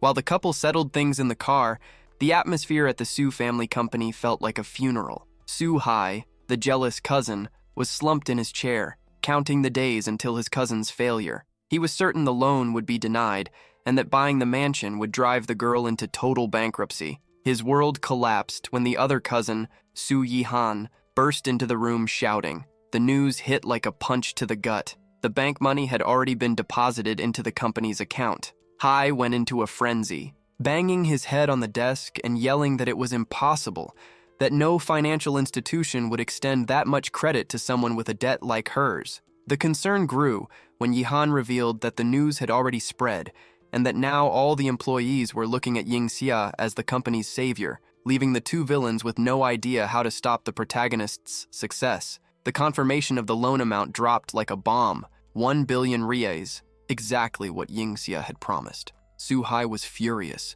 unable to accept that the cousin he despised so much had achieved the impossible. His jealousy was so intense that he couldn't even see that her success would also save his own finances. Disoriented, Hai considered going to the finance department to check the numbers with his own eyes, but Su Yihan stopped him. She warned that there was no time for investigations, because the family matriarch had called an emergency meeting with all members. The tension was overwhelming. A sudden summons like that was never about trivial matters. In the auditorium, the grandmother didn't hide her satisfaction. She officially announced that the billion-dollar investment had pulled the company out of the hole and, keeping her word, declared that Yingxia would now take sole control of all the group's finances. As the news went down bitterly for the opposition, Hai panicked, imagining that the old woman's next step would be to hand the presidency to his rival on a silver platter. Hai's father couldn't hold back and interrupted the announcement, pleading with the matriarch not to make hasty decisions. He argued that the future of the company was sacred and that power could not be handed over to outsiders, a clear jab at Yingxia's side of the family. Hai backed him up, trying to convince his grandmother that leadership should remain in trustworthy hands. However, the elderly woman had a card up her sleeve. She stated that Yingxia's workload was now too heavy for one person alone, and that she would need someone to share the burden. Before the tension could escalate further, she revealed the surprise. To balance the situation, Su Hai would be appointed the company's new vice president. The blonde man, who had been expecting total defeat, was left frozen by the unexpected twist. Grandma dropped the bomb. Su Hai would be the new vice president to help Yingxia with the city project. The blonde guy, who definitely didn't see that coming, almost did a backflip out of excitement. He thanked her on the spot, already plotting that he now had half the company's power in his hands and could go head-to-head with his cousin. Yingxia saw through the move instantly. She realized that no matter how many billions she brought to the table, the matriarch would never fully trust her. The old woman was simply using the girl while keeping her favorite grandson as a watchdog. The frustration was huge, but the protagonist was already used to the family's favoritism. Before leaving, the elderly woman reinforced that the two of them should work together and that any problems should be brought directly to her. She dumped the responsibility in their hands to decide the next steps and walked out of the room. As soon as the door closed, Su Hai started mocking her. He rubbed it in Yingxia's face that no matter how hard she tried, in Grandma's eyes he would always be superior. But the response came like a punch. The girl slammed her hand on the table and warned that from that very second on, she would review every single cent in the accounts. If Hai spent even $1 out of place, he would have to answer directly to her. She walked out of the room, leaving the atmosphere tense. Hai's father, however, downplayed the threat. He laughed at the situation, saying that even Grandma didn't care about those details and that Yingxia was delusional if she thought anyone would take her seriously. In his view, with his son in the vice director position,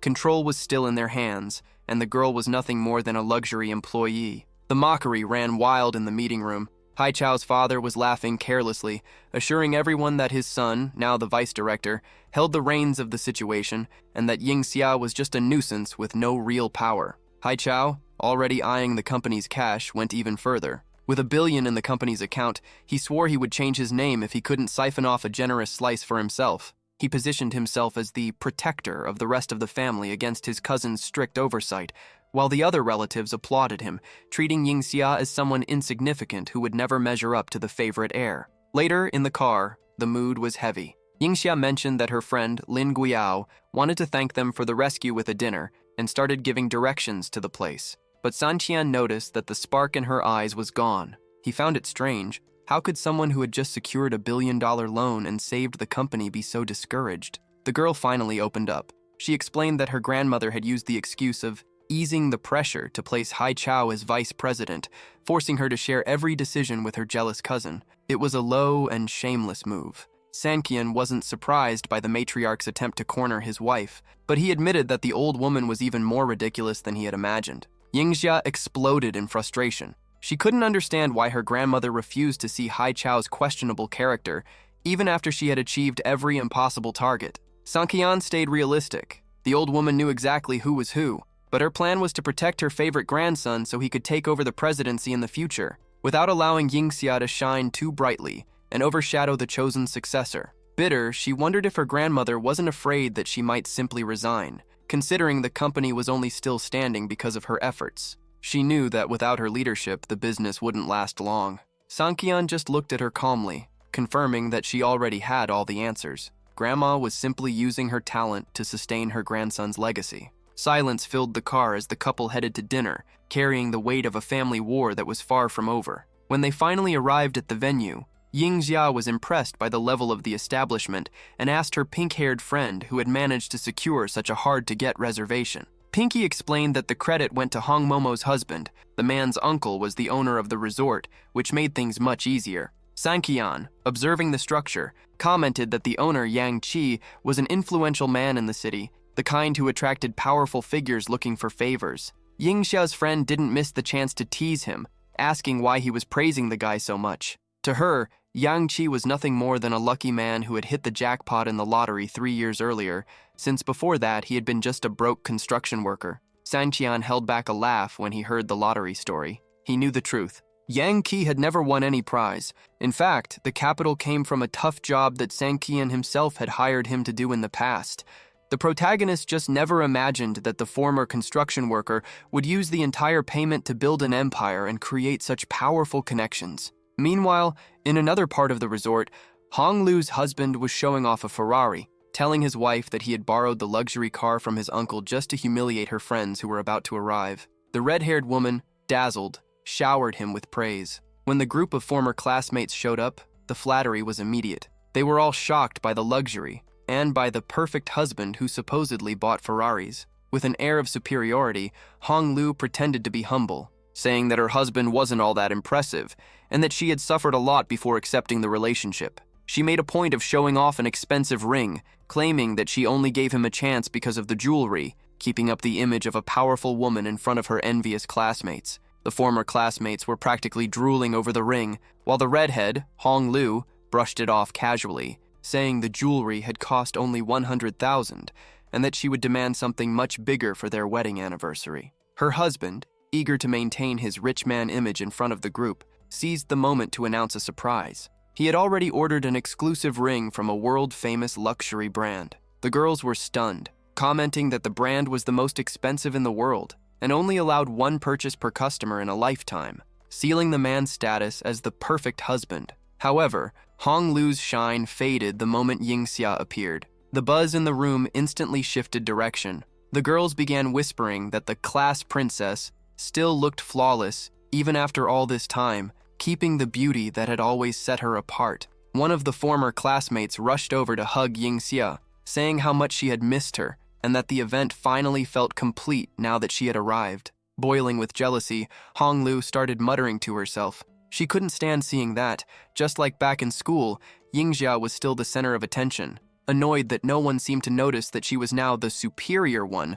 the villain decided to strike. She approached Yingxia with a fake smile, commenting that the men in the room could barely hide their desire to kiss her. But the provocation quickly escalated. With a look of disgust, the redhead asked what that awful smell was that Yingxia was giving off, hinting that her rival must be wearing some cheap perfume, or that the odor came from something even worse. Yingxia kept her composure, her eyes filled with quiet disdain, but Pinky exploded. She shouted that her friend didn't need charity and that the villain could keep that trash to herself. Hong Lu fired back by humiliating Pinky, showing off her outrageously expensive handbag and pointing toward the Ferrari she had received from Yang Wei, questioning why someone who drove a supercar would ever use something ordinary. The perfect fiancé tried to play humble, wrapping his arm around the redhead and asking her not to be so cruel to people who didn't share their financial status. In the middle of the chaos, Lin Guiyao noticed something strange. She realized that Yang Wei's suit looked identical to the one worn by the mysterious pianist in the viral video. The question hung in the air. Was it just a coincidence, or was the big shot trying to copy the style of someone far superior? Ignoring the passive-aggressive remarks, Yingxia officially introduced San Qian to the group. The protagonist kept his charismatic smile, calmly observing every face in the room. The former classmates experienced a mental short-circuit. They couldn't understand how the biggest loser in the city could be so handsome and carry himself with such presence, concluding that he must be spending all of his wife's money on his appearance. Yang Wei, eager to mark his territory, mocked Sanqian's quiet posture and burst into laughter, treating the young man's presence as the biggest joke of the night. Sanqian didn't let it slide and delivered a direct checkmate to Yang Wei's ego. With total calm, he asked whether the man's uncle hadn't given him strict orders to stop trying so hard to attract attention. The comment hit a nerve, but the rich kid tried to recover with a forced smile, saying he never expected a useless man to know his uncle. He added that someone of his high status had no reason to be discreet.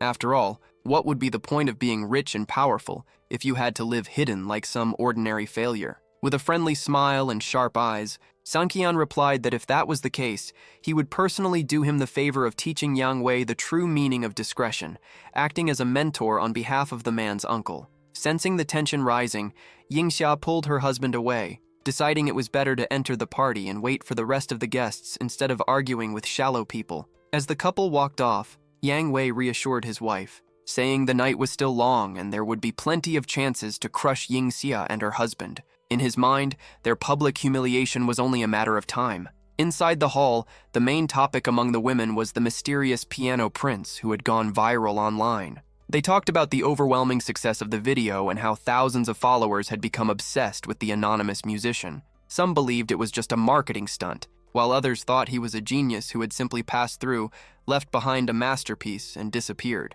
Hearing the chatter and knowing the truth, Lin Guiyao moved closer to Sanqian and made a suggestion. Why didn't he step onto the stage right now and show everyone who truly owned that talent? Lin Guiyao was excited. She pushed Sanqian to get on stage and deliver a performance, revealing to everyone that the so-called piano prince was actually Yingxia's husband. In her eyes, it would be the final move to silence the jealous crowd. However, the protagonist refused immediately, making it clear that his only intention there was to relax and enjoy the party without any spotlight. Frustrated by his calm attitude, the friend questioned how he could just stand there while Hong Lu trampled on his wife's reputation. But the situation shifted when Yang Wei confidently walked toward the piano. The murmuring started at once. The guests began to believe he was the mysterious musician from the internet, the god who had enchanted everyone. The flattery directed at Hong Lu was immediate. The former classmates, amazed, asked whether her husband was truly the legendary pianist who had gone viral. Seeing a golden opportunity, the villain didn't hesitate to lie. She claimed that Yang Wei had practiced since childhood and that on the day of the video at the mall, he simply couldn't resist the urge to play, never imagining he would gain so much fame.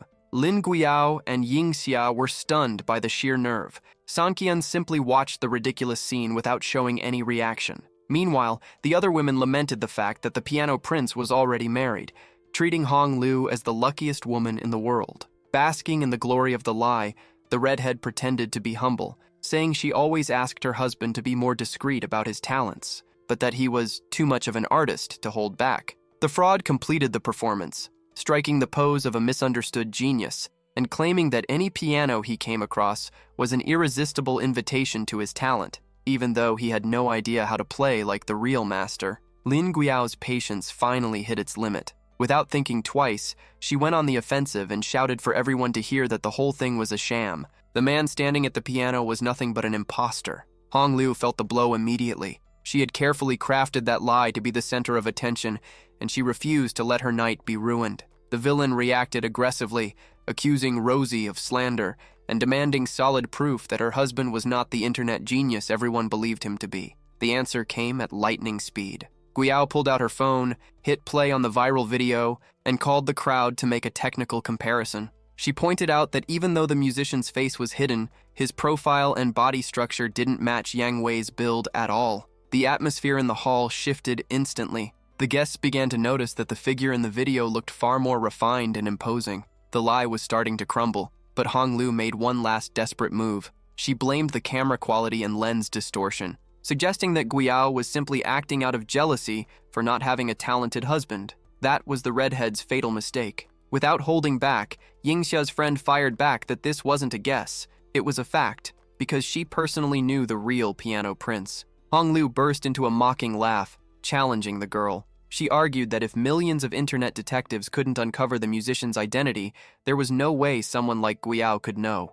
The challenge was set. The villain demanded that the real master be revealed right then and there, confident she would win the bluff. The pressure in the hall intensified when other guests sided with Hong Lu. They accused Rosie of being blinded by envy, arguing that if wealthy tycoons and online investigators couldn't find the musician, an ordinary girl would never have that information. The insults turned personal. Hong Lu mocked Guiyao's loyalty, calling her a lapdog who had defended Yingxia for free for years. Yingxia couldn't tolerate the insults against her friend. She snapped, pointing her finger at her rival and making it clear that Guiyao was like a sister to her and that she would never allow anyone to insult her honor. In the middle of the chaos, Rosie, determined to end the farce once and for all, gave the final order. She called on Sanqian to step onto the stage and prove who the real genius truly was. Hong Lu's laughter echoed throughout the resort. To her, the idea that the Su family's so-called useless son-in-law could be the internet idol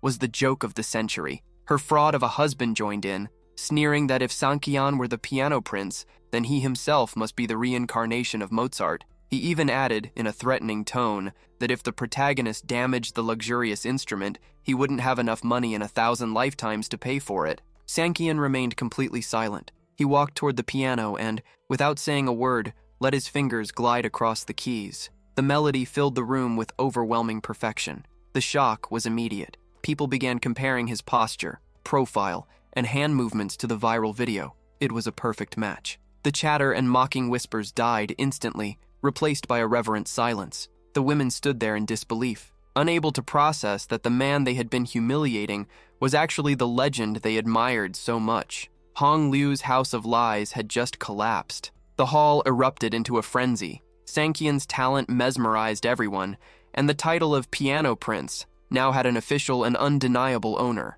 While the crowd melted into praise, Hong Liu and her fraudulent husband burned with pure rage. Seeing her scheme turn to dust, the villain demanded that Yang Wei do something to salvage what remained of their honor. Cornered, the man promised he would use his uncle's influence to put a definitive end to the protagonist. The audience didn't hold back their comparisons. Sankian's touch was refined, smooth, and infinitely superior to Yang Wei's mediocre attempt. Seizing the moment, Lin Guiyao stepped toward Hong Liu. With a mocking smile, she asked how it felt to be hit with reality in front of everyone, and whether that slap of humiliation had hurt. With no way out, Hong Liu tried a pathetic excuse, claiming that anyone could imitate the movements from the video, and that Sankian could also be an imposter. But Rosie was faster and pointed out the contradiction. By saying Sankian was faking it, the redhead had just admitted that her own husband was a fraud. Before walking away, Guiyao delivered one last insult,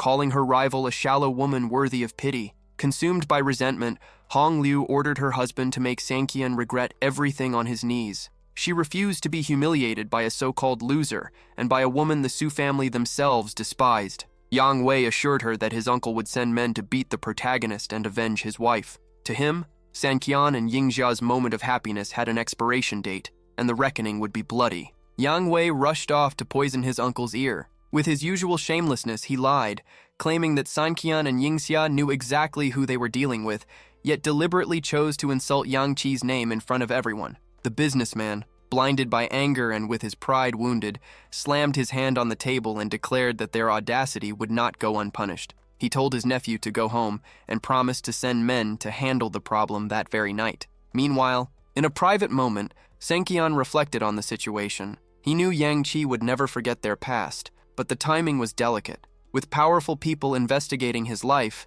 he couldn't afford to get involved in public conflicts or attract unnecessary attention. Years earlier, he had strategically placed pieces on the board, including Yang Qi himself as a networking contact, as part of a safety plan for risky situations. The festive atmosphere was brutally interrupted when a group of thugs stormed into the VIP lounge, forcing everyone out and demanding the room for themselves. Seeing the criminals arrive, Hong Liu believed it was the perfect opportunity and begged her husband to order them to attack Yingxia. Oh, the villain's surprise, Yang Wei hesitated. Afraid things might spiral out of control, he argued that, despite everything, Yingxia was still a member of the Su family. The response enraged Hong Liu, who began shouting and calling her husband a coward, demanding that he use his uncle's name to crush their rival right then and there, regardless of the consequences. She refused to leave that night without seeing the protagonists humiliated. Pressured by his wife's insults, Yang Wei didn't want to look like a loser like Sankian.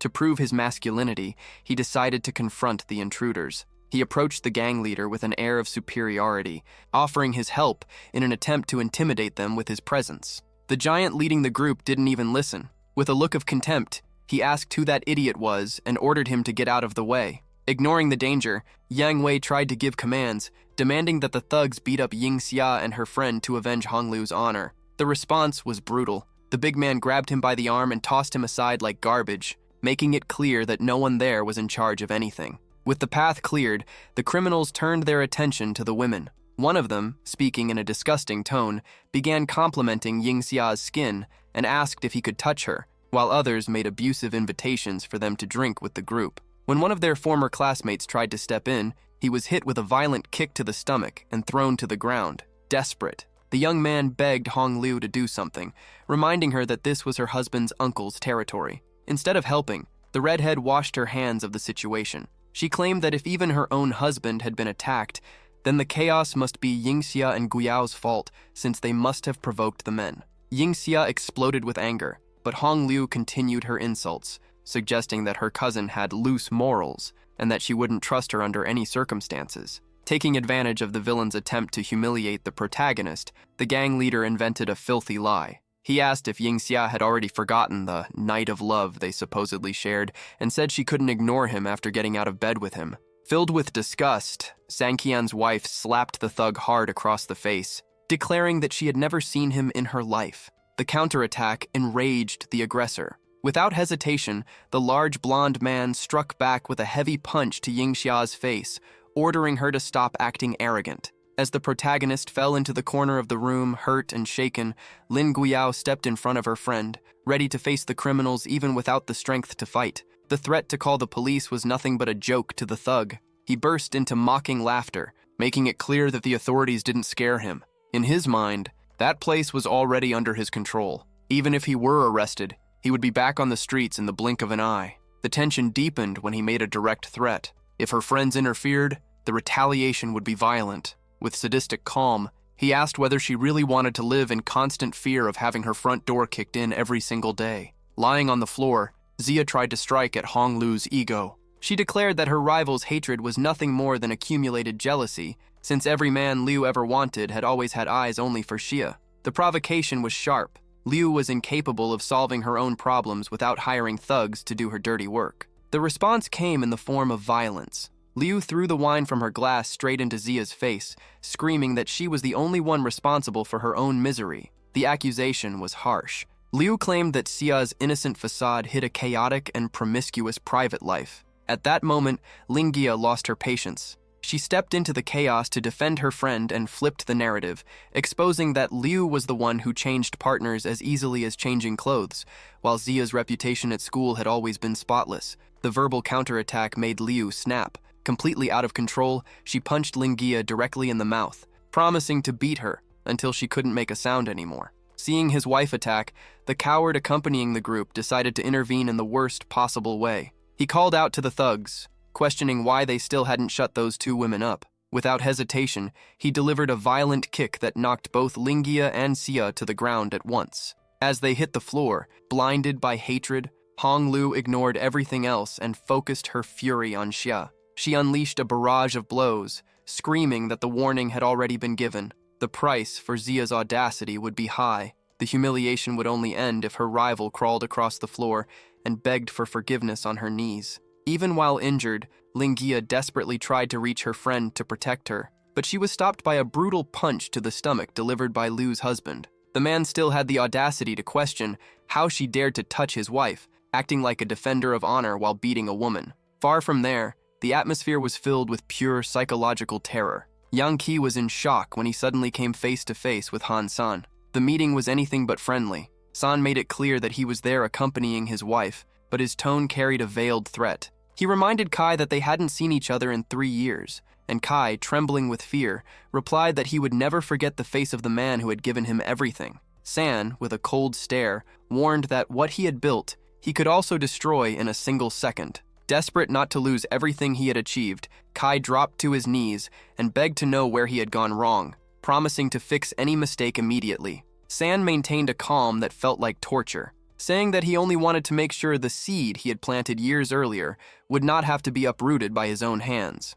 The situation took a drastic turn when San asked about young Wei, the nephew Kai treated like a son and heir. Upon discovering that Wei's wife was humiliating Han San's wife at that very moment, Qi's world collapsed. He fell to the ground in panic, realizing the magnitude of the mistake. His nephew had just called for reinforcements to teach a lesson to the wife of the one person he should never have crossed. San's anger exploded instantly. When he learned that they could monitor the private room through cameras and that more thugs were on their way to make things worse, the protagonist finally lost his patience. The reckoning was now only seconds away. A sense of terror filled the air as Han San, overflowing with rage, confronted Kai. His warning was short and brutal. If Xia had suffered even a single serious injury, he would not just punish those responsible, he would bury Qi's entire bloodline along with him. Frozen in place, the man realized he had just dug his own grave. Meanwhile, inside the private room,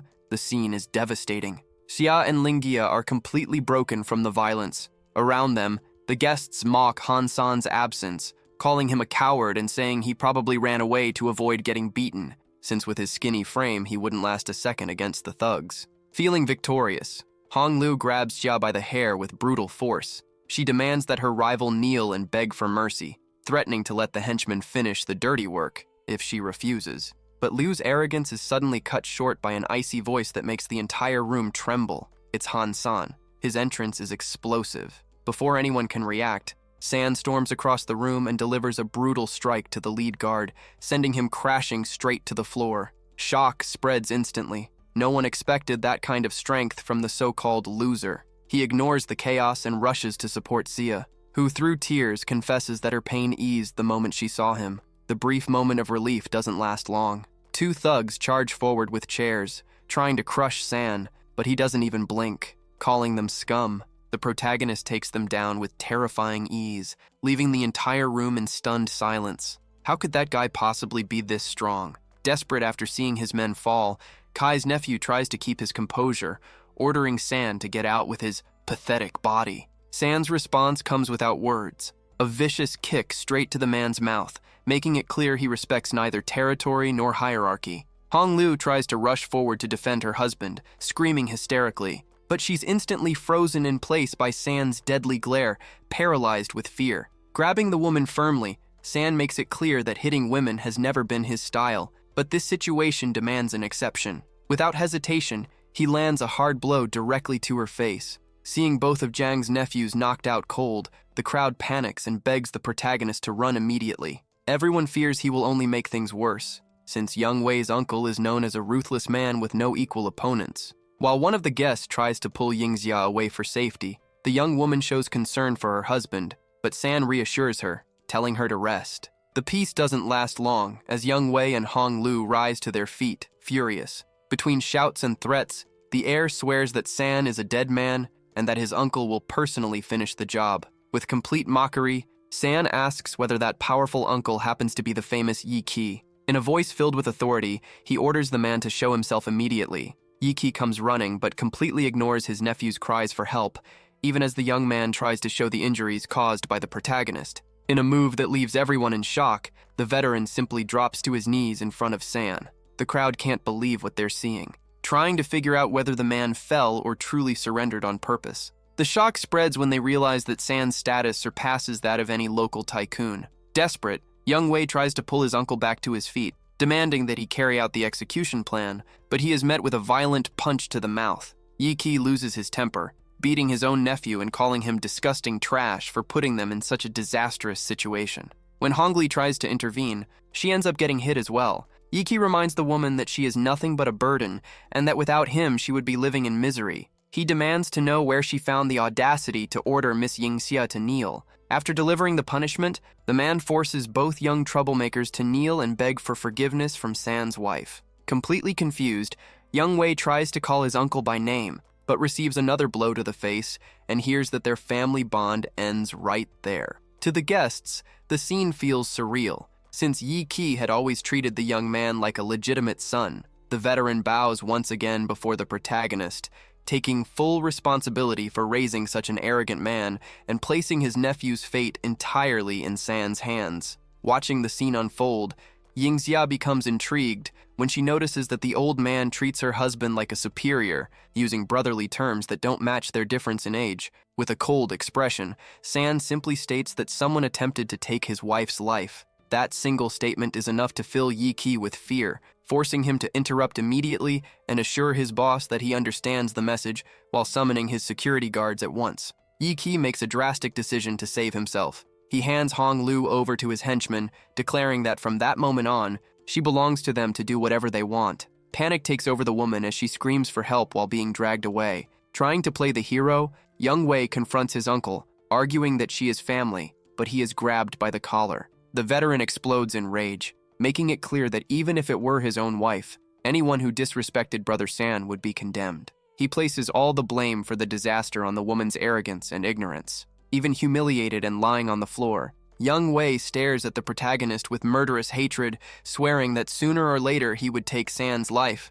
With a look of pure contempt, San asks whether an ant truly believes it has the right to seek revenge, declaring that even if given the chance, the young man would still end up dead. The tense atmosphere is interrupted when Yingxia asks to be taken to the hospital because she isn't feeling well. San's demeanor changes instantly as he moves to care for his wife. But before leaving, he delivers one final and chilling warning to Yiki. If there is even a single mark or bruise on his princess's face, he will return to personally take the old man's life. The next day, the scene shifts to the construction site. Rixato, acting deceitfully, questions the grandmother about Yingxia's whereabouts and makes a call demanding her immediate presence. The Su family matriarch is furious, accusing her granddaughter of slacking off for an entire week under the excuse of supervising the project. When Yingxia finally arrives, trying to be polite and suggesting that the elderly woman rest because of the heat, she is met with shouting and accusations about her absence from the office. At that moment, Zong, the client's representative, steps in with authority. He defends Yingxia, stating that she spent the entire week dedicated to the construction site. In a sharp tone, he humiliates Rixato and his cousin, reminding everyone that they showed up at the location for barely 10 minutes before running away from the hard work. Grandma tries to cover for her favorite grandson, saying that any instructions for Rixato could be given directly to her. Zong, however, doesn't soften his tone. He tells the old woman straight to her face that the guy is too slow, and that explaining any task to him would be nothing but a waste of time and a headache. The final message is blunt. The company's boss only trusts Yingxia, and the Su family needs to stop trying to push incompetent people into her project. With no way out and clearly unhappy, the elderly woman has no choice but to accept the situation, throwing down a challenge for her granddaughter not to disappoint the partner company's owner. The matriarch of the Su family leaves no room for excuses, even with her granddaughter pushing back, claiming she was overwhelmed with company matters to justify her absences from the construction site. The final decision is made. The old woman points her finger at Golan and gives the order. The manual labor and daily supervision are now his responsibility. The man, who hates the smell of sweat and hard work, complains immediately. He thinks it's absurd to be brought down to that level, but his mother's counterattack is brutal. She tears into him, asking how a strong man like him could have the nerve to be weaker than his own niece. The ultimatum is short and clear. Either he gets his hands dirty at the construction site, or he's out of the family business and loses all his privileges. With no way out and terrified of ending up broke, Golan lowers his head and accepts the mission. Far from there, the mood inside the car is one of relief. Gishi admits that Han Sankian's plan was perfect. If it weren't for his early warning telling her to show up 2 days in advance, her grandmother's trap would have worked and she would have been in serious trouble. The young man, still recovering from past fights, knew exactly how the old woman's mind worked. He knew she would never miss the chance to kick someone who was already down. In a moment of tenderness,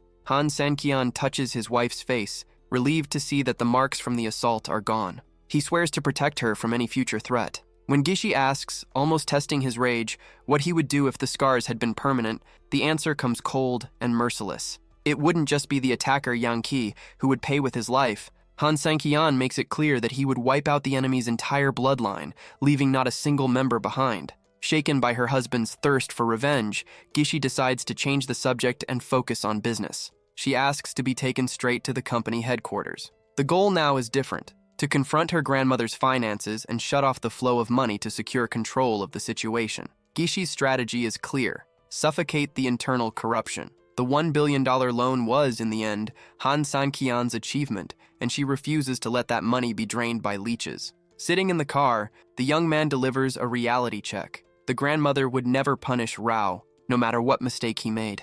By standing up to the family, Gishi is picking a fight with everyone, but Han Sankian reassures her. With a firm look, he promises that to protect her, he would face the entire country if necessary. Her fear has no reason to exist as long as he is by her side. At the board meeting, the atmosphere turns heavy. Gishi lays the cards on the table. In just 1 week, $4 million have vanished from the records. She demands an explanation for the missing funds. Han Sankian, watching from the side, becomes intrigued. He knows the granddaughter had skimmed some money before, but 4 million is a number too big, even for their level of greed. Before chaos can erupt, the matriarch steps in with authority. She tries to shut the situation down, saying everyone there works hard for the company and that there's no need for a witch hunt. Gishi refuses to back down. She reminds everyone that the borrowed $1 billion isn't unlimited and questions who will save the Su family when the cash runs dry, since the grandmother seems more concerned with protecting Rao than safeguarding the company's assets. Furious, Gishi stands up and fires back at the old woman. How long does she think the company can survive losing $4 million a week? She warns that although pre-sales for the West project have started, the Aguas Fracas construction company will only release the remaining funds once each phase is completed. If the crisis returns because of these losses, the collapse will be inevitable. As the confrontation heats up, Han Sanqian can hardly believe that the greatest fighter in the underground circuit lives in such miserable conditions. The guide explains the situation. The giant known as Blade 12 is a former professional athlete who ended up working as a security guard. Tragedy struck when his daughter fell seriously ill. He managed to save the girl, but the price was a debt worth millions. To try to pay it off, he left his regular job and started risking his life in Ifei's fighting rings. The situation is even dirtier than it looks. Even if Blade 12 manages to earn the money, Ifei uses the child herself as emotional leverage to keep him under control. Sanqian realizes that the girl is the key. If he pays off the debt and guarantees her safety, he will earn the fighter's loyalty. When they arrive at the front of the house, the scene is pure humiliation. Debt collectors surround the giant, shouting and demanding immediate payment. Cornered, Blade 12 tries to explain that the recent money went entirely to hospital bills, but the men refuse to listen. They call him a liar and promise to stay there until his daughter arrives, just to disgrace him in front of her by exposing that her father is a deadbeat. The big man's blood starts to boil. Blade 12 rises with a murderous look, but the gang leader doesn't back down.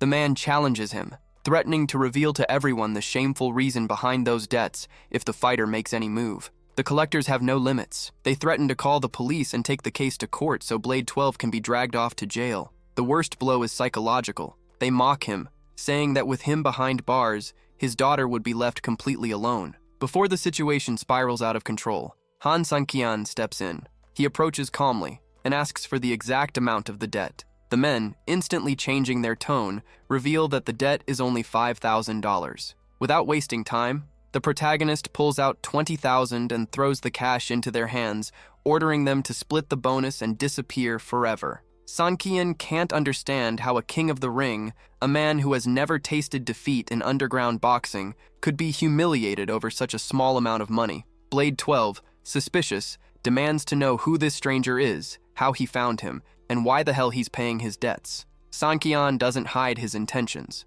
He mocks the fact that a master fighter is struggling to pay pocket change to neighbors. The big man fires back immediately, saying that if Sanqian knows about his past, then he probably isn't clean himself. He makes it clear that he doesn't want anyone interfering in his life and demands to know the real motive behind that so-called kindness. The protagonist is direct. He admires the fighter's skills and wants a favor. Blade 12 finds the conversation strange, since technically this is their first meeting. To refresh the giant's memory, Han Sanqian suddenly throws a kick. The brute blocks the strike with his arm on pure instinct, and in that exact moment, realization hits him. He recognizes the strength and the style. It's the masked man he fought before. Han Sanqian got straight to the point. If the fighter agreed to work for him, all his debts would be paid off, and both he and his daughter would have a safe and decent life. Blade 12, bitter and exhausted, tried to shut the conversation down. He claimed the young man would never understand his situation and asked him to leave before the girl came back from school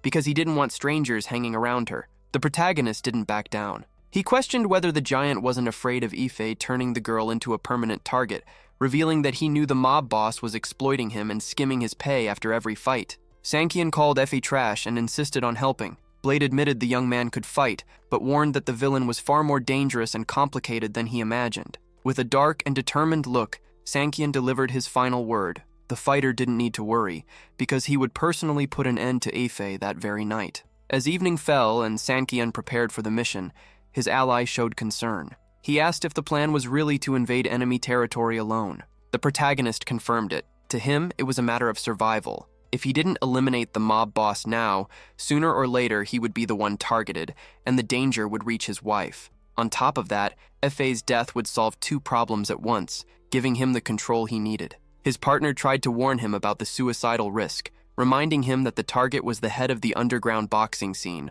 always surrounded by professional guards and armed thugs. He warned that if Sanqian made too much noise and the plan failed, no one would be able to save him. Without showing a hint of hesitation, the hero finished getting ready and said the only way to know the outcome was to try. He already had the information he needed. Fa would be at the Jing shopping complex that night, and the encounter would be final. That night was the perfect chance to wipe the criminal's name off the map. Seeing that the protagonist didn't show a single ounce of hesitation, his partner, who had been trembling with fear not long ago, changed his tone and asked how he could help with the mission. With complete confidence, the hero said he didn't need backup for the attack. The partner's only job would be to guarantee a clean escape after he sent the mob boss to the other side. As he walked toward the massive commercial building under the cover of night, he didn't notice that he was being watched. Lingi, observing from a distance, grew curious when she recognized the young man's silhouette. Already inside the building, a receptionist approached him with clear ulterior motives, offering massage services, saunas, and all kinds of adult entertainment. Knowing exactly where his target was hiding, he chose the 3rd floor. The woman guided him to an area filled with private rooms, but the protagonist cut the conversation short, saying he was exhausted. He handed her a generous amount of cash, explaining that he only wanted peace and quiet, and would call her if he needed anything. Thrilled with the generous payment, she left, promising an unforgettable experience and finally leaving him alone. While exploring the hallway, he noticed a crucial detail. There were no security cameras. The place valued the privacy of wealthy clients so much that it ended up making the intruder's job easier, sparing him from being identified. However, the calm didn't last long. 2 massive security guards appeared out of nowhere, blocking his path and ordering him to get out, claiming that all the VIP rooms were already full. The guards lowered their guard when the hero politely apologized, pretending he was about to leave. What they didn't expect was that the situation was about to flip in the very next second. One guard was knocked out before he even realized what was happening, and his partner, who tried to help him, met the same fate. Within moments, both men were sprawled on the floor, completely unconscious, while the young man continued down the hallway as if he were just taking a casual walk. Inside the room, the mob boss, the mustached man, was growing impatient. He complained to his personal bodyguard about the delay of the girls he had hired, irritated because they were already 30 minutes late. His boredom vanished the moment he saw Han Sankian standing in the doorway. The villain shouted, demanding to know who the stranger was, and making it clear that he hadn't requested the company of any weird-looking man. With a cold stare that could freeze anyone, the protagonist replied that he was the end of the line for the criminal. The mob boss burst into laughter, assuming it was just a crazy man making empty threats. He mocked the young man's courage, asking how someone alone planned to kill him there, surrounded by protection. He even challenged the hero, saying he had nerves of steel and asking whether the intruder even knew how to use a knife against his trained men.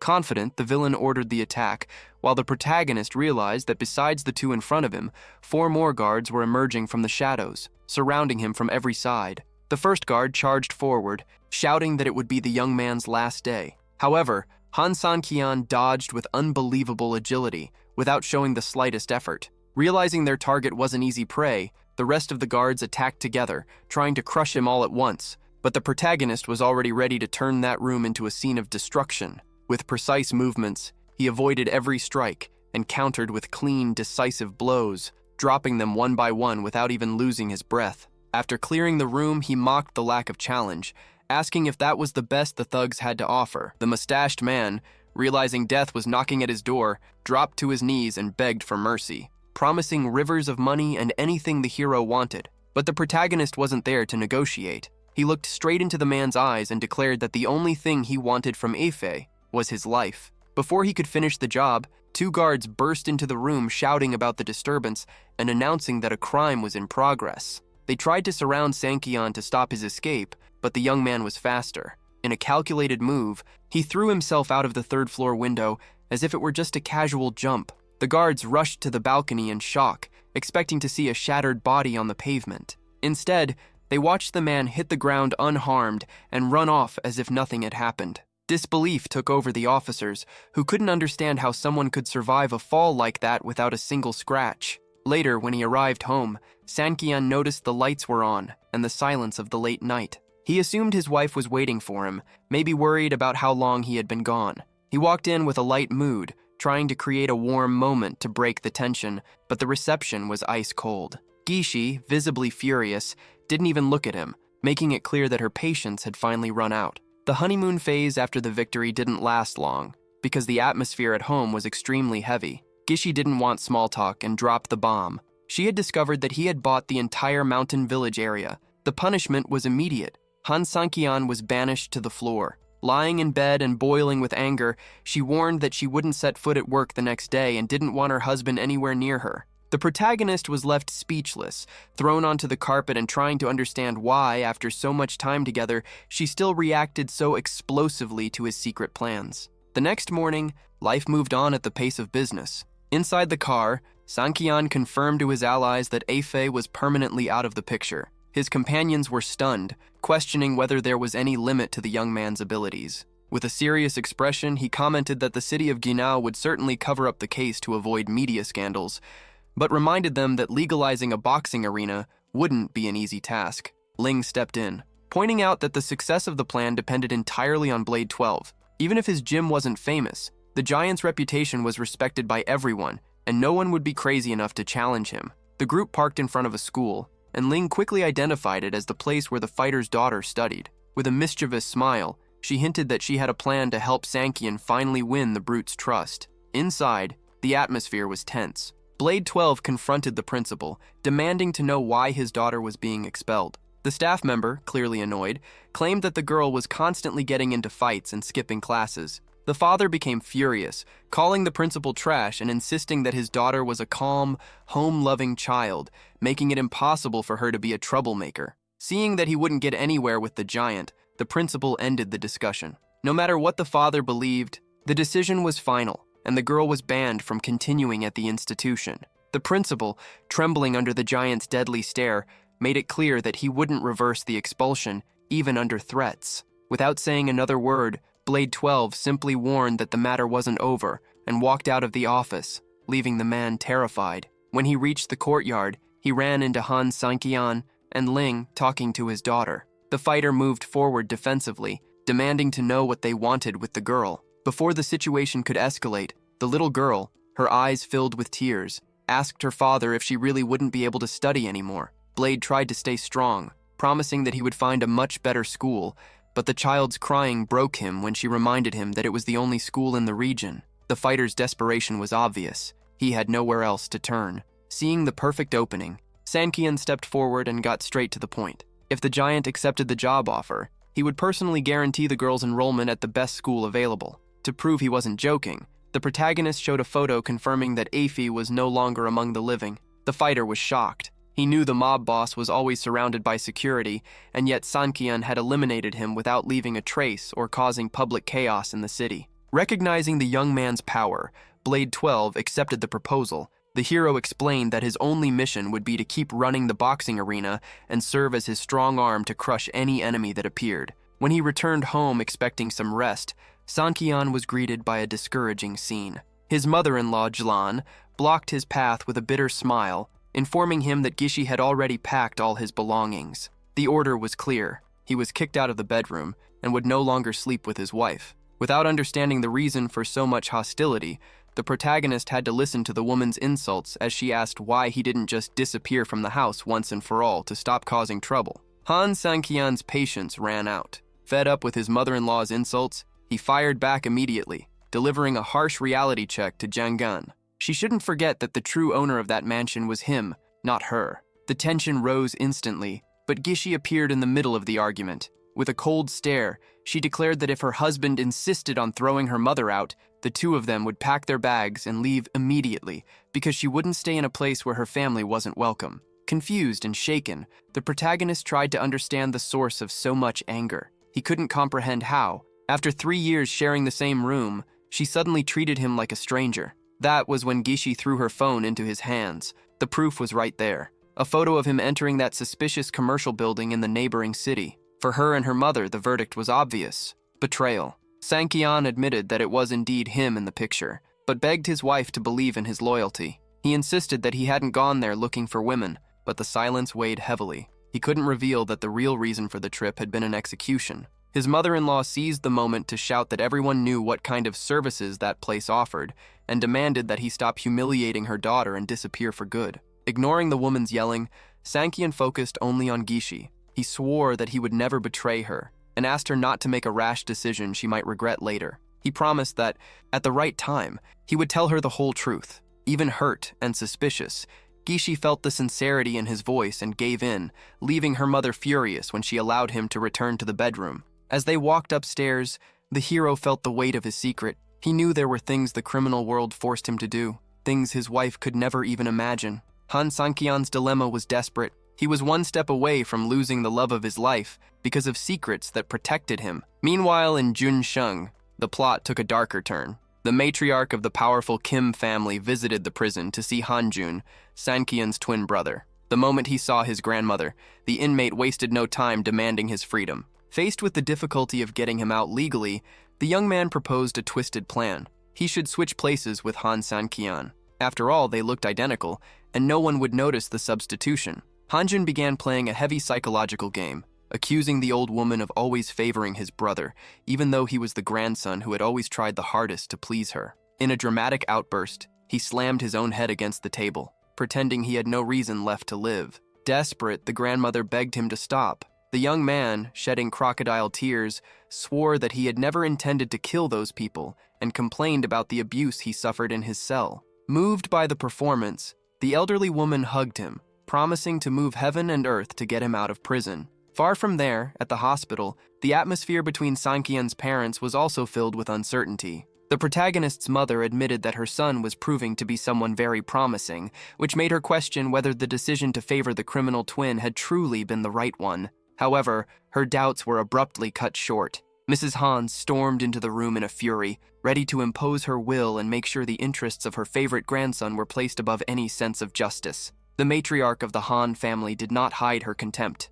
She barged in hurling insults, calling Han Sang-kyan trash, and claiming he would never measure up to her beloved grandson, Hanjun. Without the slightest hesitation, she ordered the protagonist's mother to convince him to take the blame for his brother's crime and rot in prison in his place. Sang-kyan's mother tried to argue, reminding her that the young man was also blood of that family, but the old woman remained completely unmoved. In her eyes, the hero was nothing more than a loser who did not deserve the surname he carried. Pressured and afraid of a scandal, the protagonist's mother asked for time to handle the situation herself, promising that if she failed to persuade Sang-kyan, she would allow her mother-in-law to do whatever she saw fit. The old woman accepted the deal, but warned that she had no patience for delays. Far from that toxic family drama, the protagonist focused on expanding his influence. He arrived at the Chan family's martial arts school with a strategic plan to get close to the headmaster of the lineage, a man obsessed with combat, and unify the city's underworld under his command. The moment he stepped inside, he was approached by an enthusiastic young woman. It was Chan Linger, the master's granddaughter, who mistook him for a renowned expert her grandfather had been expecting. Master Chan himself showed up shortly afterward to clear up the misunderstanding, explaining that an old friend had promised to send a master for a challenge later that afternoon. The peaceful atmosphere, however, was shattered by the arrival of rivals, Lu Oben and his granddaughter, Luxi Shu. With cynical smiles, they brought up an old wager. The stakes were high. If Master Chan lost, he would have to hand over the family's properties, but if he won, the grandchildren of both families would have to marry to seal an alliance. Furious at the audacity, the patriarch of the Chan family did not accept the terms willingly, realizing that this visit marked the beginning of a conflict that could change control of the entire region. Things heated up even more when Master Lu Oben began mocking them, claiming that Master Shang's grandson was a complete useless coward who hid like a turtle in its shell.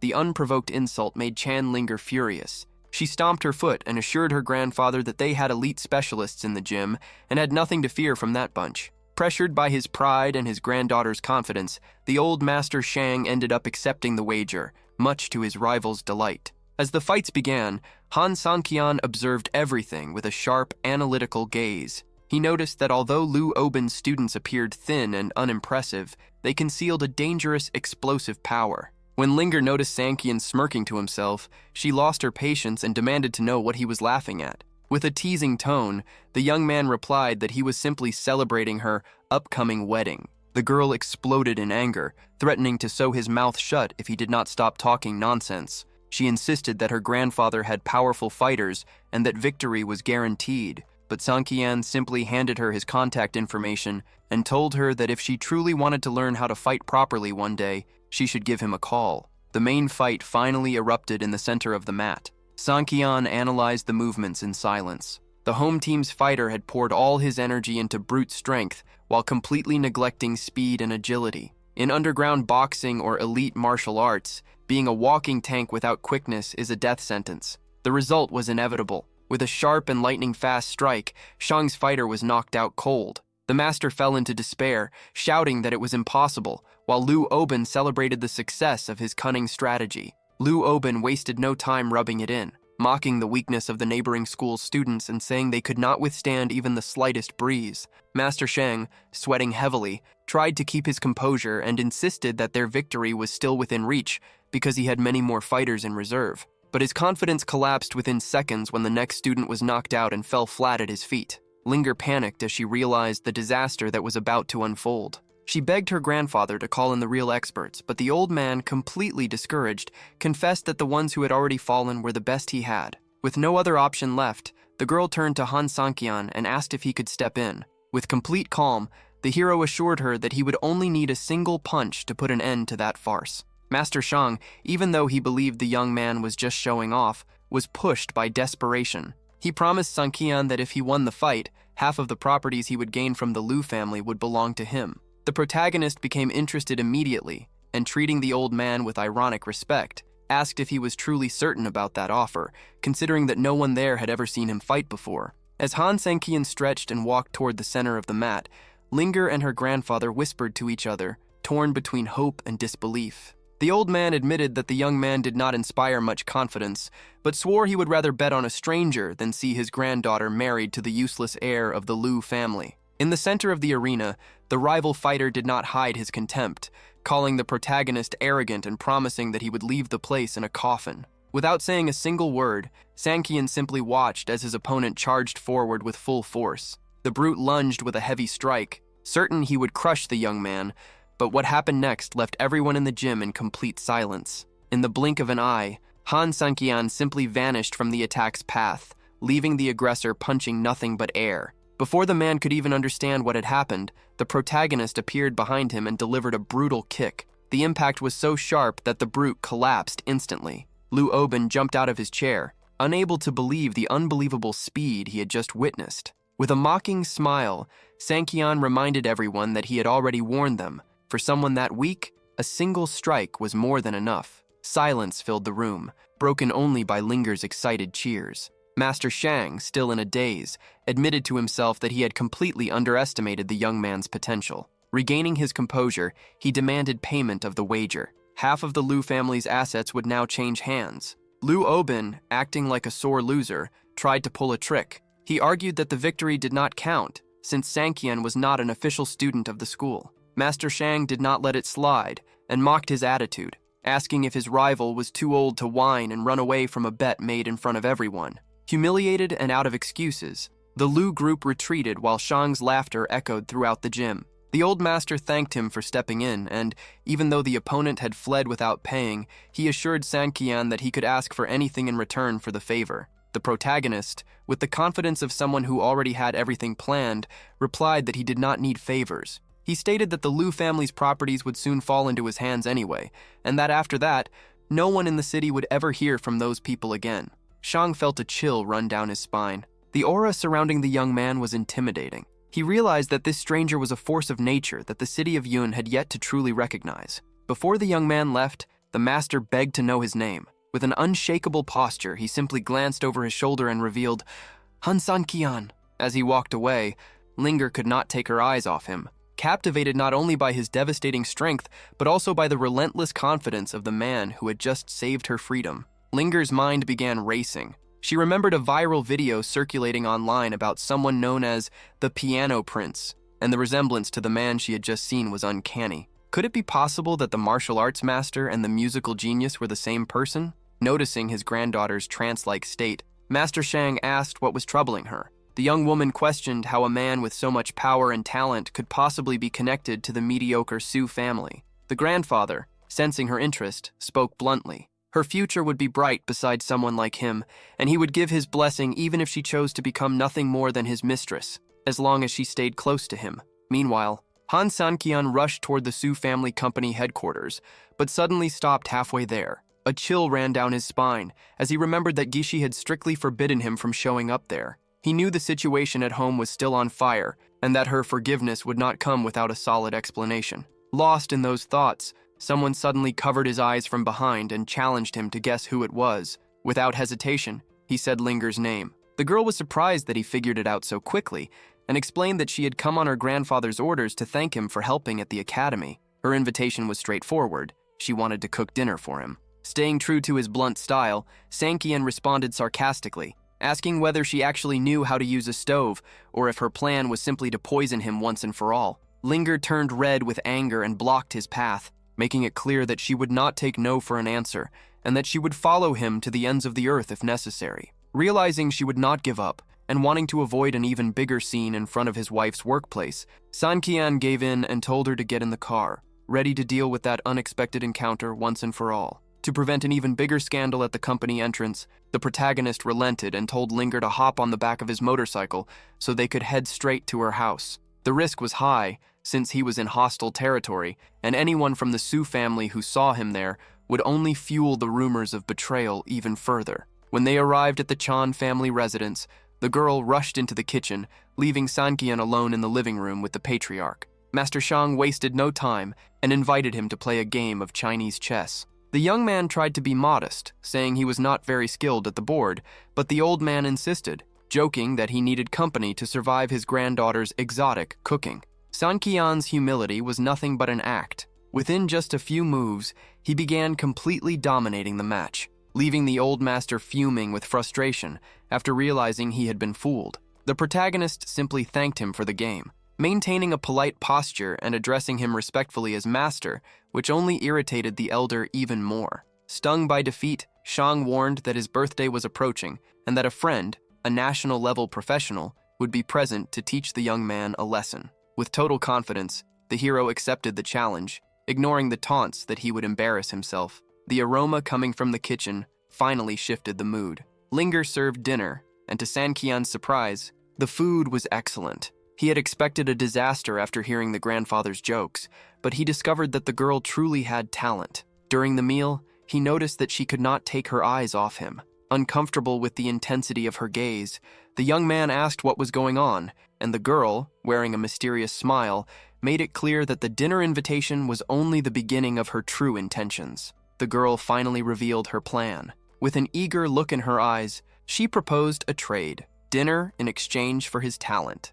She wanted him to play the piano, testing her theory that he was the mysterious musician who had gone viral online. Sankian accepted the challenge and, as his fingers glided across the keys, confirmed her suspicions. She was mesmerized, now absolutely certain that this man possessed abilities that no one in the city could even imagine. If that rumor ever reached Gishi's ears, the marriage, which was already hanging by a thread, would turn to ashes. Meanwhile, the commotion shifted to a new location. At the mansion's entrance, an elegant man parked a luxury car, blocking the gate and instantly provoking Zlan's fury. The mother-in-law stormed outside, yelling and demanding an explanation for the stranger's audacity. The man ignored her shouting and, with a formal smile, asked whether Mr. Han was present. Surprised to hear her son-in-law's name spoken with such respect, she called for the young man. Sankian appeared at the door and was caught off guard by the news. That brand-new Lamborghini was a gift sent by a young lady. The protagonist immediately linked the gesture to Linger, but he barely had time to think. Jilan exploded into a fit of rage, accusing her son-in-law of having an affair and humiliating Gishi once again. To her, the car was undeniable proof of betrayal. The messenger, losing patience with the mother-in-law's insults, demanded that she watch her words when speaking about the woman who sent the gift. When Jilan called the woman shameless and uncivilized, the man dropped the bomb. The owner of the car was Chan Linger. He warned that every insult spoken there would be reported to the Chan family's heiress, and that the old woman would face serious consequences for offending someone of such influence. Panic began to spread across Jalan's face as she realized the size of the trouble she had just created. The name of the Chan family hit Jalan like a grenade. Her arrogance vanished instantly, replaced by pure fear. She knew that insulting an heiress of that level was the same as signing her own financial death warrant. Desperate, she completely changed her attitude. Grabbing Han Sankian's arm, she begged him to use his close friendship with the girl to secure forgiveness. But the protagonist did not make it easy. He brushed her hand away with disdain, questioning whether she truly believed such vile words could be erased with a simple apology. In the middle of the chaos, Gishi appeared. The sight of the Lamborghini at the gate and the shouting about another woman was the final blow. When Santian tried to step closer to explain that everything was just a misunderstanding, she stopped him with a look of pure disappointment. Without raising her voice, but filled with pain, she declared that she no longer wanted to hear his excuses or even look at his face. To her, every word coming from her husband now sounded like a rehearsed lie. The hero stood there helpless, watching his wife walk away, feeling that Linger's gift had just blown up whatever was left of his marriage. The next day, the tension shifted to the Su family mansion. The matriarch announced that Master Chan's birthday would be the event of the year and that securing an invitation was vital for the survival of their business. She turned to Rao, her favorite grandson, and ordered him to visit the Chan residence to test the waters. Rao, acting like the coward he had always been and eager to avoid any effort or risk of embarrassment, quickly found a way to dodge the task. With a straight face, he lied, claiming he was overwhelmed with company issues. His suggestion was strategic and poisonous, pushed the responsibility onto Gishi. He argued that since she was the public face of the company's current projects, she would be the ideal person to go, secretly hoping his cousin would fail and be humiliated in front of the most powerful family in the city. The Su family matriarch swallowed Rao's excuse and dumped the responsibility onto Gishi. With no way out and clearly worn down by the problems at home, the young woman accepted the mission, but made it clear that she could not guarantee anything, since the Chan family had always ignored their existence. From a corner of the room, Han Sankian watched the scene unfold, growing increasingly frustrated with the humiliation his wife was being forced to endure. On impulse, the protagonist stood up and suggested that he handle the problem himself. The reaction was immediate. Rao burst into laughter, asking if the young man had hit his head. He mocked him, saying Sankian was nothing but a freeloader who would only bring shame to the family in front of the entire city. With an unshakable gaze, the hero revealed that everything had already been taken care of, and that, after being personally invited, he had requested that the Chan family come to the Su headquarters to deliver the invitation themselves. Rao nearly choked from laughing so hard, calling Sankian a clown and a joke. However, his laughter was abruptly cut off when an employee burst into the room shouting, pale with shock. The man announced that extremely important visitors had just arrived. The Chan family was in the reception area. The shock was so overwhelming that the matriarch almost fainted, jumping to her feet in a panic to welcome the city's royalty. The Chan family's envoy entered the room with a cold expression. Without wasting time, he handed over the golden envelope, confirming that the master demanded their presence at the banquet. The silence in the meeting room was absolute. No one could process how their humiliation had turned into triumph in a matter of seconds. The old woman tried to flatter him, showering him with thanks, but the messenger did not bother to be polite. With clear disdain on his face, he delivered one final warning. They should read the invitation very carefully, because it contained strict requirements for anyone who wished to step inside the Chan mansion. Before leaving, he cast a look that made it clear the invitation was not a reward for the Su family, but simply the execution of higher orders. As soon as the envoy walked out, the matriarch began celebrating, declaring that the piece of paper was their ticket to the top. To her, the Su family's reputation was about to skyrocket, finally rising out of obscurity. Rao, ever the opportunist, tried to steal the credit for the clan, arguing that the invitation was an obvious result of their importance in the new urban development project. The old woman agreed, delirious with the idea that they were now close allies of the Chan family. Han Sankian simply watched from a distance,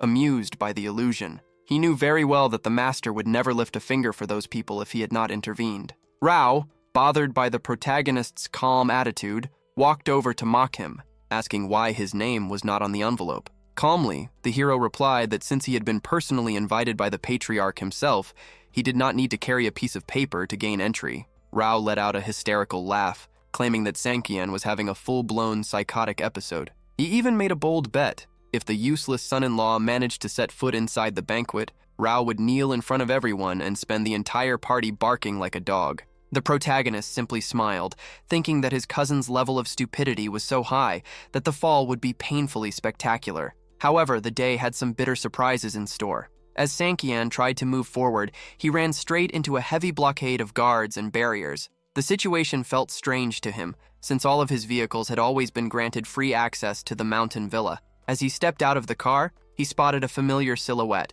Chan Linger was there, surrounded by her bodyguards. The hero realized immediately that the bill had come due. The insults his mother-in-law had thrown around the day before had reached the heiress's ears, and the blockade was a clear warning that the game was over. While he considered whether it was worth stepping in, Jiang Lan's shouting began to echo. The old woman, completely unaware of the danger, stood in the guard's way and yelled that she was the owner of the property, demanding respect. But her arrogance died the moment the gates opened and the true authority of the place showed up. The real boss stepped through the gate, escorted by hulking men who could make anyone tremble. The guards bowed immediately, but Jiang Lan, blinded by her own pride, kept staring at the young woman with a hostile look, trying to figure out who that girl was who practically radiated luxury. Before the old woman could open her mouth to throw another insult, Chan Linger moved faster. She delivered a sharp slap across Lan's face, silencing the shrew on the spot. The mother-in-law's blood boiled, and she tried to strike back by shouting insults and calling the girl a brat. But the bodyguards were ruthless and restrained her before she could even raise her hand. With an icy stare, Linger confronted the old woman, asking whether she still stood by the story that she was the kind of woman who went around with married men. Panic took over Jiang Lan, who began to stutter desperate apologies, claiming she had spoken without thinking. Gishi, seeing the disaster unfold, stepped in and bowed before the heiress, taking responsibility for her mother's behavior and begging for forgiveness. Linger, driven by a mix of mockery and hidden intent, threw out a direct challenge. If Gishi treated her husband so badly, why didn't she just divorce him already? The comment left Sanqian's wife stunned, unable to understand why this stranger was taking such an interest in her marriage. Letting out a bitter little laugh, Linger said it was only a joke, but that the initial slap wasn't enough to restore the Chan family's honor. She turned to Gishi's father, the so-called lifelong coward, and demanded that he discipline his own wife right there in front of everyone. Otherwise, her bodyguards would handle it in a much more painful way. Cornered and terrified of being beaten by the hulking men, Jiang Lan herself began screaming for her husband to hit her. She would rather take a beating from him than suffer the public humiliation of being thrashed by security guards. The man, shaking like a leaf, hesitated, but after being called a coward and a waste of a man, he shut his eyes and struck with all his strength. The impact was so violent that the old woman was thrown backward, landing flat on the ground as a heavy silence of pure humiliation took over the scene. The blow was so brutal that she blacked out before even hitting the pavement, leaving a tense silence hanging in the air and everyone around unsure how to react. But the world doesn't stop, and the scene soon shifted to the luxurious banquet of the Chan family. As time passed, members of the Su family had already begun complaining about the host's delay, but the obnoxious blonde found a way to entertain the group with his usual cruelty. He mocked them, saying the best part of the party wasn't the food or the luxury, but the absence of Han Sanqian, who, according to him, was probably hiding in some hole because he didn't have an invitation. Rao was ecstatic, eager to collect on the bet. He kept repeating to anyone who would listen that he wasn't there for dinner, but to see the dog kneel down and bark just as promised. To him and his allies, the protagonist's humiliation was a done deal. The group was already planning how they would treat the hero like a stray animal in front of the city's elite, laughing at Sanqian's supposed naivety for accepting the challenge. Suddenly the doors swung open and the announcement echoed through the hall. The elder of the Chan family had arrived. Shock spread through the room when the old master entered, accompanied not only by his granddaughter, but by Han Sanqian, who walked beside him with complete ease. Rao felt the ground vanish beneath his feet. The sight was impossible to process. Whispers began to spread throughout the venue, with guests asking whether that mysterious and elegant young man might be the future son-in-law of the powerful Chan lineage,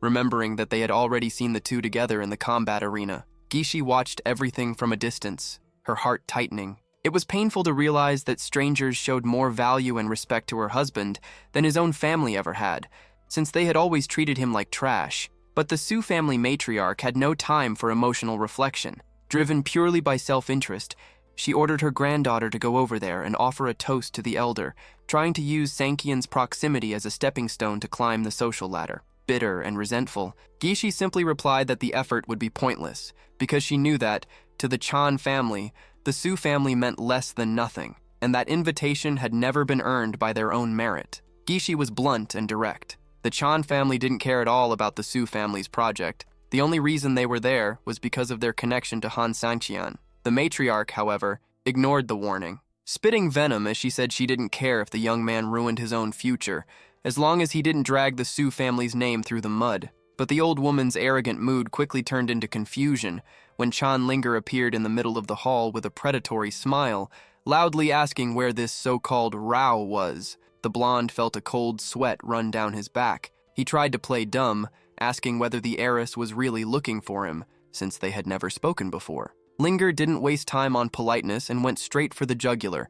She wanted to see the performance he had been bragging about. With mocking sarcasm, she asked if he was finally going to show everyone how a man barks like a dog. Cornered, Rao tried to take a step back, claiming it had all been just an inside joke with his cousin, and that the bet didn't really count. That move backfired instantly. Linger warned that if he failed to keep his own word, the entire Su family would pay the price for his cowardice. Upon hearing the threat that could destroy the family's business, even the grandmother turned against her favorite grandson. The old woman shouted for him to act like a man and keep his promise, silently asking forgiveness in her heart for sacrificing him, but making it clear that the survival of the clan came first. Rao realized he was completely alone in the world. Trembling, he accepted his humiliating fate, but before he could drop to his knees, Linger stopped him. The girl called for silence and drew the attention of all the elite guests, announcing that the party was about to feature a bizarre, never-before-seen attraction that no one there would ever forget. The guests, assuming it was just another sophisticated surprise from the hostess, applauded excitedly, while Linger stared at the coward with deadly contempt, telling him that the stage was finally his. The moment of truth had arrived. With no way out and under Linger's icy gaze, Rao felt the weight of the world crushing down on his shoulders. He still tried to process how his life had turned into such a mess, silently swearing that Sankian would be the only one to blame for this disaster. With no alternative, he dropped to his knees in the center of the luxurious hall, swallowed what little pride he had left, and began to bark. The sound came out strange, a mix of crying and desperation that made the silence of the party explode into cruel laughter. The humiliation was complete. The guests, the city's elite, laughed non-stop at the pathetic spectacle, commenting that not even a mangy stray dog would make such a ridiculous noise, while Rao growled silent vows of revenge, promising that he would make the hero pay triple for every second of that shame. Linger simply watched with disdain. When one guest asked who that man was, she answered coldly, saying that next time he should at least learn how to bark properly. For the Su family matriarch, the atmosphere felt like a funeral. She watched her precious reputation be buried alive. Her plan to climb the social ladder through the banquet had turned to ashes, transforming her family into the biggest joke in the entire region. She realized, far too late, that from now on no one would ever take the Su name seriously again. Far from the circus of horrors in the main hall, Master Shang led Sankian to a high-level meeting. He introduced the famous national champion of Chinese chess, a man respected across the entire country. The atmosphere was polite and formal, and the master made sure to highlight that the young man was also a prodigy in the game of Go. Sankian, maintaining his calm and humble demeanor, said he only knew a few tricks, and that it would be an honor to learn from a living legend of the sport. Master Chan, seeing the mutual respect between the two, decided that the match could not be watched by curious onlookers. He led the protagonist and the champion into a private room, where silence and strategy would be the only stars of the show. But before the first piece could even be moved, the door opened. An important figure entered the room, bringing with him an aura of seriousness that made it clear this board game would be far more than just a casual pastime between gentlemen. The mood in the private room grew heavy the moment Sheffy walked in. With a tone dripping with arrogance, he belittled Sankian, questioning whether that boy was truly worthy of facing a national champion.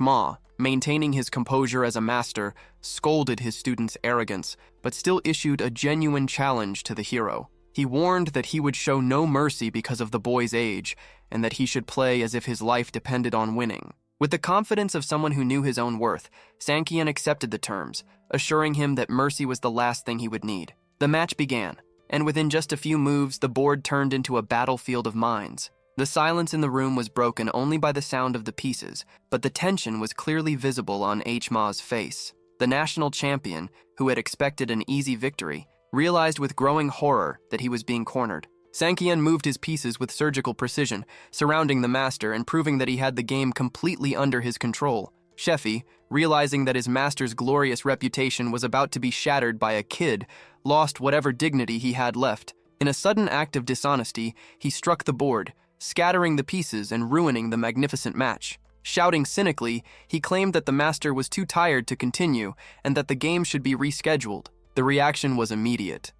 Ma, furious at his student's disgraceful behavior, reminded everyone that a player's honor is worth more than any victory. Master Shang also held nothing back, tearing into the young man for breaking the sacred rule of never interrupting a game of Go. Sanqian's excitement faded into a cold look of disappointment. He knew he had won, but Sheffy's cheating had stained the moment. Trying to save himself from the master's fury, the boy began whining with weak excuses, pretending to be worried about Ma's health. But Master Shang refused to play along. Enraged by the boy's audacity in his own home, the patriarch grabbed his phone and, with a shout that echoed through the walls, demanded the immediate presence of the young man's guardians. While Sanqian stood there watching with his back turned, the cheater's fate was already being sealed by the wrath of those who could not tolerate dishonor. Desperation took hold of Z. On the floor, he begged for his family to be spared, insisting that the mistake was his alone. Seeing the scene, Wang Ma lamented the waste of talent. The young man, once one of his greatest prospects,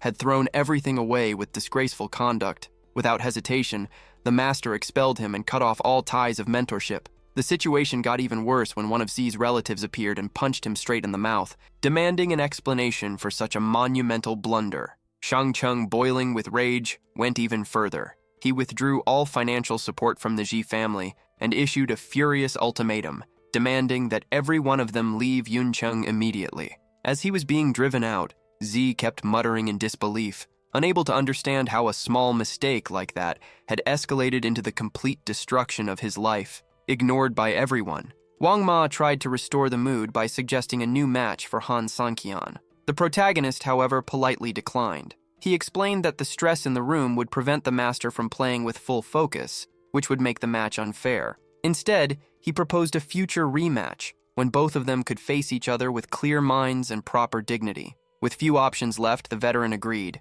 promising to wait for the invitation. To clear his head and organize his thoughts after the chaos, Han Sanqian went to his friend Lin Yang's pub. There, between the heavy atmosphere of the place and the comfort of the couch, he received a warning. Fang Peng had already started moving his pieces against the Su family, and the power game in the city was about to reach a whole new level. Lin Yang, suspicious, asked where his friend had been all day. Sanqian answered directly. He confirmed that he had formed a solid alliance with the Shang family, but made it clear that he didn't care at all about their wealth or power. In the middle of the conversation, his phone rang. It was Zhang Hong. With his usual boredom, he answered, but the blow came fast. His mother told him that his father was dying and demanded that he come to Yunjing immediately for a final farewell. The news didn't shake Sanqian. He simply confirmed that he understood the message. Deep down, the wound was old. He remembered how he had always been treated like garbage by his own bloodline. In the past, a prophecy had sealed his fate. A respected master declared that his twin brother, Han Jun,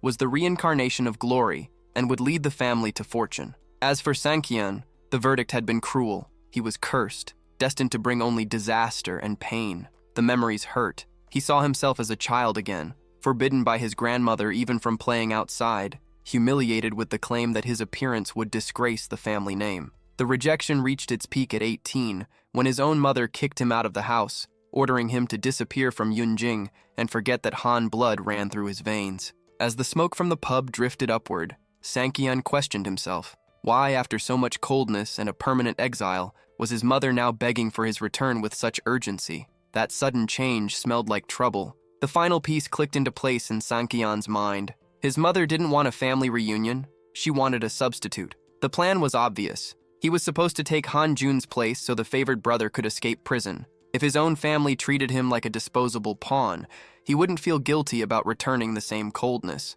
Lin Yang noticed his friend's distant look and pulled him back to reality. With an enigmatic tone, Sanqian quoted a line that guided his life. If there was no place for him in the ordinary world, then he would become the emperor of the underworld. He warned his ally that if he ever seemed to change personalities one day, Lin should remind him of the second half of that poem. Confused, Lin Yang even checked Sanqian's forehead, thinking his friend might be delirious with fever, but the protagonist simply smiled, reinforcing that the advice would be useful someday. When he arrived home, Sanqian came face to face with the Su family matriarch, who was practically dripping with venom. The old woman wasted no time and started shouting, blaming him for the humiliation the Su family had suffered in front of the Shang family. Without the slightest shame, she demanded that he use his influence to restore their reputation and secure the family's return to the elite circle of Yuncheng. Finding her audacity amusing, Sanqian questioned whether that aggressive tone was really her way of asking for a favor.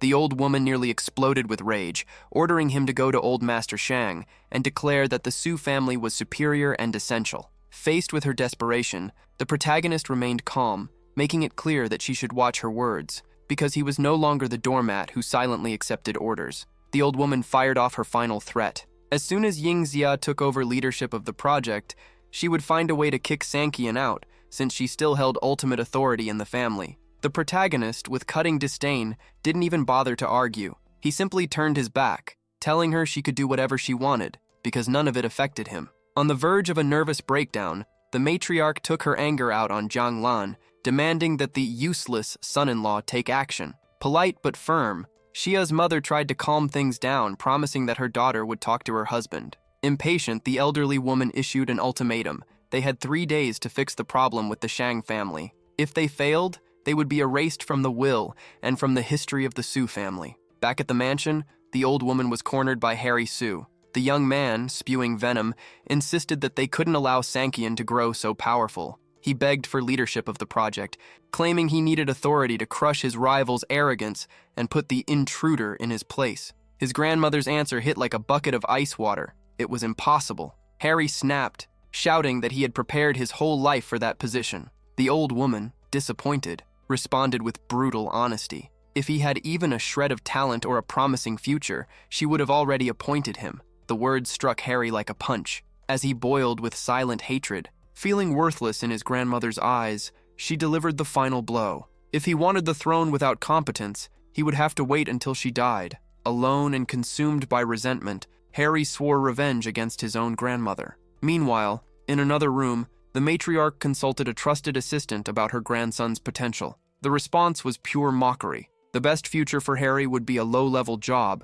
since he lacked the ability to do anything meaningful. In the middle of that harsh assessment, the conversation was interrupted by an intruder who burst into the room shouting. The atmosphere in the mansion shifted dramatically with the unexpected arrival of Zhang Linger. The moment she saw the heiress of the Zhang family, the Su family matriarch instantly changed her tone, flattering the girl with politeness that bordered on ridiculous. But Linger wasn't in the mood for games. With a look filled with irritation, she delivered a metaphor about consequences that left the old woman completely confused. Without patience for small talk, the young woman revealed the reason for her visit. That very morning, Han Sanqian had gone to speak with Old Master Zhang, interceding on behalf of the Su family. Linger scoffed, saying that such an insignificant family had an inflated sense of importance. The grandmother, feeling the sting, burned with silent rage, labeling Sanqian a coward who sent a girl to humiliate her inside her own home. But the twist came right after. Linger explained that, in response to Sanqian's request,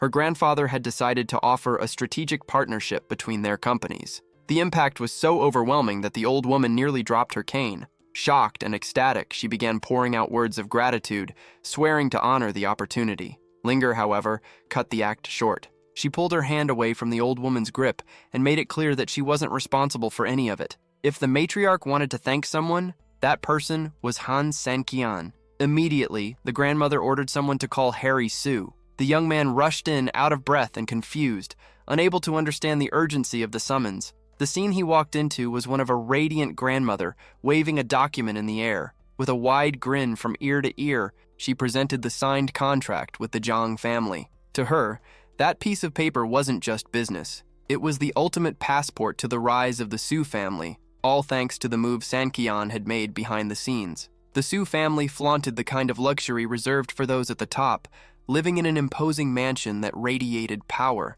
In the middle of that grand setting, Rexal wore a smile filled with hidden intentions. He celebrated the latest news as if it were a miracle, but his eyes revealed that he had another plan in mind. Before he could even speak, the matriarch broke the silence. She reinforced that the partnership with the Chan family was the absolute priority, and that he would be in charge of everything. The promise was clear. If the work was flawless, the presidency of the company would be his without delay. The blonde man pretended to be deeply moved. With teary eyes, he held the contract and swore she would never regret her decision, thanking her for the trust with forced humility. Sensing his grandmother's thirst, he quickly offered to get her some water, acting like the perfect grandson. As he filled the glass, Rexal's thoughts turned dark. He had no patience to wait for recognition to come naturally, and his fear of being overtaken by Su Yingxi spoke louder than reason. Without hesitation, he poured a suspicious substance into the drink. It wasn't sugar. It was the end of the line for the old woman. When he returned, he handed her the glass gently. The matriarch thanked him for the kindness and drank. On the second sip, her world began to spin. A crushing headache started burning through her senses. In one last moment of awareness, she tried to ask whether he had put poison in the drink, but the words would not come out. The final image she saw was Rexal's cold face as he whispered that this was necessary for his future. The moment she collapsed, the performance began. Rexal threw himself to the floor, dropping to his knees and screaming in despair. He cried over her body, questioning fate for taking her so soon and pretending he didn't know how to live without his mentor. The rest of the family rushed in, shocked. No one could understand how a woman who still seemed so strong for her age could have died so suddenly. The old woman's health had been excellent, which made the collapse completely absurd. In the middle of the chaos, Rexal decided to play dirty. He pointed directly at San, shouting for everyone to hear that he was the real murderer of the matriarch. The shock was immediate. Everyone turned toward the protagonist, who stood frozen, trying to process the weight of such a brutal accusation. Rexal didn't stop. Still yelling, he insisted that San had taken their grandmother's life. Outraged, San questioned the blonde man's sanity, asking what the hell he had to do with the tragedy. That was when the villain unleashed his twisted logic. He used Chanlinger's visit as a weapon. According to his distorted story, the girl had only come to the mansion under San's orders with the sole purpose of ending the old woman's life. Su Yingxi stepped into the middle of the chaos, demanding an explanation for such a disgraceful accusation. San tried to defend himself, explaining that the agreement with Chan Shangsheng was real, and that his daughter had only come to deliver the good news about the new partnership. Rexal, however, fired back with sarcasm. He convinced the others that the Chan family would never be that generous and claimed that San, driven by resentment toward his grandmother, had used Linger to plant lies and carry out the deadly plan. The tension escalated fast. San ordered Rexal to shut his mouth and call the police immediately to end the charade. For a split second, the blonde man froze. He knew that if investigators got involved, he would be the prime suspect. Thinking quickly, he came up with another excuse. He claimed that calling the authorities would be useless, since the Chan family was powerful enough to erase any evidence and destroy the rest of the Su family in the blink of an eye. Completely out of control, Rexal accused the protagonist of being a cold monster who spared no one. The pressure worked. Influenced by the dramatic performance, the relatives surrounded San, demanding that he leave immediately. To them, it was an insult that he still had the nerve to face the family after committing such supposed cruelty. The atmosphere in the mansion turned completely toxic. The shouts against Han Sankian became deafening, with relatives calling him trash and demanding that he disappear forever. The accusation was heavy. He didn't even have the right to look at the Su family after what he had supposedly done to the matriarch. Faced with the verbal lynching, San simply said that all of this was a sick joke. Yingxi tried to intervene, calling out to him, but the protagonist remained silent, feeling the crushing weight of the setup. Seizing the moment, Rexal declared that he would fulfill the matriarch's final wish. He threw the question into the air. Was anyone opposed to him becoming president? The support came instantly. Amid whispers about family blood, the decision became unanimous. Victorious, the blonde man proclaimed that the partnership with the Chan family was dead and that under his leadership, the Su family would soon surpass them. As he walked away from that poisonous environment, San connected the dots. Rexal's speech had sounded rehearsed. It was obvious that he was the true one responsible for the old woman's death. The motive behind such cruelty was still unclear, but San knew that at that moment his word meant nothing against the villain's carefully staged performance. However, fate suddenly changed the script. While walking, San was approached by an elderly man he hadn't seen in 3 years. It was Old Man Yan, the only member of the Han family who had ever treated him with dignity and affection. The veteran praised his grandson's growth, and San, with a faint smirk, joked that he had always been this tall, though deep down he knew he had only reached this point thanks to his grandfather's guidance. Curious, San asked what had brought him to the city and whether he had finally come to take him back to the Han family. The old man's expression turned serious as he explained that San was destined to become the master, but that there were still higher orders to follow. Without hesitation, the protagonist accepted the call, but left a warning. He had probably done things that might disappoint the main bloodline, and he hoped his grandfather was ready to deal with the consequences. The warning was clear. Sankian should pack his things and disappear, since his grandmother would never choose him. As he walked through the place, the young man just hoped he wouldn't get torn apart by the rest of the Han family. The nightmare began when he crossed paths with Nangong. Given their terrible history, Sankian decided to completely ignore the old woman's existence. That made the matriarch's blood boil. She stood up in outrage, denying any family ties and accusing the young man of being a fugitive who only showed up because Hanjun had ended up behind bars. Without backing down, he hit a nerve. Knowing Hancheng was on his last legs, Sankian mocked the situation, asking if he had been called there just to finally put the sick man out of his misery. The sharp remark earned him a violent blow. Completely out of control, the elderly woman struck his face hard with her cane, yelling that the man on the brink of death was still the reason he was alive today. Brushing off the hit with pure sarcasm, the young man fired back, making it clear that Hanjun's survival also depended entirely on him. The comment pushed the old woman to the edge. She ranted that the only rightful owner and heir of the Han Empire was Hanjun, treating Sankian like trash. Finally, swallowing her pride, she spat out the truth. The only reason she tolerated his presence was because the prisoner missed his little brother and demanded to see him. The old woman wasted no time and ordered them to leave immediately, personally escorting Sankian to Qinsheng prison. The atmosphere felt like a setup. As soon as the gates opened, the protagonist was led by a guard to the cell where his brother was being held. The moment Hanjun saw Sankian's silhouette, he snapped. Behind the bars, he started screaming like a madman, accusing his brother of coming there just to mock his misery and rub his freedom in his face. With a cold, impatient look, Sankian simply asked what the hell he was talking about. That was when Hanjun's tone shifted into something bizarre. With a smile that suggested he had planned everything, he asked if Sankian could smell something different in the air. The shock was instant. Before he could even process the question, the protagonist realized the danger. The place was being flooded with a highly lethal gas. As the air became impossible to breathe, Sankian understood the dirty game. The matriarch Nangong had gone all in, and he had walked straight into her deadly trap. Taking advantage of the protagonist's weakened state, Hanjun delivered a brutal kick that sent him crashing to the ground. Sankian was completely dazed and barely able to react. Hanjun mocked and humiliated him, saying it was all his fault for making him wait so long locked up in that hellish place. As he stomped on Sankian, he kept ranting, saying that now his brother would finally understand what it felt like to go through everything he had endured, while he himself would be the one enjoying freedom. After a while, Sankian slowly began to regain consciousness. Suddenly, a loud bang snapped him fully awake, followed by someone yelling at Hanjun, calling him useless and ordering him to go unclog the toilet again. At that moment, the protagonist realized just how pathetic and incompetent his brother truly was, living at such a miserable level without any dignity. The moment he stepped out of the cell, Sankian made it clear that things would be different from now on, warning everyone to stop messing with him unless they wanted trouble. Of course, that only made the others laugh, mocking him and asking if he thought he was living in some kind of anime. With a sinister grin, one of them said it was time to re-educate him since he had apparently forgotten his place. Sankian suddenly placed a hand on the man's shoulder, catching him off guard. In the next instant, he launched a powerful kick straight to the chin, knocking him out cold. The others tried to jump Sankian from behind, but of course they didn't have much luck. Before the thugs could understand his speed,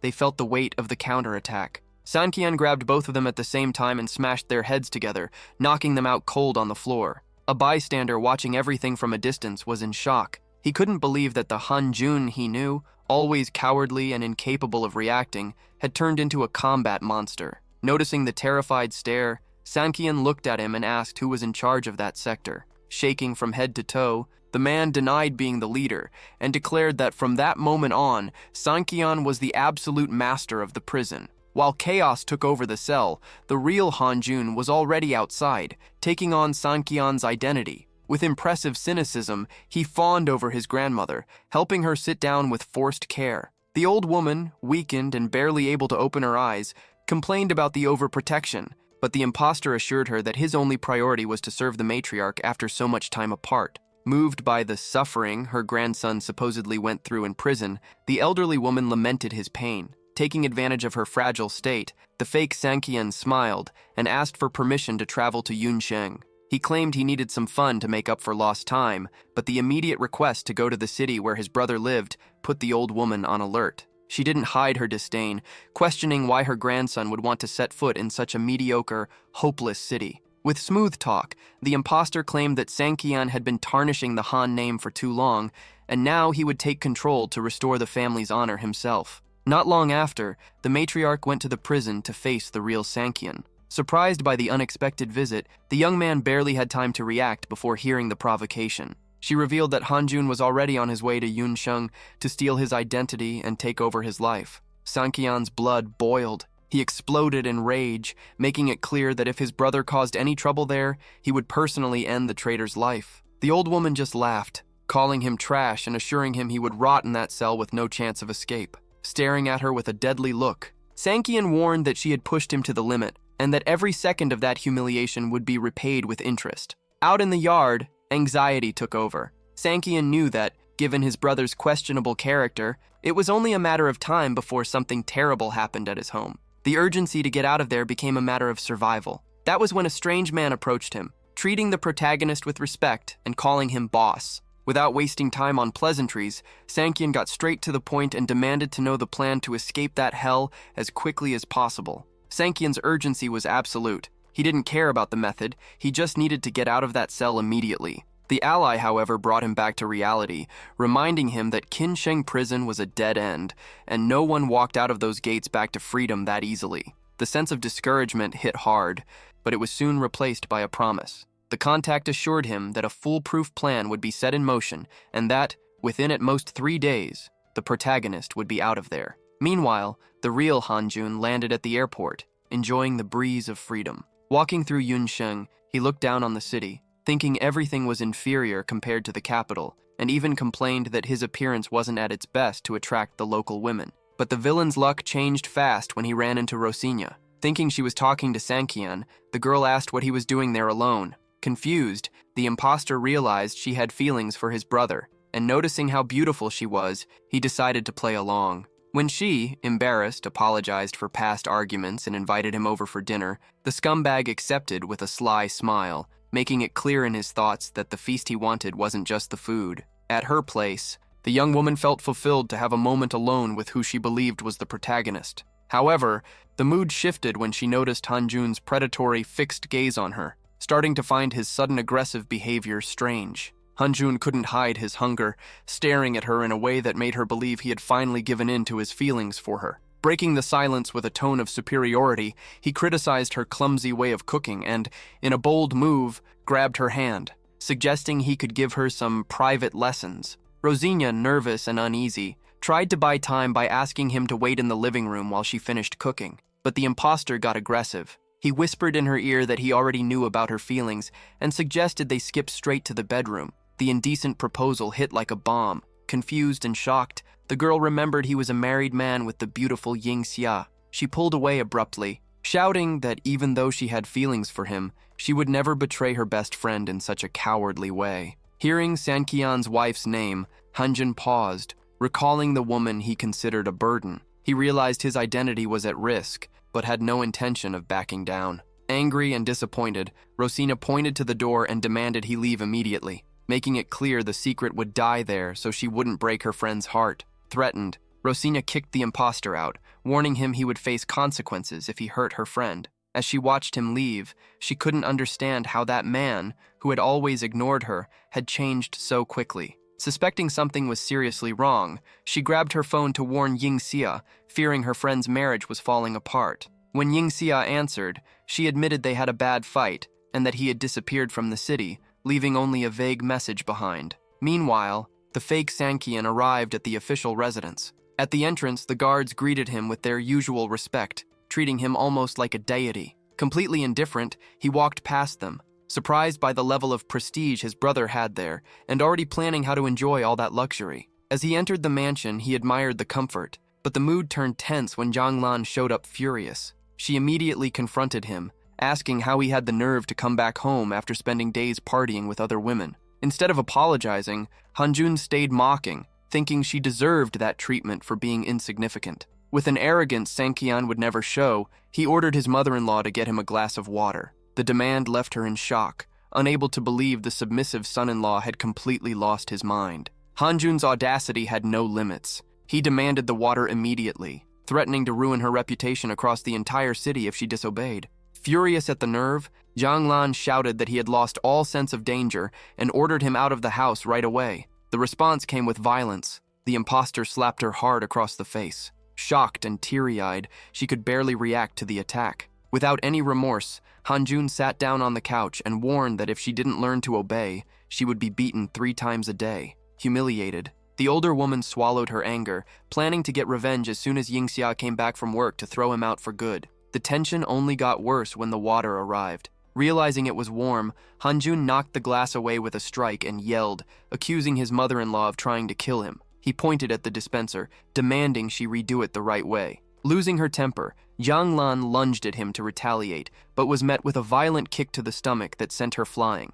At that exact moment, the father-in-law walked into the room. Seeing his wife lying on the floor and groaning in pain, he rushed over in desperation, unable to believe his son-in-law, who he still thought was the calm Sankian, could be capable of such cruelty. He hurried to support his wife, asking if she needed to go to the hospital, while Hanjun watched everything with disdain. He warned that he would no longer tolerate any disrespect, and that if the two of them kept treating him badly, a beating would be their guaranteed fate. Later, Yingxia arrived home. Without suspecting anything, she walked in smiling, relieved to see her husband back where he should have never left. But the joy didn't last long. Her parents immediately surrounded her. Zhang Lan, still in pain, said her daughter had arrived just in time, while her father vented that they had almost been killed by their own son-in-law. Sitting on the couch like he owned the world, the imposter ignored all the drama. Yingxia's parents insisted that Sankian had been extremely violent and cruel, leaving her in shock. She refused to believe it, defending that she knew her husband's character and that he would never act that way. The older couple grew desperate because for the first time, they weren't making up lies about him. Hanjun then stood up and confessed everything without the slightest remorse. He looked at Yingxia, impressed by her beauty, far beyond any model he had ever seen, and asked if she was bothered by his behavior. Devastated, she questioned whether this was some kind of trauma from past pressure, but the villain was blunt. He said he was tired of being humiliated for 3 years and would no longer accept being treated like trash. With a smug tone, he turned his back and ordered them to prepare dinner immediately, because his hunger couldn't wait. Dazed, Yingxia felt like the man in front of her was a stranger. In just a few days, Sankian's essence seemed to have vanished. Meanwhile, stretched out on the bed, Hanjun enjoyed his freedom. He laughed, imagining his brother being bullied in prison or humiliated with heavy cleaning tasks, while he enjoyed luxury. The villain started to find it strange that Yingxia was taking so long to show up. He figured that if his brother really was the failure everyone said, maybe he had never even touched his own wife. Excited by the possibility of being the first to have such a stunning woman, he focused on the light coming from under the upstairs bedroom door. With a twisted smile, he whispered into the empty room that he would take very good care of his sister-in-law from now on. Bursting into the room, he came face to face with Yingxia, who jumped off the bed, furiously demanding an explanation. Hanjun tried to use his cheap charm, saying he only wanted to make her happy, but she didn't back down and ordered him to get out immediately. The imposter kept his cynical stance, claiming that as her husband, it was only natural for him to share the bed with her. That was when it finally clicked for Yingxia. Screaming at the top of her lungs, she declared that nothing about this was natural and spoke the truth. That man was not Sankian, because her husband would never act in such a disgusting and aggressive way. The smirk, however, never left the criminal's face. Hanjun spread his arms mockingly, daring her to look at him closely and asking if he really seemed like a stranger. Without hesitation, Yingxia grabbed a pillow to defend herself, shouting for him to leave the room before things got worse. The scumbag easily caught the object, mocking her resistance and saying that winning over a woman had never been a challenge for him. The atmosphere turned dark when he tried to move in again. Desperate, the girl screamed for him not to touch her with those filthy hands. Losing patience, the coward slapped Yingxia hard across the face and grabbed her by the hair. As she cried, unable to understand how someone who looked exactly like her husband could be so cruel, the attacker growled that he wouldn't warn her again. The worst didn't happen only because her parents rushed into the room after hearing the screams. Her father lunged at the imposter, pushing him against the wall and demanding he let go of his daughter. In the middle of the chaos, Zhang Lan stood in front of Yingxia, ready to do anything to protect her. Seeing the situation spiral out of control and realizing his mother-in-law was willing to go all the way, the villain decided to back off, leaving the room with a sinister promise that this wasn't over. Outside, he thought it wasn't worth risking his skin against a woman ready to fight and decided it would be better to look for fun at some nightclub in the city. Meanwhile, inside the house, the atmosphere was pure terror. Yingxia now had absolute certainty that that man, despite having the same face, was a completely different monster from her Sanqian. At the peak of her desperation, she remembered that Lin Yong was his closest ally and decided he was her only option. Without wasting time, at 8 in the morning, the young woman was already knocking on the gate of Lin Yong's property. She was greeted by a blonde man with an unfriendly face who, upon seeing her, tried to hit on her with invasive comments. Shaking with nerves, Yingxia cut him off and demanded to speak to the boss immediately. The henchman, thinking she was some secret lover of Lin Yong, instantly changed his tone and escorted her inside, afraid he had messed with the wrong woman. Inside, Lin Yong was startled to hear that an unknown woman was looking for him so early. The tension quickly turned into shock when he came face to face with Yingxia. He recognized Sanqian's wife immediately and felt a chill, imagining that something very serious must have happened for her to show up there in person. Confused by his reaction, the girl asked if they already knew each other. She looked around and spotted Yang, who was standing off to the side, acting like a stranger. Yingxia questioned him right away, reminding him that he was nothing more than an employee at her company. Silence filled the room. Lin Yong and Yang exchanged worried looks, unsure how to explain the real hierarchy without exposing their boss's secrets. Yang and Lin Yong were stuck in a corner. To avoid answering questions about the company's hierarchy, Yang shifted the focus and asked if Yingxia was sure that Sanqian's personality had changed so drastically after the trip. He revealed that the words the protagonist had said before leaving now made perfect sense. Curious and desperate for answers, the young woman demanded to know what her husband had said. Yang explained the riddle. Sanqian had predicted that if the world didn't give him a place, he would become the master of the underworld, and he had left a specific warning. If one day he seemed like a stranger, they should be informed immediately. It was the missing piece of the puzzle. To test the theory, the group decided to call the man who was at Yingxia's house. When the call connected, she said the coded phrase about no longer having a place in the world. On the other side, Hanjun answered with complete mockery, not understanding anything and asking if she wanted to play tag. The disgusting response was the final proof. That man was an imposter. Fury took over the allies. Lin Yong turned to the leader and suggested capturing the fake Sanqian right away and beating the truth out of him. However, the order was to stay cautious. If the real Sanqian had left that code, it meant he was already expecting betrayal and likely had a bigger plan in motion. They needed to act smart so they wouldn't mess up the boss's strategy. The Han family matriarch already had everything planned. Cold-blooded, she ordered a subordinate to break into the prison in 3 days and eliminate Sanqian for good. The goal was simple: get rid of him so he would never be an obstacle in her path again. While the sinister plan was being set, the old woman argued with the protagonist's grandfather. To her, Sanqian was disposable trash, while Hanjun was the chosen one, the true prodigy destined to take the clan to the top. She insisted that if the old man opened his eyes, he would see that the family's future could only be safe in the hands of her favorite grandson. But fate had other plans. Out of nowhere, the assassin sent by the old woman was thrown to the ground, defeated and humiliated. Right behind him, Sanqian appeared victorious, staring at his grandmother with a mocking smile. He didn't miss the chance to taunt her, asking if she really thought an amateur like that could get the job done. Shocked and stuttering, the old woman tried to play the manipulation card. She claimed that his presence would ruin the family, and that since he carried the Han bloodline, he should have the decency to sacrifice himself for everyone's sake and for his brother Hanjun's honor. Sanqian didn't fall for it. He made it clear that the game was about to change in Yun. There, everyone would find out who the real king was, and who was nothing more than a useless clown. Seeing control slipping through her fingers and her plans falling apart, the old woman panicked. With no options left, she shouted to Injin, ordering the grandfather to kill his own grandson right then and there before it was too late to stop him. Tension exploded between the boss and the guard. With heavy sarcasm, the old man told her to stay in her lane, saying that the blindfold over her eyes kept her from seeing what truly mattered. The old woman snapped in rage, reminding him he was just an employee and had no right to speak. Without patience, Yanjun turned his back and warned her. Her dirty schemes were running out of time. Meanwhile, at the nightclub, things were chaotic. Mo Yang and Lin Yong were watching two guys who looked exactly alike, joking that not even their own wives could tell them apart.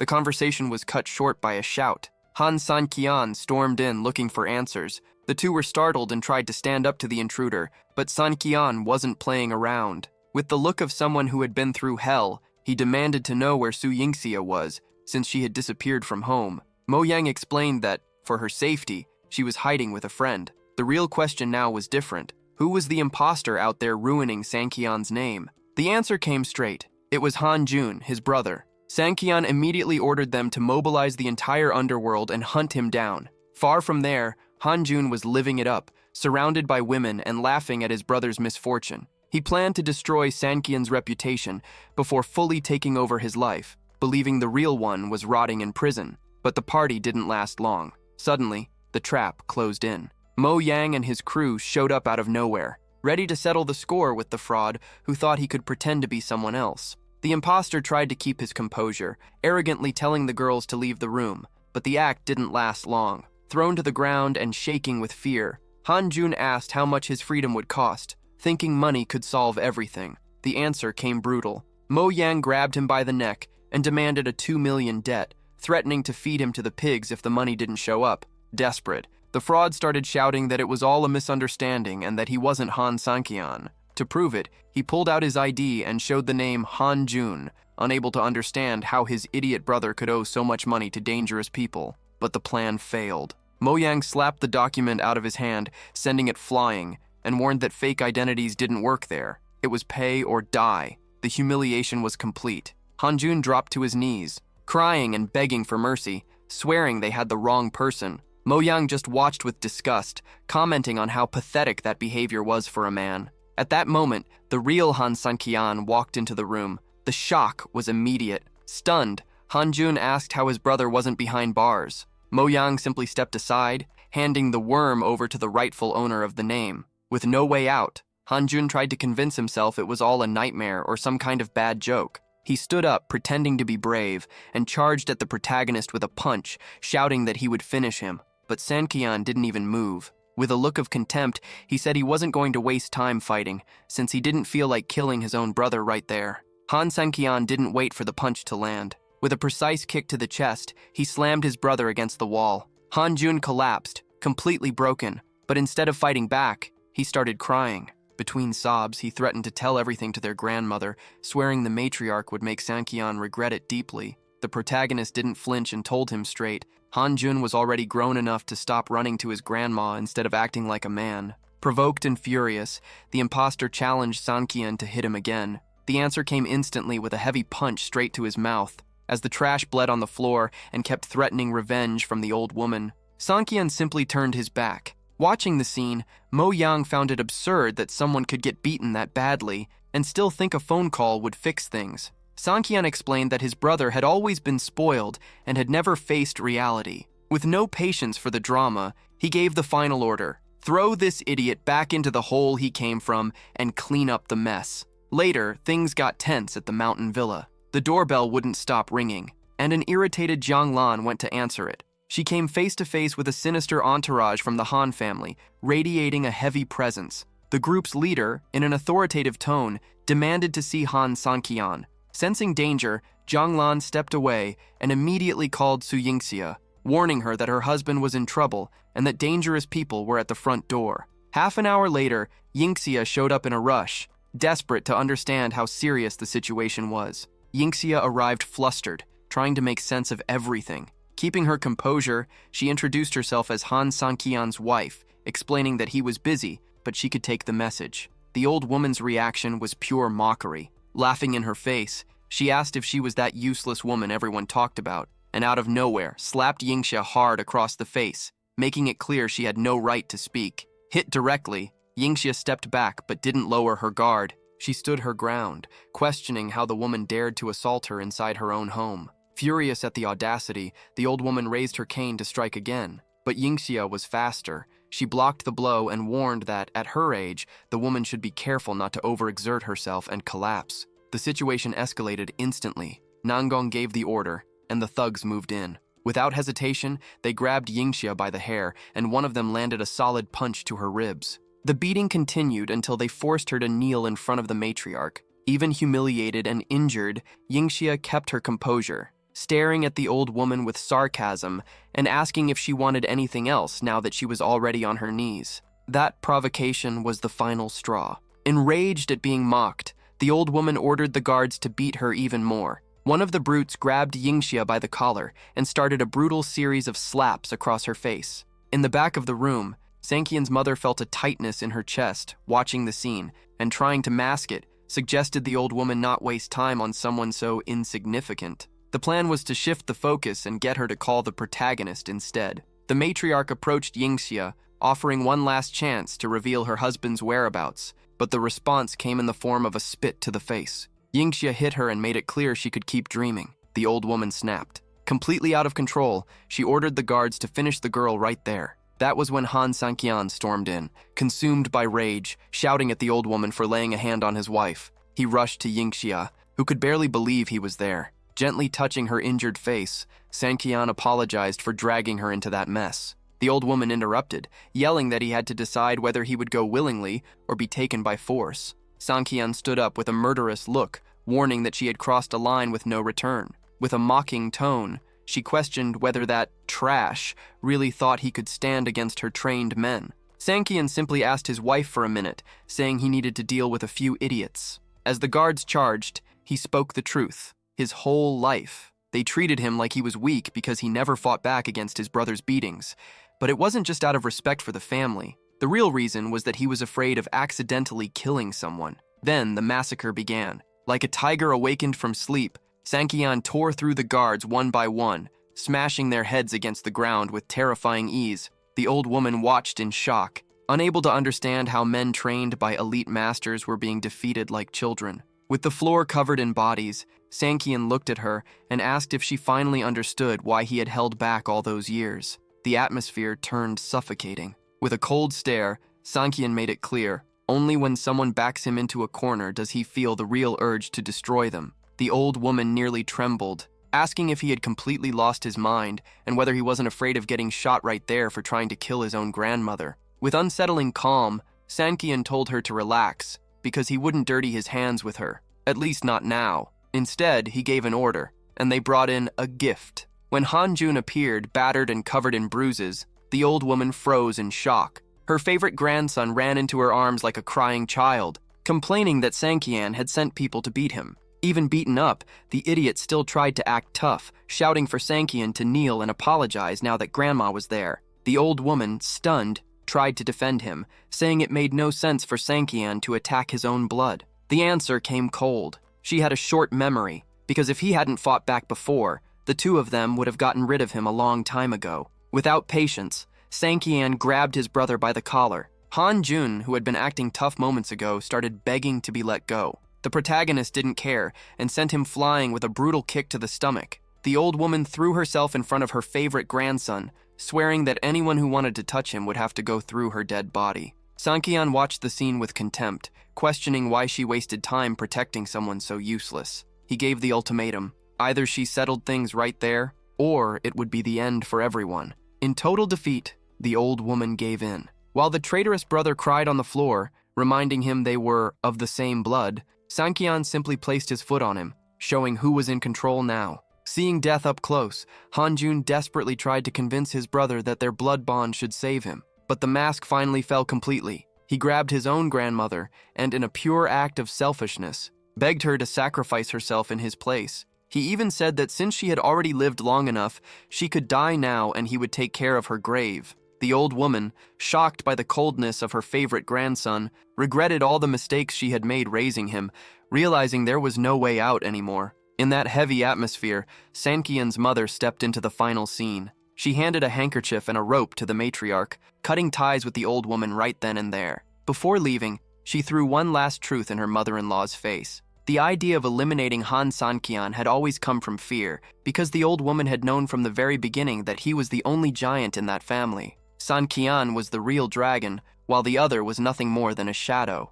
Hanjun thought the path was finally clear. With a shameless expression, he asked if he could leave now. Sanqian gave a cold smile and told him his fate was sealed. He was going back to rot in prison. The worms started begging, swearing total loyalty, but there was no discussion. Sanqian shut him up with a precise kick to the face, leaving him unconscious on the floor. With the situation handled, the protagonist gave an order to his mother. It was time to recover every dowry and every expensive gift he had sent to the Su family. At that moment, Jiang Lan finally realized the truth. All that luxury and those wedding gifts had never come from a secret admirer. It had all been from the very son-in-law she had constantly humiliated. While shock spread through everyone, Su Guodong stumbled into the house completely drunk. Tripping over people and not understanding anything, he started yelling, demanding to know who all those strange people were invading his living room. Su Guodong went straight at the protagonist, furious. Drunk out of his mind, he shouted that Sanqian would pay dearly for making Yingxia suffer. Before the old man could do something reckless, Jiang Lan stepped in and dragged him to the bedroom, trying to calm things down. As Sanqian walked out, his mother-in-law trembled inside. She realized that if he had the nerve to wipe out his own grandmother, dealing with her would be nothing to him. Her time of arrogance was over. Meanwhile, at the Su family headquarters, the mood was all about showing off. Su Yiran flaunted an expensive dress, dreaming big about the investments the Han family would pour into them. The party atmosphere soured when Sanqian and Yingxia walked in. Yiran, offended, questioned what the banished man was doing there, but he simply replied that he had been invited and couldn't refuse the visit. In the back, tension exploded. One of the relatives shouted that Sanqian was a murderer and had no right to step in there after what happened to the matriarch. It felt like they were about to kick him out, but Sanqian, with that knowing smile, asked if no one found it strange how the old woman had died. The response came with mockery. They thought Sanqian was harmless and that they could mess with him however they wanted.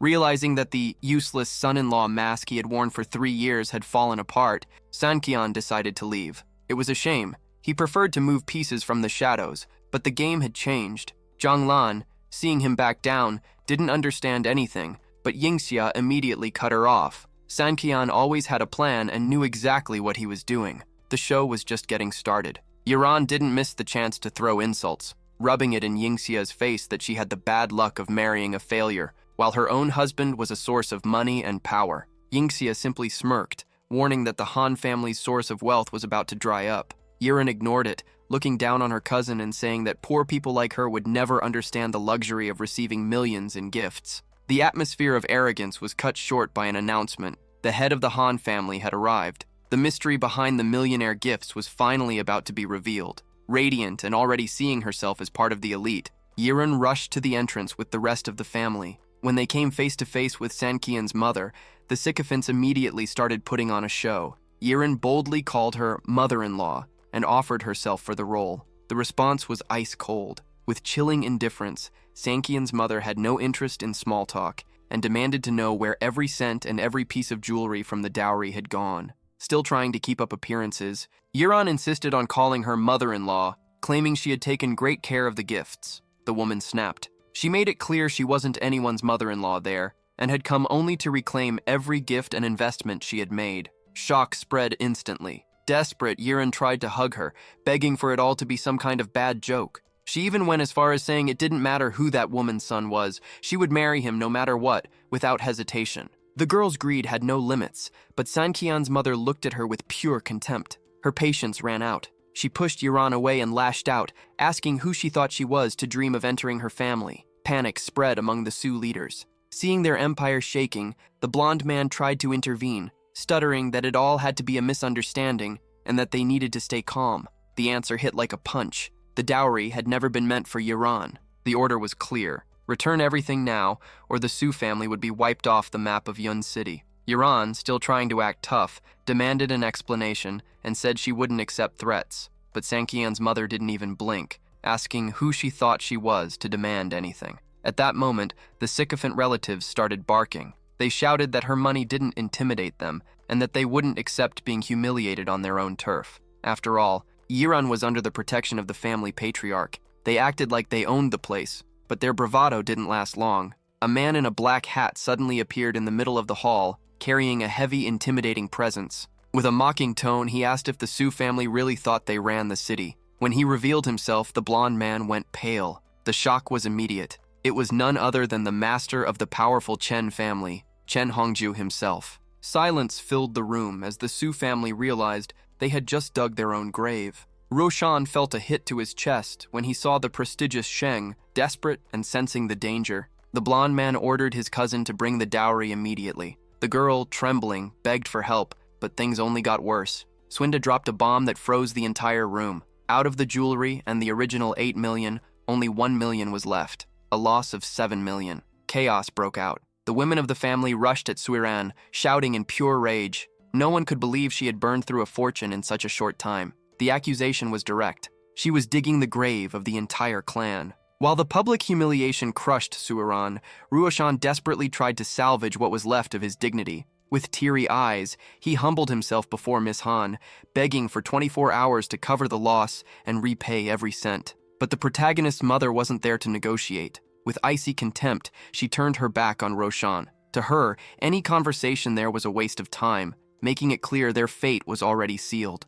Miss Han changed the game by pointing at Yingxia and declaring that she found her agreeable. Without hesitation, she ordered that the entire dowry be transferred to the young woman the very next morning. The news hit like a bomb, leaving the other women of the Su family in shock, trying to understand whether it was luck or fate at play. Outraged, one of the relatives stepped forward and started yelling, questioning why Yingxia, who was married to a failure, was receiving such an honor. She refused to be left behind by someone she considered inferior. The response was quick and physical. Han Sanqian delivered a sharp slap across the woman's face, silencing her instantly. In a cold tone, Miss Han made it clear the decision was hers alone, and that no one there had the authority to question it. Without looking back, she called her guards and left the place, feeling she had already wasted too much time in such a mediocre environment. Outside, the protagonist enjoyed a brief moment of peace, satisfied to see that justice had finally reached those who deserved it. His mother appeared shortly after, lecturing him about his habit of smoking, but he ignored it. His focus was elsewhere. He wanted to know if the dowry situation was resolved. Even as a powerful woman used to being in control, she felt her son's coldness like a blow, but kept her composure. She confirmed everything was under control, and with a disappointed expression, pulled out her phone to show him a photo. She handed him the phone and revealed the truth. The person in the picture had labeled him a traitor while praising Hanjun as the true leader. That setup had led to Sanqian's exile, and not even his mother had been able to stop it. Looking at the image, he realized the culprit was the old man in the photo, the #1 enemy who had struck the Han family with calculated cruelty. But the revelation didn't stop there. She asked if he remembered his grandfather's affection and dropped the shocking news. The old man's grave was empty. Stunned, Sanqian tried to confirm what he had just heard, but his mother remained cryptic. She suggested he investigate Thais' past to uncover the truth himself, making it clear that the weight of the next choices would be entirely his. As she walked away, the protagonist sank into childhood memories, a time destroyed by family wars, where he had been nothing more than an innocent victim. A theory began to form in his mind. His grandfather might not be dead, but kidnapped by a rival clan. Fueled by renewed fury, he swore that even if the chance was 1 in a million, he wouldn't stop until he found him. The next morning, the mood was defeat on the other side. Hai Chao and his cousin headed toward the protagonist's house. Suiran, desperate after selling her own house to pay off debts, begged her cousin to hide some money for her, but the blonde man cut her off immediately, focused only on what was coming next. Hai Chao shut her down, telling her to stop worrying about scraps. With a mocking tone, he said that with her looks, it would be easy for her to land a rich man in the future. To him, any fate was better than Yingxia's, who had tied herself to a failure like Sanqian, and Suiran quickly agreed, feeding her own ego. After repeatedly ringing the doorbell, the door finally opened. To their surprise, Zhang Lan appeared, overflowing with sudden joy. Hai Chao, forcing a smile, tried to ask about Yingxia, but the protagonist's mother-in-law was direct. Her daughter had already left for work and couldn't see them. Without wasting time or giving room for conversation, the older woman moved toward the packages Suiran was carrying. She snatched the gifts from the girl's hands, thanking her with rushed sarcasm, and practically ended the visit right there, focused only on what she had just gained. Meanwhile, at the Su family's construction company, the atmosphere was tense. Yingxia sat alone in the meeting room, frustrated and confused. She had scheduled several meetings with material suppliers for 3 p.m., but as the minutes passed, no one showed up. The silence in the office was a clear sign that something was very wrong, and that bad luck was just beginning. Yingxia barely had time to process being stood up when a blonde man with a bizarre appearance barged into the room. Surrounded by several women, the so-called Boss Kang pretended to be embarrassed about the delay, claiming that too much business had kept him busy. Polite, she ignored his strange behavior and thanked him for coming, quickly presenting the contract to close the deal. The man's attitude shifted instantly. Sprawled on the couch, he got straight to the point. Without a significant price increase, nothing would be signed. Yingxia tried to appeal to their years of partnership with the Su family, hoping for at least a bit of professional respect, but his mockery was harsh. He claimed that with the old matriarch gone, he no longer needed to pretend to be nice to anyone. Things escalated when the blonde man stepped closer with a disgusting proposal, suggesting he would sign the contract if she spent the night with him. Yingxia's reaction was immediate and explosive. She threw the contents of her teacup straight in his face, calling him a bastard in front of everyone. Blinded by rage, the man completely lost control. He lunged at Yingxia, hurling insults and questioning how she dared to treat him that way. In a violent outburst, he slammed her to the ground, humiliating her as he shouted that she was nobody to act like that toward him. The aggressor kept up the humiliation, yelling that her position wouldn't stop him from being cruel. Between insults, he tried to force her to accept his disgusting terms, offering a last chance in exchange for favors. Even on the ground, Yingxia didn't back down. She made it clear she would rather face anything than lower herself to someone like him. Her response only made him angrier. He shoved her violently before declaring the contract dead. Laughing, he walked out of the room with his companions, leaving her behind. Even from the floor, Yingxia tried one last logical argument, shouting that he would never find a partnership as solid as the Su family anywhere in the city. The next day, things got much worse. Checking the news on her phone, Yingxia felt the impact. The rival had moved fast. All the local companies had just signed exclusivity deals with Kang's group, completely isolating the Su construction company. With no options left, she began considering looking for suppliers in other regions just to stay afloat. As she tried to process the blow, the office door opened. Haichao walked in with an air of superiority, studying the frustration on her face. With a cynical tone, he commented that he already knew exactly how bad the situation was. He stepped further into the room with a victorious smile, throwing her failure back in her face. Torn between frustration and anger, Yingxia explained that she had done everything she could, but the suppliers had acted in bad faith, setting up a scheme to inflate prices and sabotage the deal. The blonde man moved closer, shifting to direct accusation. He revealed that Kang had already called to report the tea incident, accusing Yingxia of deliberately sabotaging the company. Inside, she burned with anger, realizing the aggressor was playing the victim, but things were about to get even worse. With a twisted look, Haichao suggested that if she truly cared about the family business, a small personal sacrifice wouldn't be a big deal. Yingxia snapped. She made it clear she would find other solutions, but she would never stoop to the disgusting level that man had proposed. Laughing at her desperation, Haichao revealed that everything was already arranged. He himself had promised to deliver Yingxia to the hotel that night to seal the deal with Kang. That was the breaking point. Furious, she shouted that if his goal was to force her out, he had succeeded. She slammed the door behind her, declaring she would no longer take part in any company projects and that he could deal with the consequences. As soon as she left, the villain celebrated alone. To him, the path was now clear to take full control of the Su family. Meanwhile, night fell, and the protagonist watched from afar, radiating a dangerous aura of someone ready to settle every debt. Santian relaxed, feeling that he had finally put the Han family's affairs in order and could now enjoy a moment of peace. But it didn't last long. As soon as he stepped into the house, Jianglan rushed at him, grabbing his arm and demanding to know if he had done something to Yingxia. According to her, her daughter had come home shaken and locked herself in her room without saying a word. Concerned, the protagonist rushed to the bedroom. He found Yingxia sitting on the bed, staring blankly out the window with a devastated expression. Direct as always,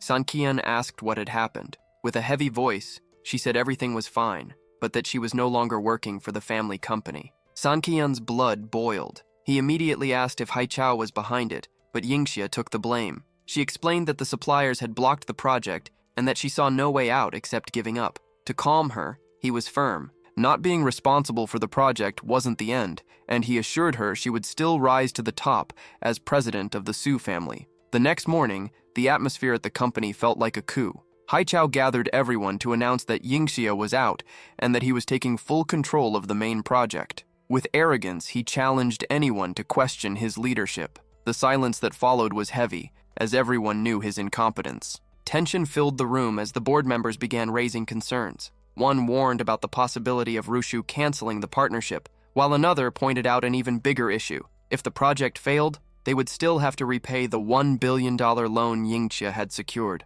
The warning was clear. The losses could destroy the Su family. Sitting there with complete arrogance, Haichao told everyone to relax. He argued that Rushu would never abandon the project, since delays would cause them massive losses as well. In his mind, Yingxia's absence wouldn't change anything about the agreements that had already been signed. Haichao's confidence shattered when an employee rushed into the room. The message was brief. Mr. Zong was in the building. The name hit the blonde like a jolt of electricity. Shaking and sweating, he tried to understand why someone as powerful as Zong Liang would show up unannounced. Zong Liang walked into the meeting room with a presence that crushed the atmosphere. His expression was cold, his gaze heavy. Trying to save face, Haichao forced a smile and hurried to greet him, asking why they hadn't been informed so he could prepare a proper reception. With no patience for flattery, Zong got straight to the point. He introduced the two men accompanying him and stated they would be Haichao's new contacts for the next 2 years. Thinking he had just gained powerful new allies,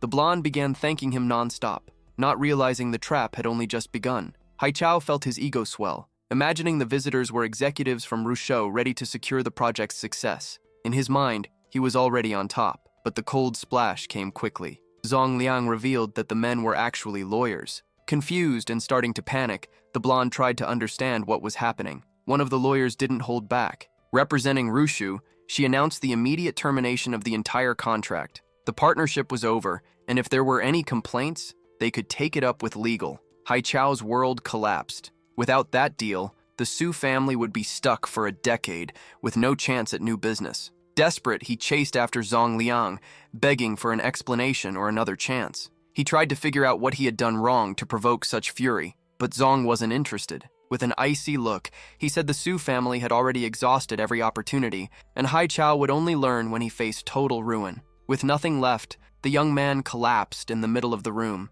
He couldn't process how everything had fallen apart so quickly, swearing to himself he had done nothing to deserve it. As he drowned in his own incompetence, the rest of the Su family lost patience and turned on him with furious shouting. The meeting room turned into chaos. Relatives charged at Haichao, yelling that his stupidity had destroyed the one thing that should never have been touched: Yingjia's position. Panic spread. Without the contract, the company's reputation was ruined, and no one would do business with them anymore. The unspoken question echoed loudly. How would they repay the billion-dollar loan? Cornered, the blonde snapped. He jumped up shouting, asking if he was the only one to blame when everyone there had also wanted Yingxia out. Consumed by paranoia, he started yelling that it was all his cousin's plan, that she had gone crying to Zong Liang just to destroy the family. Blinded by rage, he stormed out, vowing that if she wanted war, he would turn her life into hell. Night fell, and the aggressor, still marked by the slap he had taken, was in a hotel room with a companion, venting his poison.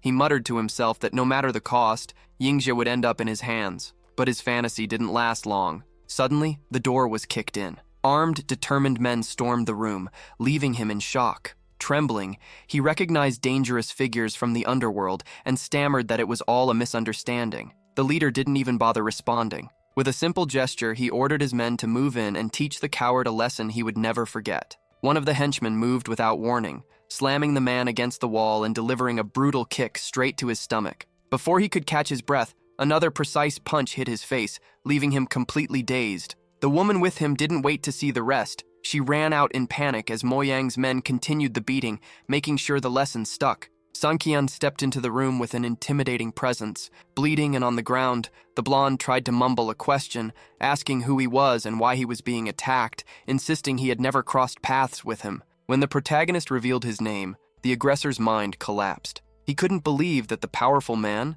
someone even Moyang obeyed, was the same useless husband everyone mocked. Sanqian's fury overflowed. He stepped forward and lifted the man by the throat, demanding to know exactly what he had done to Yingxia. Panicked and gasping for air, the man stammered excuses, admitting he had hit her and promising that from now on, he would fully cooperate with the Su family just to save himself. The worm begged for mercy, but Sanqian's warning was final. Tightening his grip even more, he spoke with deadly calm. Anyone who dared touch even a single strand of his wife's hair would not get a second chance. The man's fate was sealed. Haichao drove in a frenzy toward Sanqian's residence, boiling with rage and planning to settle things with Yingxia. When he reached the entrance of the mountain villa, he was immediately stopped. The guard told him access was restricted and that he needed to turn back, but the blonde didn't back down. He shouted for the gate to be opened, claiming he needed to meet with a member of the Su family. The guard was firm. No one with that last name lived there, and he should leave before being removed by force.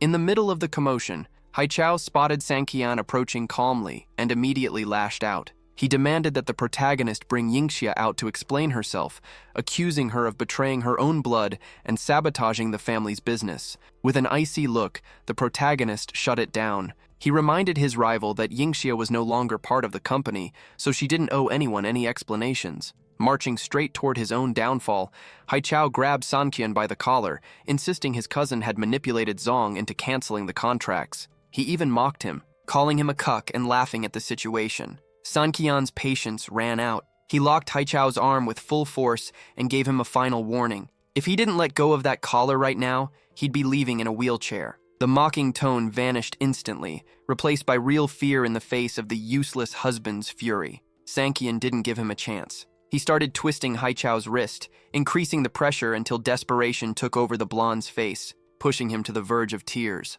The physical pain was a reality check. Haichao finally remembered that the protagonist had overwhelming strength and that facing him head-on was a fatal mistake. With a look that said he could end it right there, Sanqian let him go and walked past, leaving his rival frozen in place. As soon as he caught his breath and saw the protagonist walking away, Haichao's arrogance came back. He shouted empty threats, swearing Sanqian would regret ever crossing his path. The next morning, financial disaster hit the Su company. An employee brought shocking news. Without the main project, the cash flow had dried up. The bank left no room for error and set a deadline of just 3 days to repay the billion-dollar loan. Haichao felt the weight of the world crushing his shoulders as he realized his leadership was sinking everything. The bank manager, Hong Du, entered the office with an authoritative stance, demanding an immediate meeting with the board. Trying one last move, Haichao put on a mask of humility and begged for more time to raise the money. But the manager was relentless. He said every client asked for the same thing,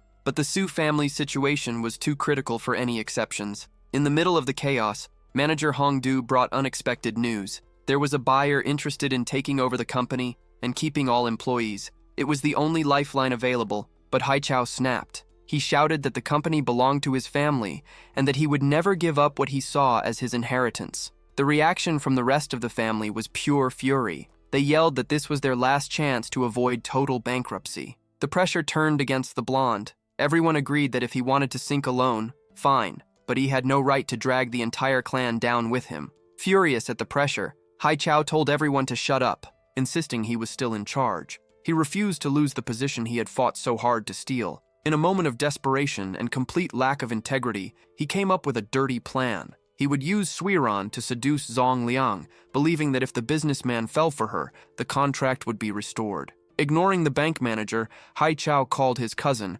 overflowing with forced enthusiasm. On the other end, Suiran found the urgency strange, since she was getting ready for a luxury party, but the blonde made it clear the matter couldn't wait. The plan to save himself at her expense was already in motion. Haichao didn't waste time and laid it out. She needed to use her charm to convince Zong Liang to save the company from collapse. The plan was simple and dirty. Keep him satisfied so he would release the funds and pull the Su family out of the hole. The girl reacted with outrage, calling him insane. She argued she was focused on landing a billionaire heir, and if any rumor about this meeting got out, her reputation and marriage plans would be ruined forever. But Haichao didn't budge. He mocked her reputation, saying no real tycoon would marry her if they knew who she really was. His final argument was a low blow. He said her only shot with the elite depended on the family company rising in status. With no way out and under pressure, Suiran eventually agreed. Dressed up and confident in her charm, the young woman went to Zong Liang's hotel. She believed that since he was influential and sharp,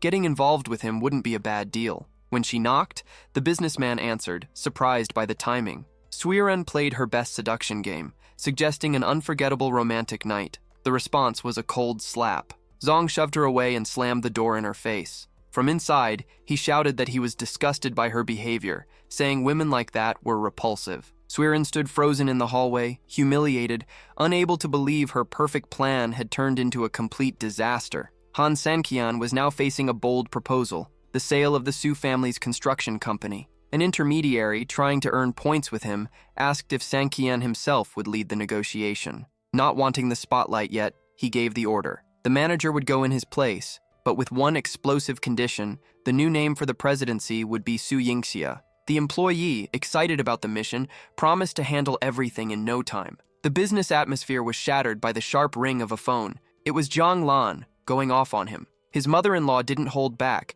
demanding his presence in Bin County and accusing him of slacking off while the festival was happening. Keeping monk-like patience, Sankian apologized and promised to get there soon. Before hanging up, he still had to listen to her complain about supposed humiliations the family had suffered, demanding that he clear their name. Meanwhile, in Bin County, the atmosphere was all about worshipping Tang Zong. The crowd was buzzing around him, treating the guy like a living legend who rose from nothing to the top of the world. The big mystery was who Tang was waiting for so eagerly at the event entrance. The answer came the moment Tang Zong spotted Sankian. The so-called big boss of Bin County dropped his magnate persona and rushed over like a rookie to greet the protagonist. With a wide smile and total submission, he made it clear he was at Sankian's disposal for anything. Sitting at the top with his luxury Rolls-Royce, Tang even took a subtle jab from the protagonist about his meteoric rise, but he kept maximum respect for the man who truly runs the game. Tang Zong didn't waste time making it clear. If the protagonist hadn't reached out 2 years ago, he would have been nothing. He was at rock bottom, basically living on the streets, and it was Sankian's investment and trust that changed his life. His loyalty was absolute. Tang even said he'd step into the underworld if his boss gave the order. While the partnership vibe stayed strong, Sankian asked to be taken to his wife and the rest of the group, since they were probably going crazy looking for him. At the festival, the mood shifted to gossip. Che's cousin showed up all excited, announcing that her boyfriend, some guy named LG, had just arrived at the mall. She started bragging, saying he owned his own company and made insane money, making sure to throw shade at Sankian by comparing him to this successful businessman. But even the protagonist's mother-in-law, who usually gives him a hard time, couldn't stand it. Jiang Lan cut her off, saying the boyfriend was mediocre and didn't even come close to her son-in-law. The cousin tried to laugh it off, calling Sankian useless trash, but Jiang Lan doubled down. She said the girl would regret it once he showed up. The mall trip took a tense turn when the group stopped in front of a livened display window. One of the girls' excitement over a luxury bag disappeared instantly when she saw the price tag. It cost over 30,000. Noticing her hesitation, Han Sankian tried to be nice, but it ended up feeding her ego. Zig, wanting to show off, stepped in and said the price didn't matter. If she liked it, he'd pay. With a superior tone, the girl provoked Chia, saying that since she was with a wealthy man, she'd make sure her friend's husband also bought her something expensive. Chia accepted, pretending gratitude because of an upcoming ceremony, but her real plan was to ask for something outrageously expensive to test the couple's limits. Then came the twist. Su Yingxia calmly pointed at an exclusive model and said the 300,000 one was her favorite. The bold move shocked everyone instantly. The arrogant girl lost her composure, asking if Yingxia had lost her mind picking something that expensive. The reply came with sarcasm. If the price was a problem, then don't buy it and stop worrying about it. That's when the protagonist stepped in. Ignoring the tension, he backed up his wife's choice and offered to pay the full amount. He apologized for being a little late and, in a move full of pure flex, said he could buy not just that one, but every bag in the store for her. The scene ended with the girl fuming, pointing at Han Sankian and questioning how someone she saw as useless could afford that level of luxury. The situation hit peak absurdity at the mall. Ignoring the disbelief around him, Han Sankian asked the clerk a simple question: how much to buy the entire store's inventory? He planned to pay up front, debit. The shock was collective when the total, 5 million, went through the machine like it was nothing. Jiang Lan, thrilled by the humiliation of their rivals, celebrated the moment, admitting their defeated expressions were priceless. But the victory didn't last long. When they got home, they found their luggage thrown out on the sidewalk. The rival family, unable to accept the financial loss, had kicked them out. With a mocking tone, the woman told them that since they were so rich, they should go buy their own mansion, slamming the door in their faces. While the women tried to process the ridiculous situation of suddenly being homeless, Sankian stayed calm. He revealed that a friend had an empty property in Banan and suggested they move there. Now settled into the new place, which raised questions about who really owned it, the tension remained. Jiang Lan started to panic when she realized her parents weren't answering calls or giving any updates about the festival. Sankian suggested her number might have been blocked. That's when it clicked for her. The Zhang family was working behind the scenes to isolate them, proving the family war was far from over. For Han Sankian, the boycott wasn't surprising. He had already expected it. With a calm tone, he approached his mother-in-law and reminded her how much she valued reputation and status. To guarantee that, he revealed a surprise. He had booked the entire hotel for the event. More than that, he handed her the power, saying anyone who wanted to enter would now need her permission first. The alliance between Sanqian and Zhanglan instantly grew stronger. Meanwhile, outside, the mood turned into gossip again. People were talking about Zhanglan's family's absence, questioning their status. That's when a luxury car pulled up, and Zig stepped out like he owned the place. He loudly announced that the party would be held at Zhonghong Hotel and that he personally handled the reservation. The crowd went wild, applauding and calling Zig and his partner the perfect couple, like they were meant to be. Zig walked with arrogance, enjoying the attention as guests competed for his favor. The humiliation, however, was waiting right at the revolving door. As Zig tried to walk in, he was stopped by security. They demanded to know if he was one of Mr. Han's guests. Confused and irritated, Zig shot back, claiming he was the one who made the reservation, but the guards didn't budge. The hotel had been booked in advance for the exclusive use of Han Sanqian's guests. The shock hit Zig like a knockout punch. He froze at the entrance, trying to process how the man he had mocked so much had taken control of the most important event of the night. The situation at the entrance escalated fast. The spoiled heir lost his temper and caused a scene, shouting in disbelief at the guards, demanding to know how they could block the person who made the reservation. Things got worse when the manager stepped in, already out of patience. In a blunt tone, he made it clear the venue was closed for a private event, and if Zig had a problem, he could take it up directly with the owner. Around them, the crowd started fueling the chaos. People from high society commented that even if the owner showed up, he'd have to kneel and apologize to the group for such disrespect. Tensions rose, and the rich kid, furious, told everyone to shut up. The reason? His grandfather had just arrived. The old man, with a dark and imposing aura, scolded his grandson for being careless and ordered them to call the head of security to resolve the situation personally. At that moment, fear hit the air. He remembered the hotel belonged to the powerful Tang Zong. Offending someone at that level was a fatal mistake. Before things got worse, he tried to backtrack, apologizing and looking for a way out. But the retreat wasn't quiet. Zhanglan's parents, worried about the public humiliation, questioned the sudden withdrawal, saying that backing down like that would ruin the family's name. As the patriarch ignored them and started to walk away, a voice from inside the hotel called out their family name, stopping them in their tracks. The tension nearly turned violent. A mocking blonde guy, amused by the situation, provoked the patriarch, challenging him to see if Zig's group really had the guts to go against someone like Tang Zong. The answer was in the old man's expression, cold and dangerous, as he demanded silence and warned that underestimating the Zhang family would be a fatal mistake. A physical clash was about to break out, but it was interrupted by the sudden arrival of the head of security's car. In the middle of the commotion, the blonde guy shoved Zig aside and ordered him to move and stop getting in the way. Then came the shock. The car door opened, and Han Sanqian stepped out alongside Su Yingxia, followed by Zhang Lan. The crowd froze. No one could understand how they were arriving in Tang Zong's official vehicle.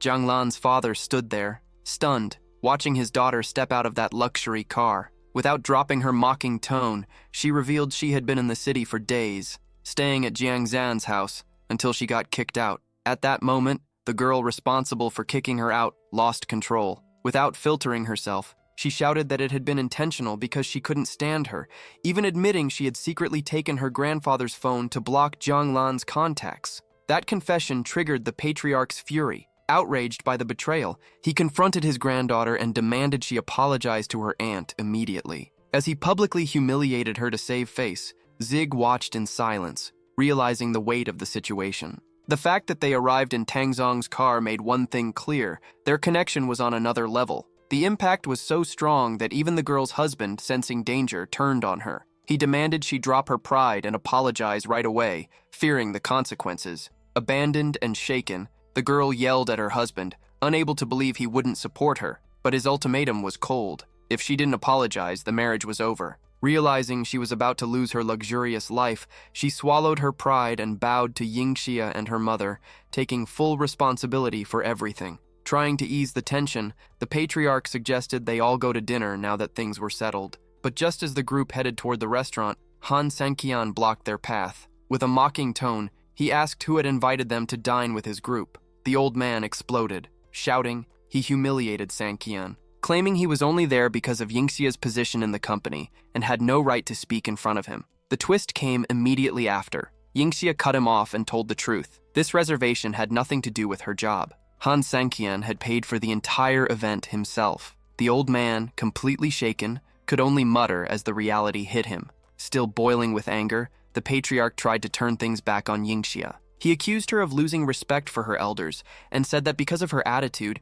she didn't even deserve the family name anymore. As Yingxia dealt with the pain of being attacked by her own relatives, he kept going, loudly insulting the hotel, calling its decor mediocre. That's when a heavy presence appeared behind him. With an intimidating aura, a man asked who the idiot was insulting his establishment. It was Tang Zong himself. Calm but firm, he made it clear his hotel was the best in the city, and those complaints were nothing but nonsense. The grandfather, trying to keep his composure, confronted Tang Zong. He complained that they had made a reservation and were thrown out, questioning the businessman's professionalism. Tang Zong didn't even bother arguing. He simply ignored the old man's opinion and dropped a bombshell. He himself had invited the Honorable Han Sanqian to dinner. The businessman went even further, saying the patriarch didn't even have enough dignity to set foot in that place. In that very moment, Tang Zong and his team bowed to Sanqian, apologizing for the delay and promising that such a mistake would never happen again. The shock hit everyone.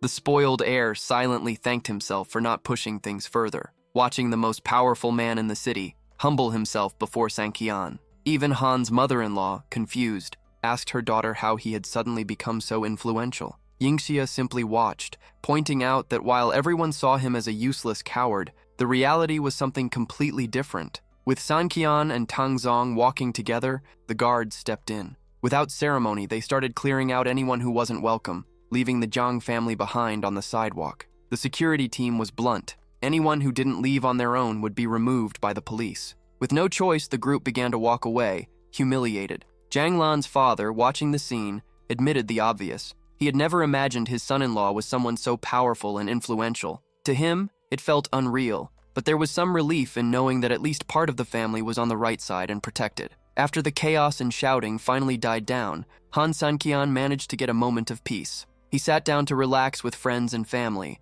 enjoying a coffee as things settled, but the calm didn't last long. A message on his phone instantly changed his expression. Without giving any explanation, Sanqian stood up abruptly, saying he had urgent business that couldn't wait. He left with a look full of anger, leaving everyone confused and uneasy. Seconds later, he was already in the hotel's penthouse, facing a dark figure waiting for him. Sanqian got straight to the point. No one in that city could capture or stop him. The mysterious figure smiled cynically, agreeing that the protagonist was hard to reach, but revealed that the reason for the meeting was a request for help. The stranger made a dangerous proposal. He wanted Sanqian to take him to a secluded underground prison, but the warning was ominous. Inside that fortress, a ruthless enemy was already waiting for both of them. The revelation hit Sanqian hard. The man claimed that the prison held people who were supposed to be dead, figures who could never return to the outside world. Then came the biggest shock. If Sanqian's grandfather was still alive, that would be the only place he could be.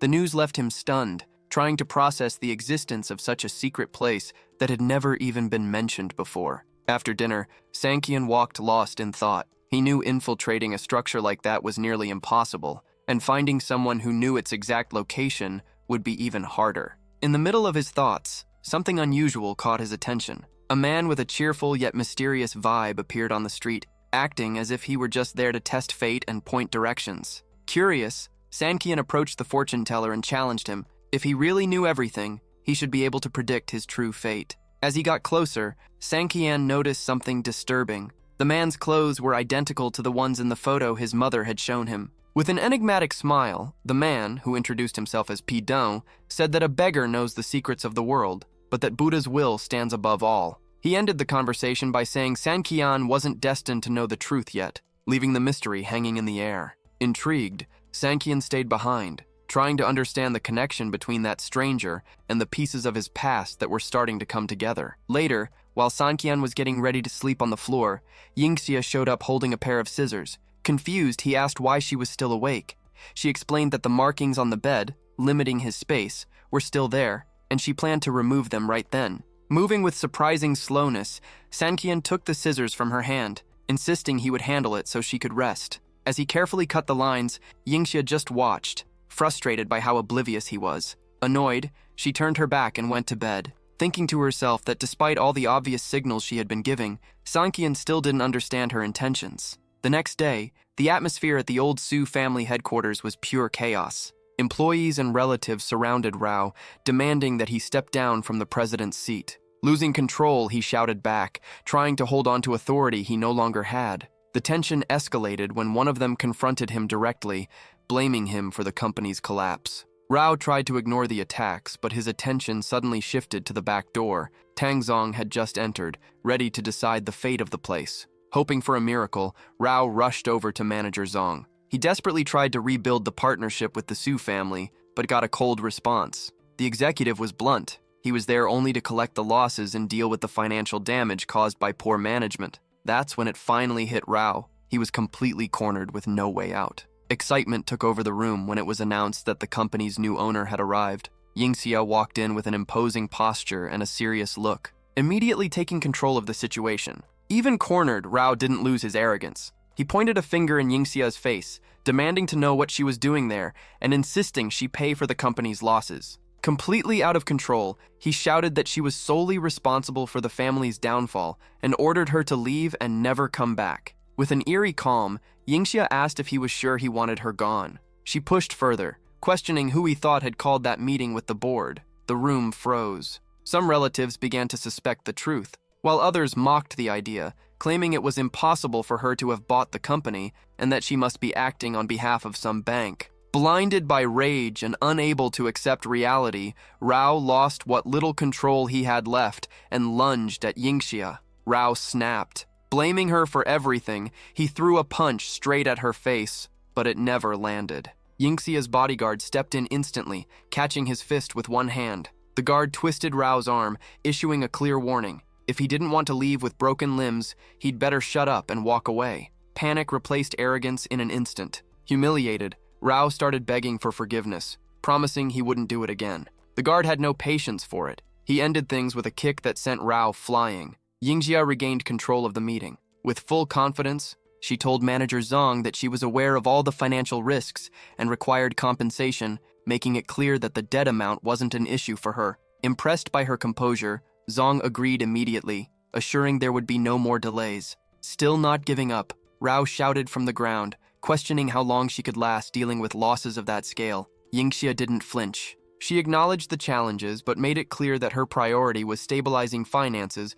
and restoring the company's reputation. The grandfather stepped in with a cynical look, challenging her to prove her courage if the project failed and she had to repay billions in loans. Yingxia's response shut him down completely. She reminded him that he was no longer part of the organization. The ultimatum was clear: leave on his own or be removed by force. As he was dragged out, the reality of his defeat finally sank in. The guards showed no mercy. As Rao was dragged outside, he screamed in desperation, questioning how Yingxia planned to handle everything alone. The scene was humiliating. He was thrown out like trash. Even on the sidewalk, he kept yelling that without his talent, the company would collapse and that she'd soon be begging for his help. The chaos only ended when the doors slammed shut in his face, sealing his removal for good. Meanwhile, far from the corporate chaos, the fortune teller Pidon was heading toward an isolated temple. Excited about what he had discovered, he entered calling for his master. He reported his encounter with Han Sanqian,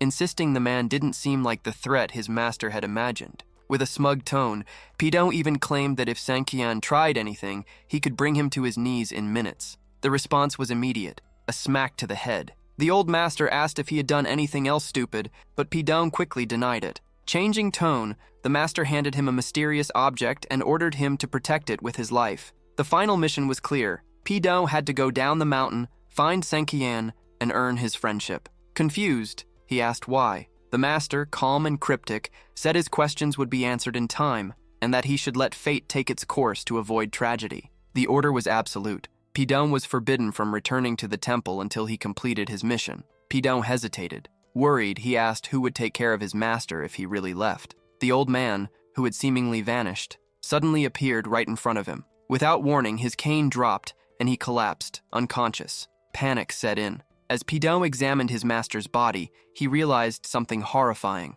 The old man had severed his own meridians on purpose. In tears, the disciple swore he would find whoever forced his master into such a desperate act and vowed revenge. Meanwhile, Han Sankian was driving his luxury car, lost in thought about the location of the mysterious underground prison. After parking, he was approached by an attractive woman who tried to seduce him, inviting him out for drinks and complimenting his looks. Focused on his mission and loyal to his wife, Sankian shut her down quickly, claiming he was just a regular driver. Offended for having wasted time on someone she thought was beneath her, the woman walked away throwing insults. As soon as she left, Pidon suddenly appeared beside the car, startling him. With his usual sarcastic tone, he joked that Sankian had just missed a golden opportunity. But the moment he looked closely at Sankian's face, he froze in shock, shouting as he recognized who was standing in front of him. The atmosphere turned strange as the two stared at each other. Surprised to see him again, Sankian asked if he was back to scam people with fake predictions. But Pidon ignored the question completely, acting like nothing mattered as he started loudly commenting on the attractive women passing by. Without any filter, the stranger asked if Sankian knew other places with beautiful girls he could visit. Faced with the protagonist's silence, the young man justified his obsession by saying that, as a full-grown man, he needed good company to avoid being miserable. Before Sankian could react, the stranger placed his hands on his shoulders, suggesting that since fate had brought them together again, they should grab dinner. The guy insisted he knew a top-tier steakhouse, famous for its flawless picanha. Even suspicious of the sudden approach and not understanding the real reason behind the invitation, Sankian ended up agreeing. Already at the restaurant, the guest didn't waste time. He opened the menu and ordered practically everything on it without hesitation. While they waited, he formally introduced himself as Pidon, but admitted he still didn't know his companion's identity. Sankian replied shortly and directly, "Han Sankian." As soon as the dishes arrived,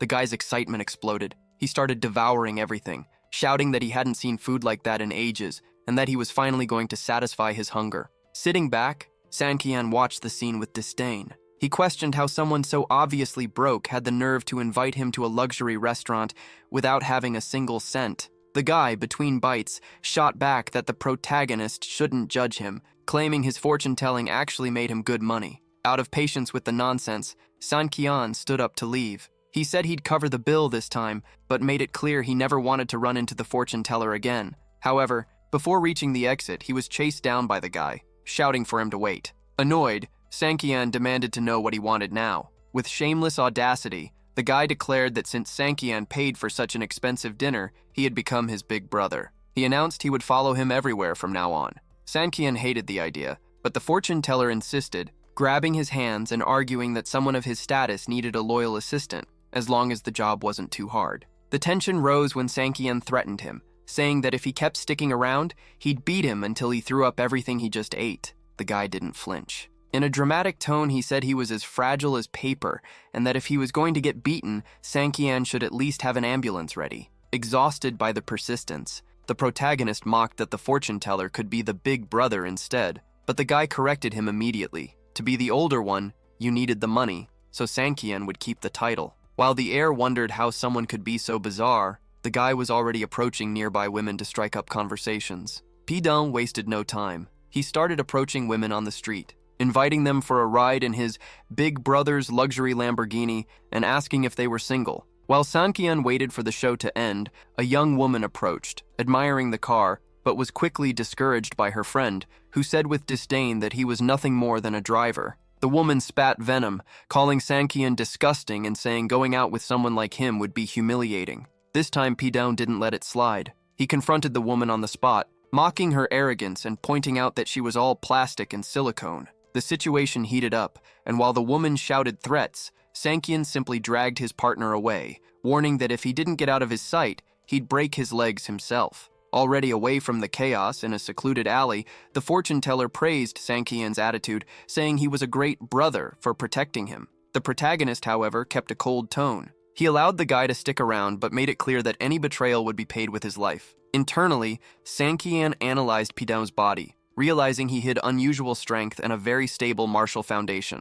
The plan was to keep him close and figure out his true intentions. Pidon just shrugged, saying that as long as he had food and beautiful women around, he was satisfied. To change the subject, he suggested a new secret destination. 10 minutes later, the duo arrived at a very suspicious place, leaving Sankian even more intrigued about what kind of fortune-teller he had just picked up. Sankian questioned how a supposed Taoist could hang around such a worldly place. With complete honesty, Pidon admitted it was all just a facade, and that even his fortune-telling was made up. Once inside the nightclub, the guy celebrated the place as the perfect spot to find beautiful women, even offering to help the protagonist find someone. The fun was abruptly interrupted. A flash blinded them, and suddenly the arrogant woman they had met earlier reappeared. She pointed at Sankian and Pidon, urging her companion to teach them a lesson for the earlier insults. The man, furious, confronted Sankian, demanding an explanation for messing with his wife. Immediately, a muscular bodyguard stepped in front of Sankian, telling his boss, Ling Shaw, that he didn't need to dirty his hands with people like them. Sankian, staying calm despite the pressure, questioned whether Ling Shaw really wanted to start such a pointless conflict. The response came as an ultimatum. The protagonist should kneel and beg for forgiveness if he wanted to leave alive. The woman watched everything with a vengeful smile, reinforcing that they were just getting what they deserved. Then Pidon shocked everyone. He dropped to his knees, begging desperately for his brother Sankian to be spared, but asking them to at least leave his body intact. The scene of Pidon's humiliation was bizarre. He begged for Sankian's life, but with a sarcastic twist, that they leave his body whole to make the burial easier. Watching that ridiculous scene, Sankian wondered if his ally was just an idiot or actually acting, because it made no sense to lower himself in front of people so insignificant. Ling Chao, the arrogant guy, found the whole situation amusing. He mocked their desperation, saying he'd decide later whether to spare them or end them right there. Sankian, running out of patience, gave a final warning. If Ling Chao kept this up, the consequences would be more than he could handle. The warning sounded like a challenge to the blonde, who snapped in anger. Shouting that Sankian would pay for his arrogance, Ling Chao charged in to strike, but the protagonist's reaction was precise. With unbelievable calm, he blocked the attack effortlessly. Before anyone could react, Sankian grabbed a bottle and smashed it over Ling Chao's head. The impact was brutal, leaving the attacker dazed on the floor. Bleeding and panicking, the boss screamed for his men, ordering them to crush Sankian immediately. The thugs rushed in all at once, but Sankian didn't even move, just watching them come. Outside the nightclub, people could only hear glass shattering and screams echoing. Within minutes, it was over. Sankian walked out unharmed and calm, while his little brother followed behind, leaving a trail of destruction and defeated men. Pidon couldn't stop praising him, amazed at how easily Sankian took them all down. On the ground, beaten, Ling Chao made one last attempt. He shouted that this place belonged to Brother Da, and no one walked away after causing trouble on his turf. Curious, Sankian asked who this leader was supposed to be. With a mocking grin, Ling Chao said Brother Da was the biggest name in the underworld of Yen City, and even if he didn't know who Sankian was, he was sure the protagonist would meet his end once they faced each other. As if summoned by name, a massive man stepped into the room, demanding silence and an explanation for the chaos. Seeing his chance, Ling Chao ran to him and pointed at Sankian, accusing him of invading the territory and causing trouble on purpose. But the reaction was the opposite of what he expected. Before the blonde could finish, he was slapped so hard he flew into the wall, making it shake. Dazed, he couldn't understand what just happened. The giant ignored the fallen lackey and asked if he was an idiot for speaking so rudely to the boss. To the absolute shock of Ling Chao and his wife, the feared Brother Da dropped to his knees in front of Han Sankian. He immediately apologized for his subordinates' behavior and promised to teach each of them a lesson for failing to recognize the authority standing before them. Speechless, the couple watched, unable to understand how the man they had called disgusting commanded that level of respect from the most feared criminal in the region. Reality hit Ling Chao hard. In a cowardly outburst, he turned on his own wife, yelling and asking how she dared make him offend someone so important. In tears, she tried to explain that she truly thought Sankian was just a regular driver. Out of control, he shoved her aside, ordering her to get out of his sight before things got worse. Then he dropped to the ground, banging his head against the floor and begging Sankian for forgiveness, taking all the blame. Watching the group of failures, Sankian showed cold tolerance. He simply told Brother Da to let the couple leave. The crime boss obeyed immediately, shouting at them to get out and warning that if they didn't disappear fast, he'd deal with them himself. Injured and terrified, the two helped each other escape as quickly as possible. With the place cleared, Sankian got straight to the point with Da. He asked if the big man had any information about the underground prison at the center of the earth, stressing how urgent it was. Brother Da went pale. Shocked, he asked how Sankian even knew about that place, describing it as a bizarre and dangerous underworld. Sankian explained he had allies trapped in that fortress and intended to get them out as soon as possible. The giant admitted he had some contacts connected to it, but warned that the information wouldn't come cheap. The price would be 100 million. The amount was insane, $100 million per person. Brother Da was honest and tried to convince Sankian to walk away, warning that no one who passed through those gates ever came back. Without hesitation, Sankian placed a hand on the giant's shoulder and told him to start making calls. Money wasn't the issue. He was willing to pay any price to rescue his people. Meanwhile, at the Chan family mansion, the mood was pure anger. Linger was yelling on the phone, furious that Sankian had gotten into another mess. Seeing his granddaughter like that, her grandfather tried to step in, offering help to fix the situation. Ignoring him, she demanded his phone. The old man joked that it couldn't even run modern games, but Linger wasn't in the mood and snatched it from his hand. The plan was simple: use a different number to reach the protagonist. But when she tried calling, she got a shock, a message saying the number was unavailable. Frustrated, she threw herself onto the couch, realizing Sankian had even blocked her grandfather's number. Curious, the old man asked who would dare block her. When she said Sankian's name, Linger demanded that her grandfather get revenge immediately. The answer was a firm no. The patriarch made it clear he respected Han Sankian's strength too much and had no intention of going against him. Furious, the girl swore that if she ran into him, she'd deal with him personally. The old man just called her foolish, pointing out that all this frustration was her own fault for chasing after him in the first place. Linger kept making a scene, calling Sankian a coward and swearing he was the real source of all her problems. But things flipped instantly when Sankian himself showed up silently behind her. The scare was so intense that she bolted, desperately begging her grandfather to protect her, screaming that the protagonist had come to take her down. Ignoring his granddaughter's drama, the Chan family patriarch shifted focus to what actually mattered: an upcoming tournament. He informed Sankian that Changguan had already signed him up to make sure he wouldn't miss the chance to compete. Showing some concern, the old man asked if he wasn't worried about becoming a joke in the underworld by participating in something like that. Sankian shrugged it off, saying that in Yuncheng he was already seen as a failure anyway, so other people's opinions didn't matter. To him, everyone had to deal with the consequences of their own actions. While Sankian handled his own matters, things at the Su family company were tense. Yingxia was buried in paperwork, fully aware that if she wanted to rebuild the family's name, she needed to find new investors as fast as possible. The calm was shattered when a secretary burst into the room, shaking and shouting. She warned that the company's old elites and relatives had shown up in force, and their expressions didn't look good at all. Before Yingxia could prepare herself, a group of furious, arrogant elders stormed into the office, ready to dump all their frustration on the new president. Trying to stay composed, Yingxia treated them politely, asking what had caused so much outrage. The response was aggressive. The veterans questioned whether she even knew who she was talking to. They claimed that even though she was a Su, she had no authority to ignore them. The group's leader went further, threatening that a single word from them could drive the company into total collapse. The message was clear. Sankian had offended them, and she needed to warn him about the consequences. Confused, Yingxia tried to apologize, saying she had no idea what her husband could have done. The grumpy old man didn't give details. He simply told her to ask Sankian herself and left a final warning. Either he met their demands, or the company would be destroyed. After their display of arrogance and helping themselves to the office coffee, the group of elders finally left. 3 hours later,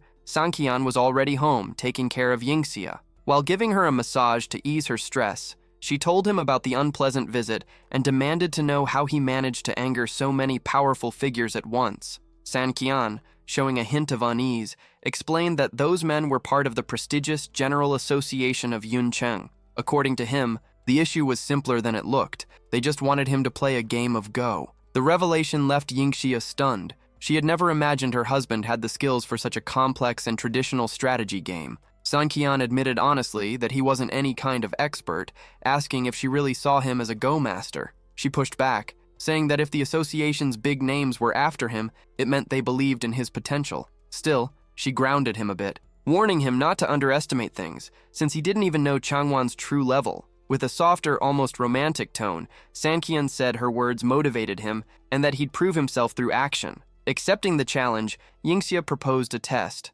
She had a friend who was a prodigy at the game. If he could beat her, she'd finally believe in his talent. Sankian agreed immediately, but with one condition. He wanted to know the reward. Clearly embarrassed, she promised him a kiss if he won. It didn't take long for Linger to show up at the house, bringing the guest along. Zoom.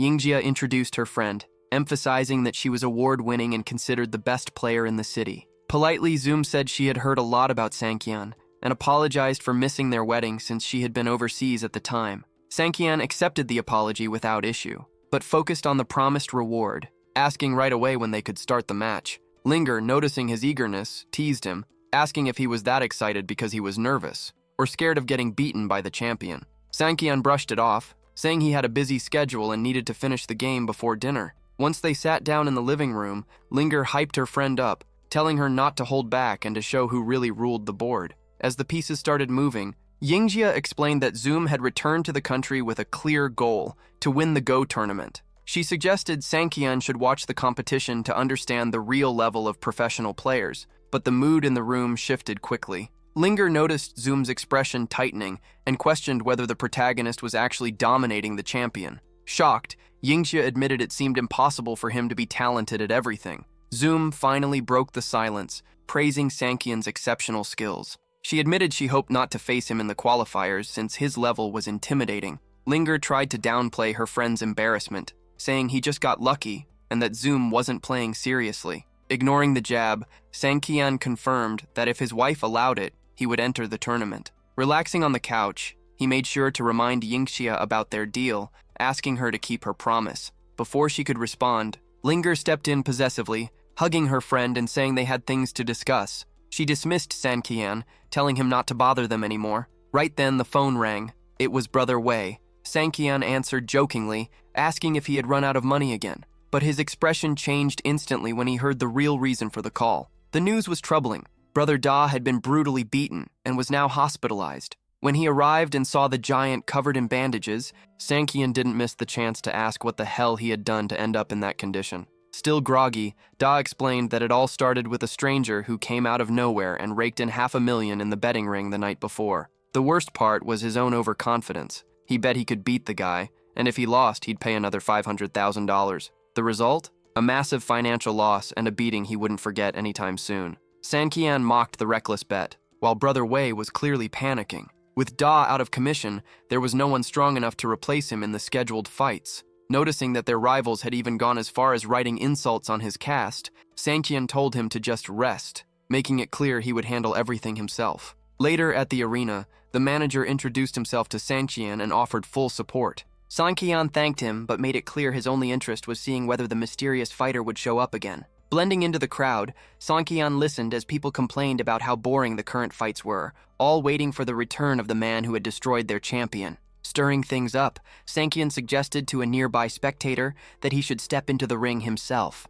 The response came instantly. The guy called him crazy, saying no ordinary person stood a chance against monsters like that. The mockery didn't stop there. Another spectator openly laughed at Sanqian, telling him to look in the mirror and making fun of his skinny arms. To them, someone built like that would get destroyed in seconds. Unbothered, Sanqian agreed sarcastically, but made his goal clear. Even if the prize was only $300,000, he was there to test his strength and earn it the hard way, unlike the gamblers living off easy money. The crowd was stunned by his boldness. After a long wait that tested everyone's patience, the announcer finally shouted the arrival of the main attraction. The bald fighter stepped into the ring to loud applause, introduced as the only man, besides the legendary masked fighter, capable of completely crushing Brother Da. With a psychotic look in his eyes, the giant stared at Sanqian and asked if he was there to avenge his fallen friend. Sanqian didn't entertain the drama. Cold and direct, he told him to shut up and stop talking, making it clear he was there to fight. The bald man grinned sinisterly and accepted. Without another word, he launched a high-speed punch. Sanqian reacted quickly and blocked it, but the sheer force made it clear this wouldn't be an ordinary fight. The crowd went wild as the bald fighter lunged like an animal, shouting that it was over. At the last second, Sanqian dodged and countered, landing a solid hit to his opponent's back. The brute felt it, but didn't back down. Sanqian tried to press the attack, but to his surprise, the opponent showed inhuman agility and dodged effortlessly. The fight escalated fast. The bizarre discount Saitama unleashed a relentless barrage that forced Sanqian on the defensive, arms tight as he tried to process the insane power behind each strike. Internally, Sanqian questioned what kind of training, or mutation, gave someone that kind of strength. With a mocking tone, The bald fighter landed another heavy blow, saying he was disappointed by the level of the challenge. The hit was so powerful that Sanqian was thrown into the cage, completely losing his balance for a moment. Silence fell over the arena as everyone watched him against the ropes. Taking advantage, the opponent stepped closer to mock him, asking where all that confidence had gone. The bald fighter kept taunting, asking the crowd if anyone else dared step into the ring after seeing the damage he had done. 10 minutes later, the scene had changed completely. Sanqian was alone in the locker room, deep in thought, reflecting on the weight of that defeat. It was clear, this time, he had met someone who could truly break through his defense. The arena manager came in shortly after with an update. As soon as the prize money was paid, the lizard vanished at incredible speed. Suspicious, Sanqian asked if anyone had managed to follow him, noting that a fighter of that level wasn't there just for money. The manager shook his head. He had sent men, but the guy was a master at disappearing. Sanqian warned that if that man turned out to be an enemy, they would be facing a massive problem. Meanwhile, in a luxurious location, the bald fighter reported to a mysterious woman. She showed a peculiar interest in Sanqian, but the fighter was blunt. For him, Sanqian was nothing but useless trash. She questioned what he had been doing behind her back, and he admitted he went to the ring just to make easy money, where he happened to run into Sanqian. The woman, however, wasn't convinced by his shallow take. She pointed out something didn't add up. For 3 years, Sanqian lived like a nobody, but suddenly he bought a mansion in the mountain villa and started fighting in underground arenas. The so-called knockoff Saitama got annoyed by her persistence, insisting Sanqian wasn't worth her attention. Then, in a sudden move, she shut him up. The slap echoed through the room, instantly silencing Dong Ha. With fury in her eyes, she demanded to know how he dared question a decision she had already made. To her, his arrogance was completely unacceptable. Down on the ground and clearly shaken, Dong Ha tried to argue one last time. He said he understood she needed a pawn for her plans, but insisted he was far more useful than Sanqian in every way. Her response was cold and sharp. She asked what he could actually do besides rely on brute strength, and reminded him he didn't even have a respected background or family name. Then came the final warning. Sanqian was a key piece, and if Dong Ha ever dared to touch him again, she would personally end his life. Humiliated and out of options, the fighter bowed his head, apologized, and submitted to her will. 3 days passed, and the focus shifted to the long-awaited Go tournament. Sanqian arrived at the venue alongside Zoom, Yingxia's talented friend. As soon as they got there, Mr. Chan welcomed them with contagious enthusiasm, revealing he had already handled all the logistics and reserved the best accommodations so Sanqian could focus entirely on the board. Impressed by the man's efficiency, Sanqian asked how he managed to organize such complex travel and reservations on his own without any assistance. Smiling from ear to ear, Mr. Chan brushed it off, saying none of that mattered. As long as Han Sanqian won the competition and proved his worth, he would go above and beyond to make sure nothing was lacking for his master.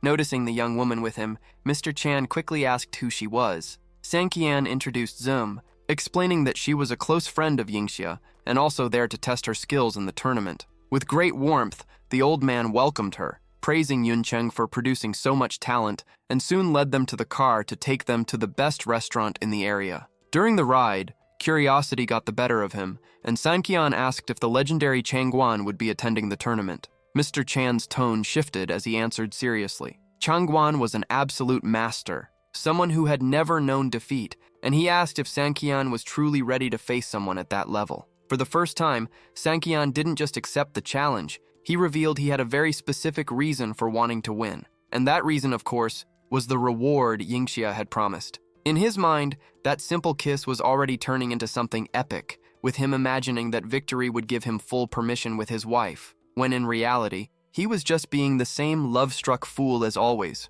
When they arrived at the event location, a luxurious resort with stunning pools, they checked the match brackets. Zoom let out a sigh of relief when she saw she wouldn't face Sanqian in the early rounds, joking that it would preserve her dignity a little longer. Without wasting time, she excused herself and rushed to her table as the timers were about to start. It was finally Sanqian's turn. As always, he greeted his opponent politely, and the match began. To his surprise, the girl wasn't an average player at all. With cold, calculated moves and a solid strategy, she managed to put him on edge several times. Sanqian had to dive deep into his focus to find openings and secure the win in what turned out to be a tough match. Afterward, he met Zoom again. She looked clearly shaken and revealed she had been eliminated in the semifinals by Changguan's disciple. Sankian sympathized with her loss, but reaffirmed his determination to keep going and do his best. Before he left, Zoom gave him an important warning. The disciple's path to the finals seemed suspicious, as if he had skipped steps or secured his spot unfairly while other matches were still pending. Unfazed by theories, Sankian moved on to his next match under the watchful eyes of the crowd. Mr. Chan, observing closely, noticed the opponent's tactic. He was playing extremely slowly, trying to wear Sankian down and drain his mental energy. Concerned, Zum wondered if the disciple was actually using dirty tricks to win. While they watched in shock, Sankian remained perfectly calm. He didn't fall into the trap and, with superior reading of the game, overcame the slow strategy. The judge announced it loudly. The victory belonged to Han Sankian, who was now officially in the finals. As he stood up, Sankian muttered to himself, already focused on the final challenge that would decide not only the title, but also his future with Yingxia. He let out a long breath, feeling the mental weight of so many matches in a row. The exhaustion was real. Playing high-level Go for that many hours in a single day took a serious toll. Noticing his condition, Mr. Chan approached and suggested he go straight to the hotel to rest, since the grand final would only take place the next day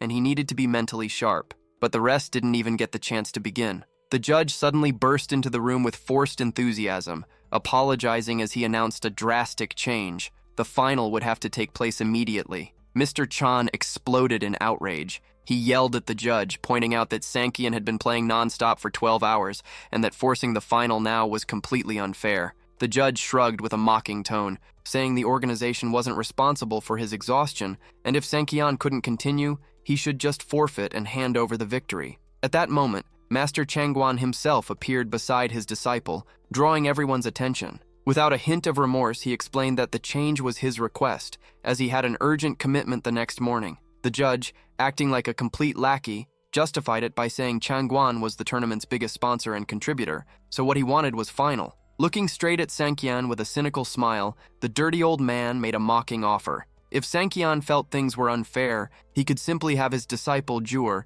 step out of the match, clearing the path for him to face the others. The suggestion shocked the directors and the judge. Changing the rules like that would throw the entire competition into chaos. The organization nearly collapsed under Changguan's proposal, arguing that accepting something like that would turn the Go tournament into a complete joke in the eyes of the public. While the directors argued back and forth, Sankian stayed silent, watching everything with an unreadable smile. Breaking the silence, he dropped a comment that instantly set the judge off. He said he had never seen Juer as an opponent, simply because the kid lacked both the skill and the dignity to deserve that title. The judge completely lost it, yelling and demanding to know who Sankian thought he was to insult the disciple of such a renowned master. With a laid-back, almost mocking tone, Sankian fired back, asking if being someone's disciple automatically made them competent. Stepping forward with confidence, Sankian faced Master Changguan himself and laid down his condition. He would play the final against Juer right now,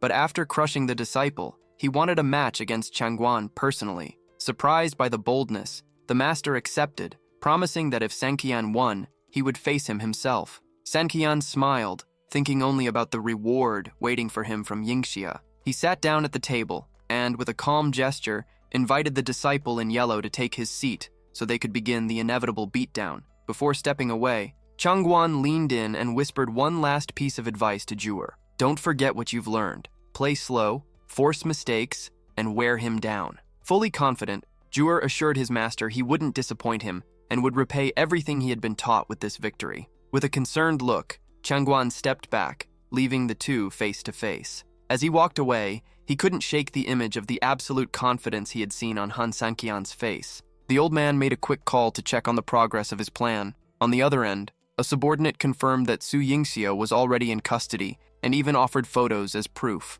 In a dark tone, the veteran ordered them to treat her carefully and not lay a finger on her without his direct command. Watching Sankian from afar, he sneered, thinking the young man was nothing but trash trying to show off. Convincing himself that whatever backlash came next would just be the price of Sankian's arrogance. Far from there, the situation was pure terror. While Sankian fought his own battles, Yingxia and another captive were tied up, completely defenseless. A massive brute stood guard, joking that both women were beautiful, but he had to follow orders and keep his hands to himself. The tension spiked when a second thug, wearing a mask, walked in and suggested they have some fun with the prisoners. The giant reacted instantly and violently, kicking over a table and smashing bottles as he exploded in anger at the suggestion. Terrified, the masked man dropped to the ground, begging for forgiveness and claiming he spoke without thinking. The situation cooled when the giant decided to step outside for some air, leaving the shaken man in charge. Still trembling,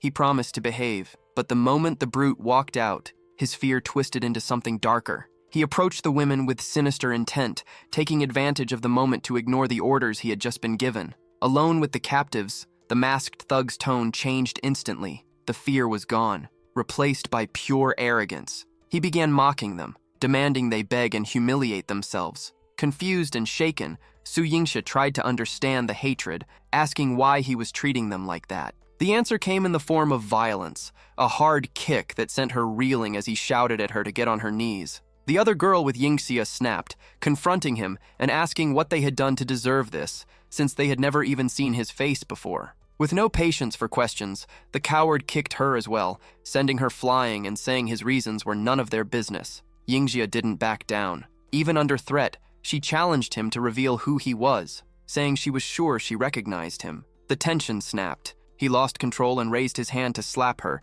yelling that it didn't matter whether she knew him or not, because his hatred didn't need a reason. The blow never landed. The brute returned suddenly, and seeing his orders ignored, didn't waste a second. He smashed a bottle over the man's head. Staring down at the fallen thug, he made it clear the warning had been serious. Then, in a bizarre contrast, he turned to the women and apologized for the trouble, calmly explaining that his partner was just a lunatic. The fragile calm didn't last. As the brute tried to talk to the captives, a machete pierced straight through his chest from behind. He didn't even have time to react. The skinny man, who had seemed terrified moments before, revealed his true nature, thanking the brute for helping up to that point and making it clear he had no intention of letting the girls walk away unharmed. Watching the cold execution, Yingxia froze, realizing their end might be near. The lunatic took pleasure in her fear. He slowly walked toward Yingxia and asked if she was still curious about who he was. Then, to her horror, he tore off the mask, revealing an identity that left her paralyzed with fear.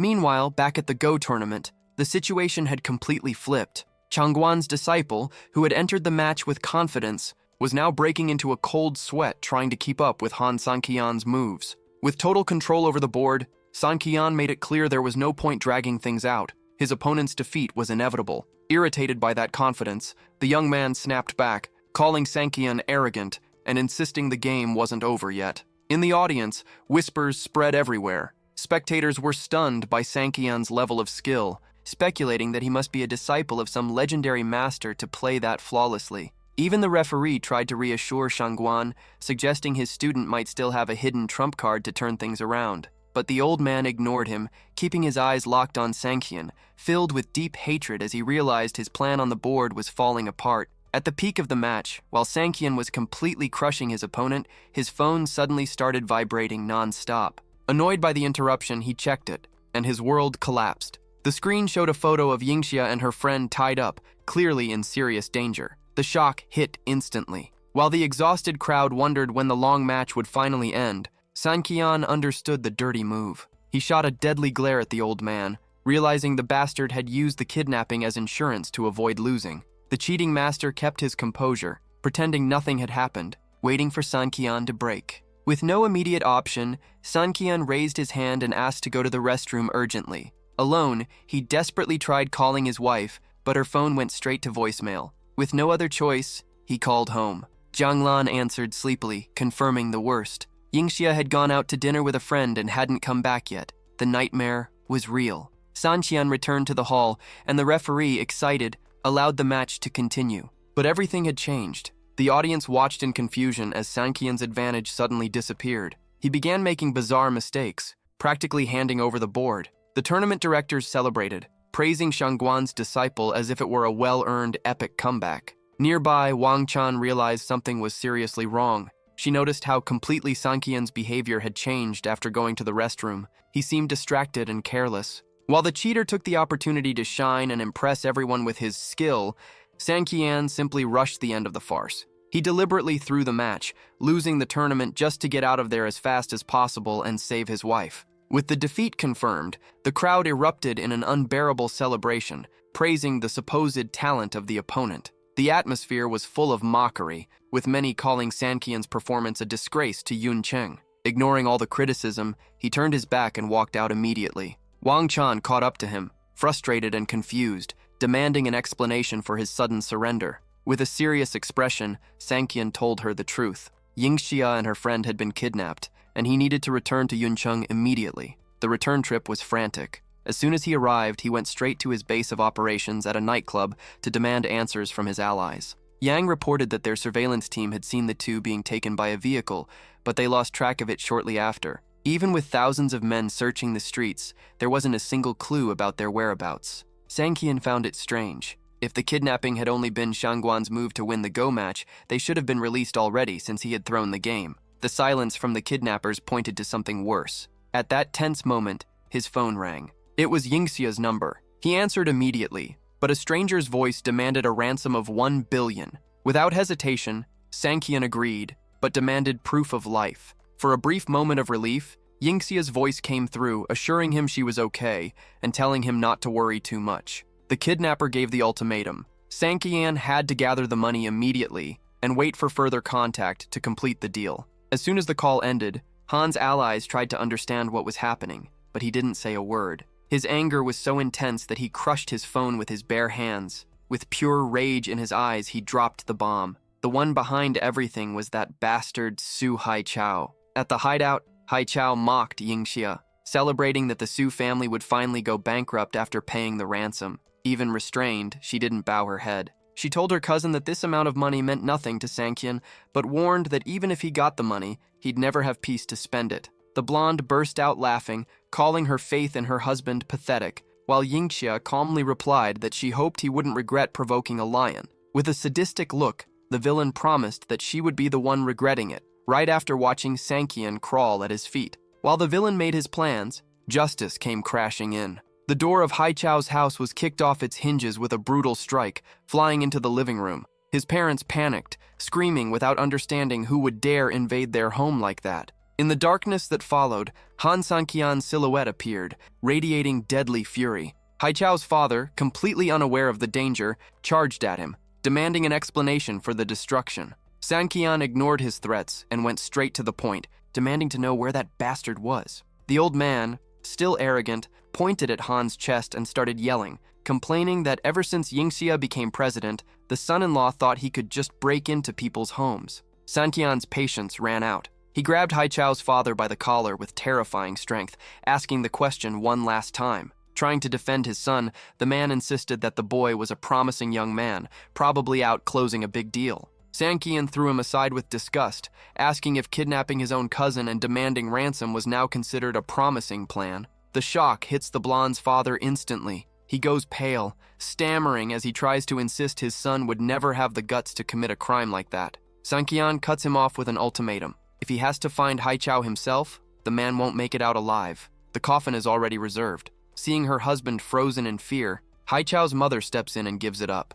She admits she has access to her son's phone tracking and can get the exact location of the hideout in seconds. Meanwhile, in another setting, Sanqian's brother, Han Jun, is rotting away in prison, constantly humiliated by other inmates. His suffering is interrupted when a guard informs him of an unexpected visitor. In the visitation room, he comes face to face with his grandfather, Yan Jun. The old man wastes no time and asks if his grandson still wants revenge. With a heart full of hatred, Han Jun makes it clear his only goal is to destroy Sanqian, whom he blames for their grandmother's death. Yan Jun accepts the deal and promises to get him out of prison, revealing that he already has the perfect plan to break him free and begin the hunt for his brother. At the same time, the atmosphere turns heavy at an abandoned property in the middle of the night. Han Sanqian arrives at the location given by the GPS and, without warning, kicks the door open so hard it flies across the room. Su Haichao nearly jumps out of his skin. The blonde turns pale when he sees Sanqian walking in with a murderous glare, unable to understand how he was tracked so quickly. Noticing Yingxia's relief at seeing her husband, the coward tries to regain control, yelling at her to shut up and stay still. He doesn't get another word out. One heavy punch explodes across his face, sending him flying across the room. The scene is pure payback. Before Haichao can even process what's happening, Sanqian is already on top of him, unleashing a storm of blows that leave his cousin's face completely wrecked. Sanqian pauses for a second, staring down at him with cold contempt, and warns that he'll finish the job later. Ignoring the trail of blood, he rushes to untie Yingxia. His voice carries regret as he apologizes for taking so long. Shaken but steady, she looks him in the eyes and reassures him, saying she never doubted he would come for her. Sanqian pulls her into an embrace, still weighed down by guilt over the danger she faced. He blames himself for not protecting her properly. The emotional moment is cut short by Yingxia's friend, who, already out of patience, tells them to stop the mushy stuff and untie her already, suggesting they save the romance for when they get home. Sanqian agrees and orders both of them to leave immediately and get some rest, warning that he still has some trash to take care of before leaving. As the girls leave, Sanqian's gaze shifts back to Haichao. Beaten beyond recognition, the blonde tries to crawl away, but realizing there's no escape, he starts provoking him instead. He dares Sanqian to finish it, acting like he still has some kind of power. The response is instant. Sanqian grabs him by the throat and lifts him off the ground, choking him. The message is clear. He can tolerate being insulted and called trash, but touching Yingxia is a line that can't be crossed. Desperate and gasping for air, the villain starts shouting that killing is a crime and that Sanqian would ruin his own life, ignoring the fact that he himself has committed countless atrocities. With an icy stare, Sanqian tells him to ask the devil who Han Sanqian is when he gets to hell. The blonde panics, unable to accept that he's about to be killed by someone he always looked down on.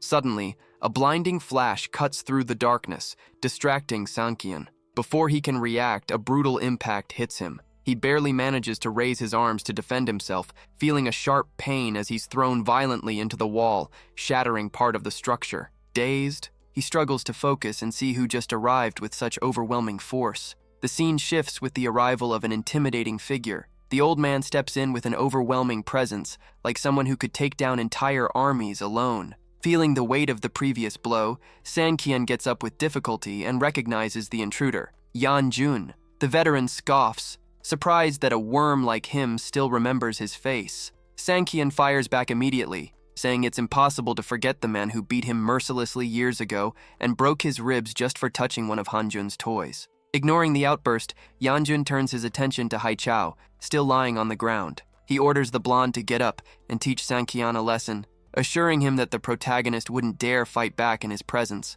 Feeling protected by such overwhelming power, Haichao regains his confidence, convinced that with the old man there, Sanqian is no longer a threat. The blonde grabs a bottle, smashes it over Sanqian's head, and starts hurling insults, calling him a coward. But Sanqian doesn't even flinch. Even while bleeding from Haichao's attacks, he remains eerily calm. With a mocking smile, he looks at Yanjun and says he understands wanting to help his brother, Hanjun, but backing worthless trash like Haichao shows a complete lack of judgment. The old man doesn't take that lightly, glaring at him with even deeper hatred. Yanjun cuts him off harshly, stating that a bastard like him has no right to speak and should just accept his place in the dirt. But the atmosphere shifts when another figure emerges from the shadows. Sanqian's grandfather appears, confronting Yanjun and declaring that since the veteran broke the rules by attacking the boy, he no longer feels bound by any promise of neutrality. Relief washes over Sanqian the moment he sees his grandfather. Yanjun tries to dodge responsibility,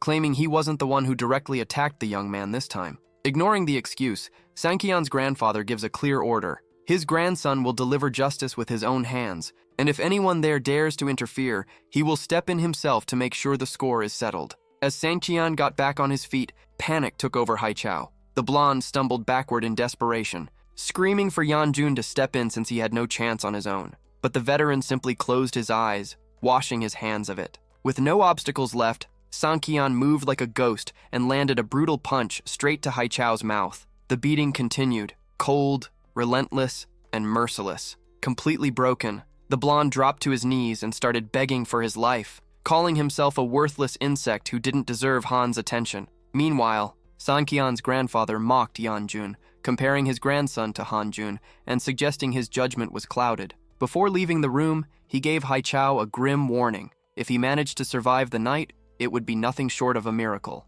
As soon as the old man left, Yanjun warned his grandson about Shen Weng's game. The enemy was already moving pieces, using Rashao to corner him. Completely unfazed, Sanqian replied that his grandfather didn't need to worry. Rashao was insignificant, someone beneath even an insect and not a real threat. The scene shifted to the hospital. After taking a bottle to the head, Sanqian ended up admitted and became the butt of jokes among his friends. Annoyed, he told them to stop laughing and focus on what mattered, helping him hide Su Yingxia's condition so she wouldn't panic. One of his friends kept it real, without a convincing lie. It would be better to just tell the truth. Sanqian agreed and dismissed everyone, telling them to act natural so nothing would seem suspicious. Before wrapping up, he gave Green a reminder not to slack off and to keep training his fighting skills. The mood shifted when his phone rang. It was Su Yingxia, furious about his delay and demanding answers. The moment he mentioned he was at the hospital, her anger turned into panic. In less than 20 minutes, she was already running through the halls calling his name.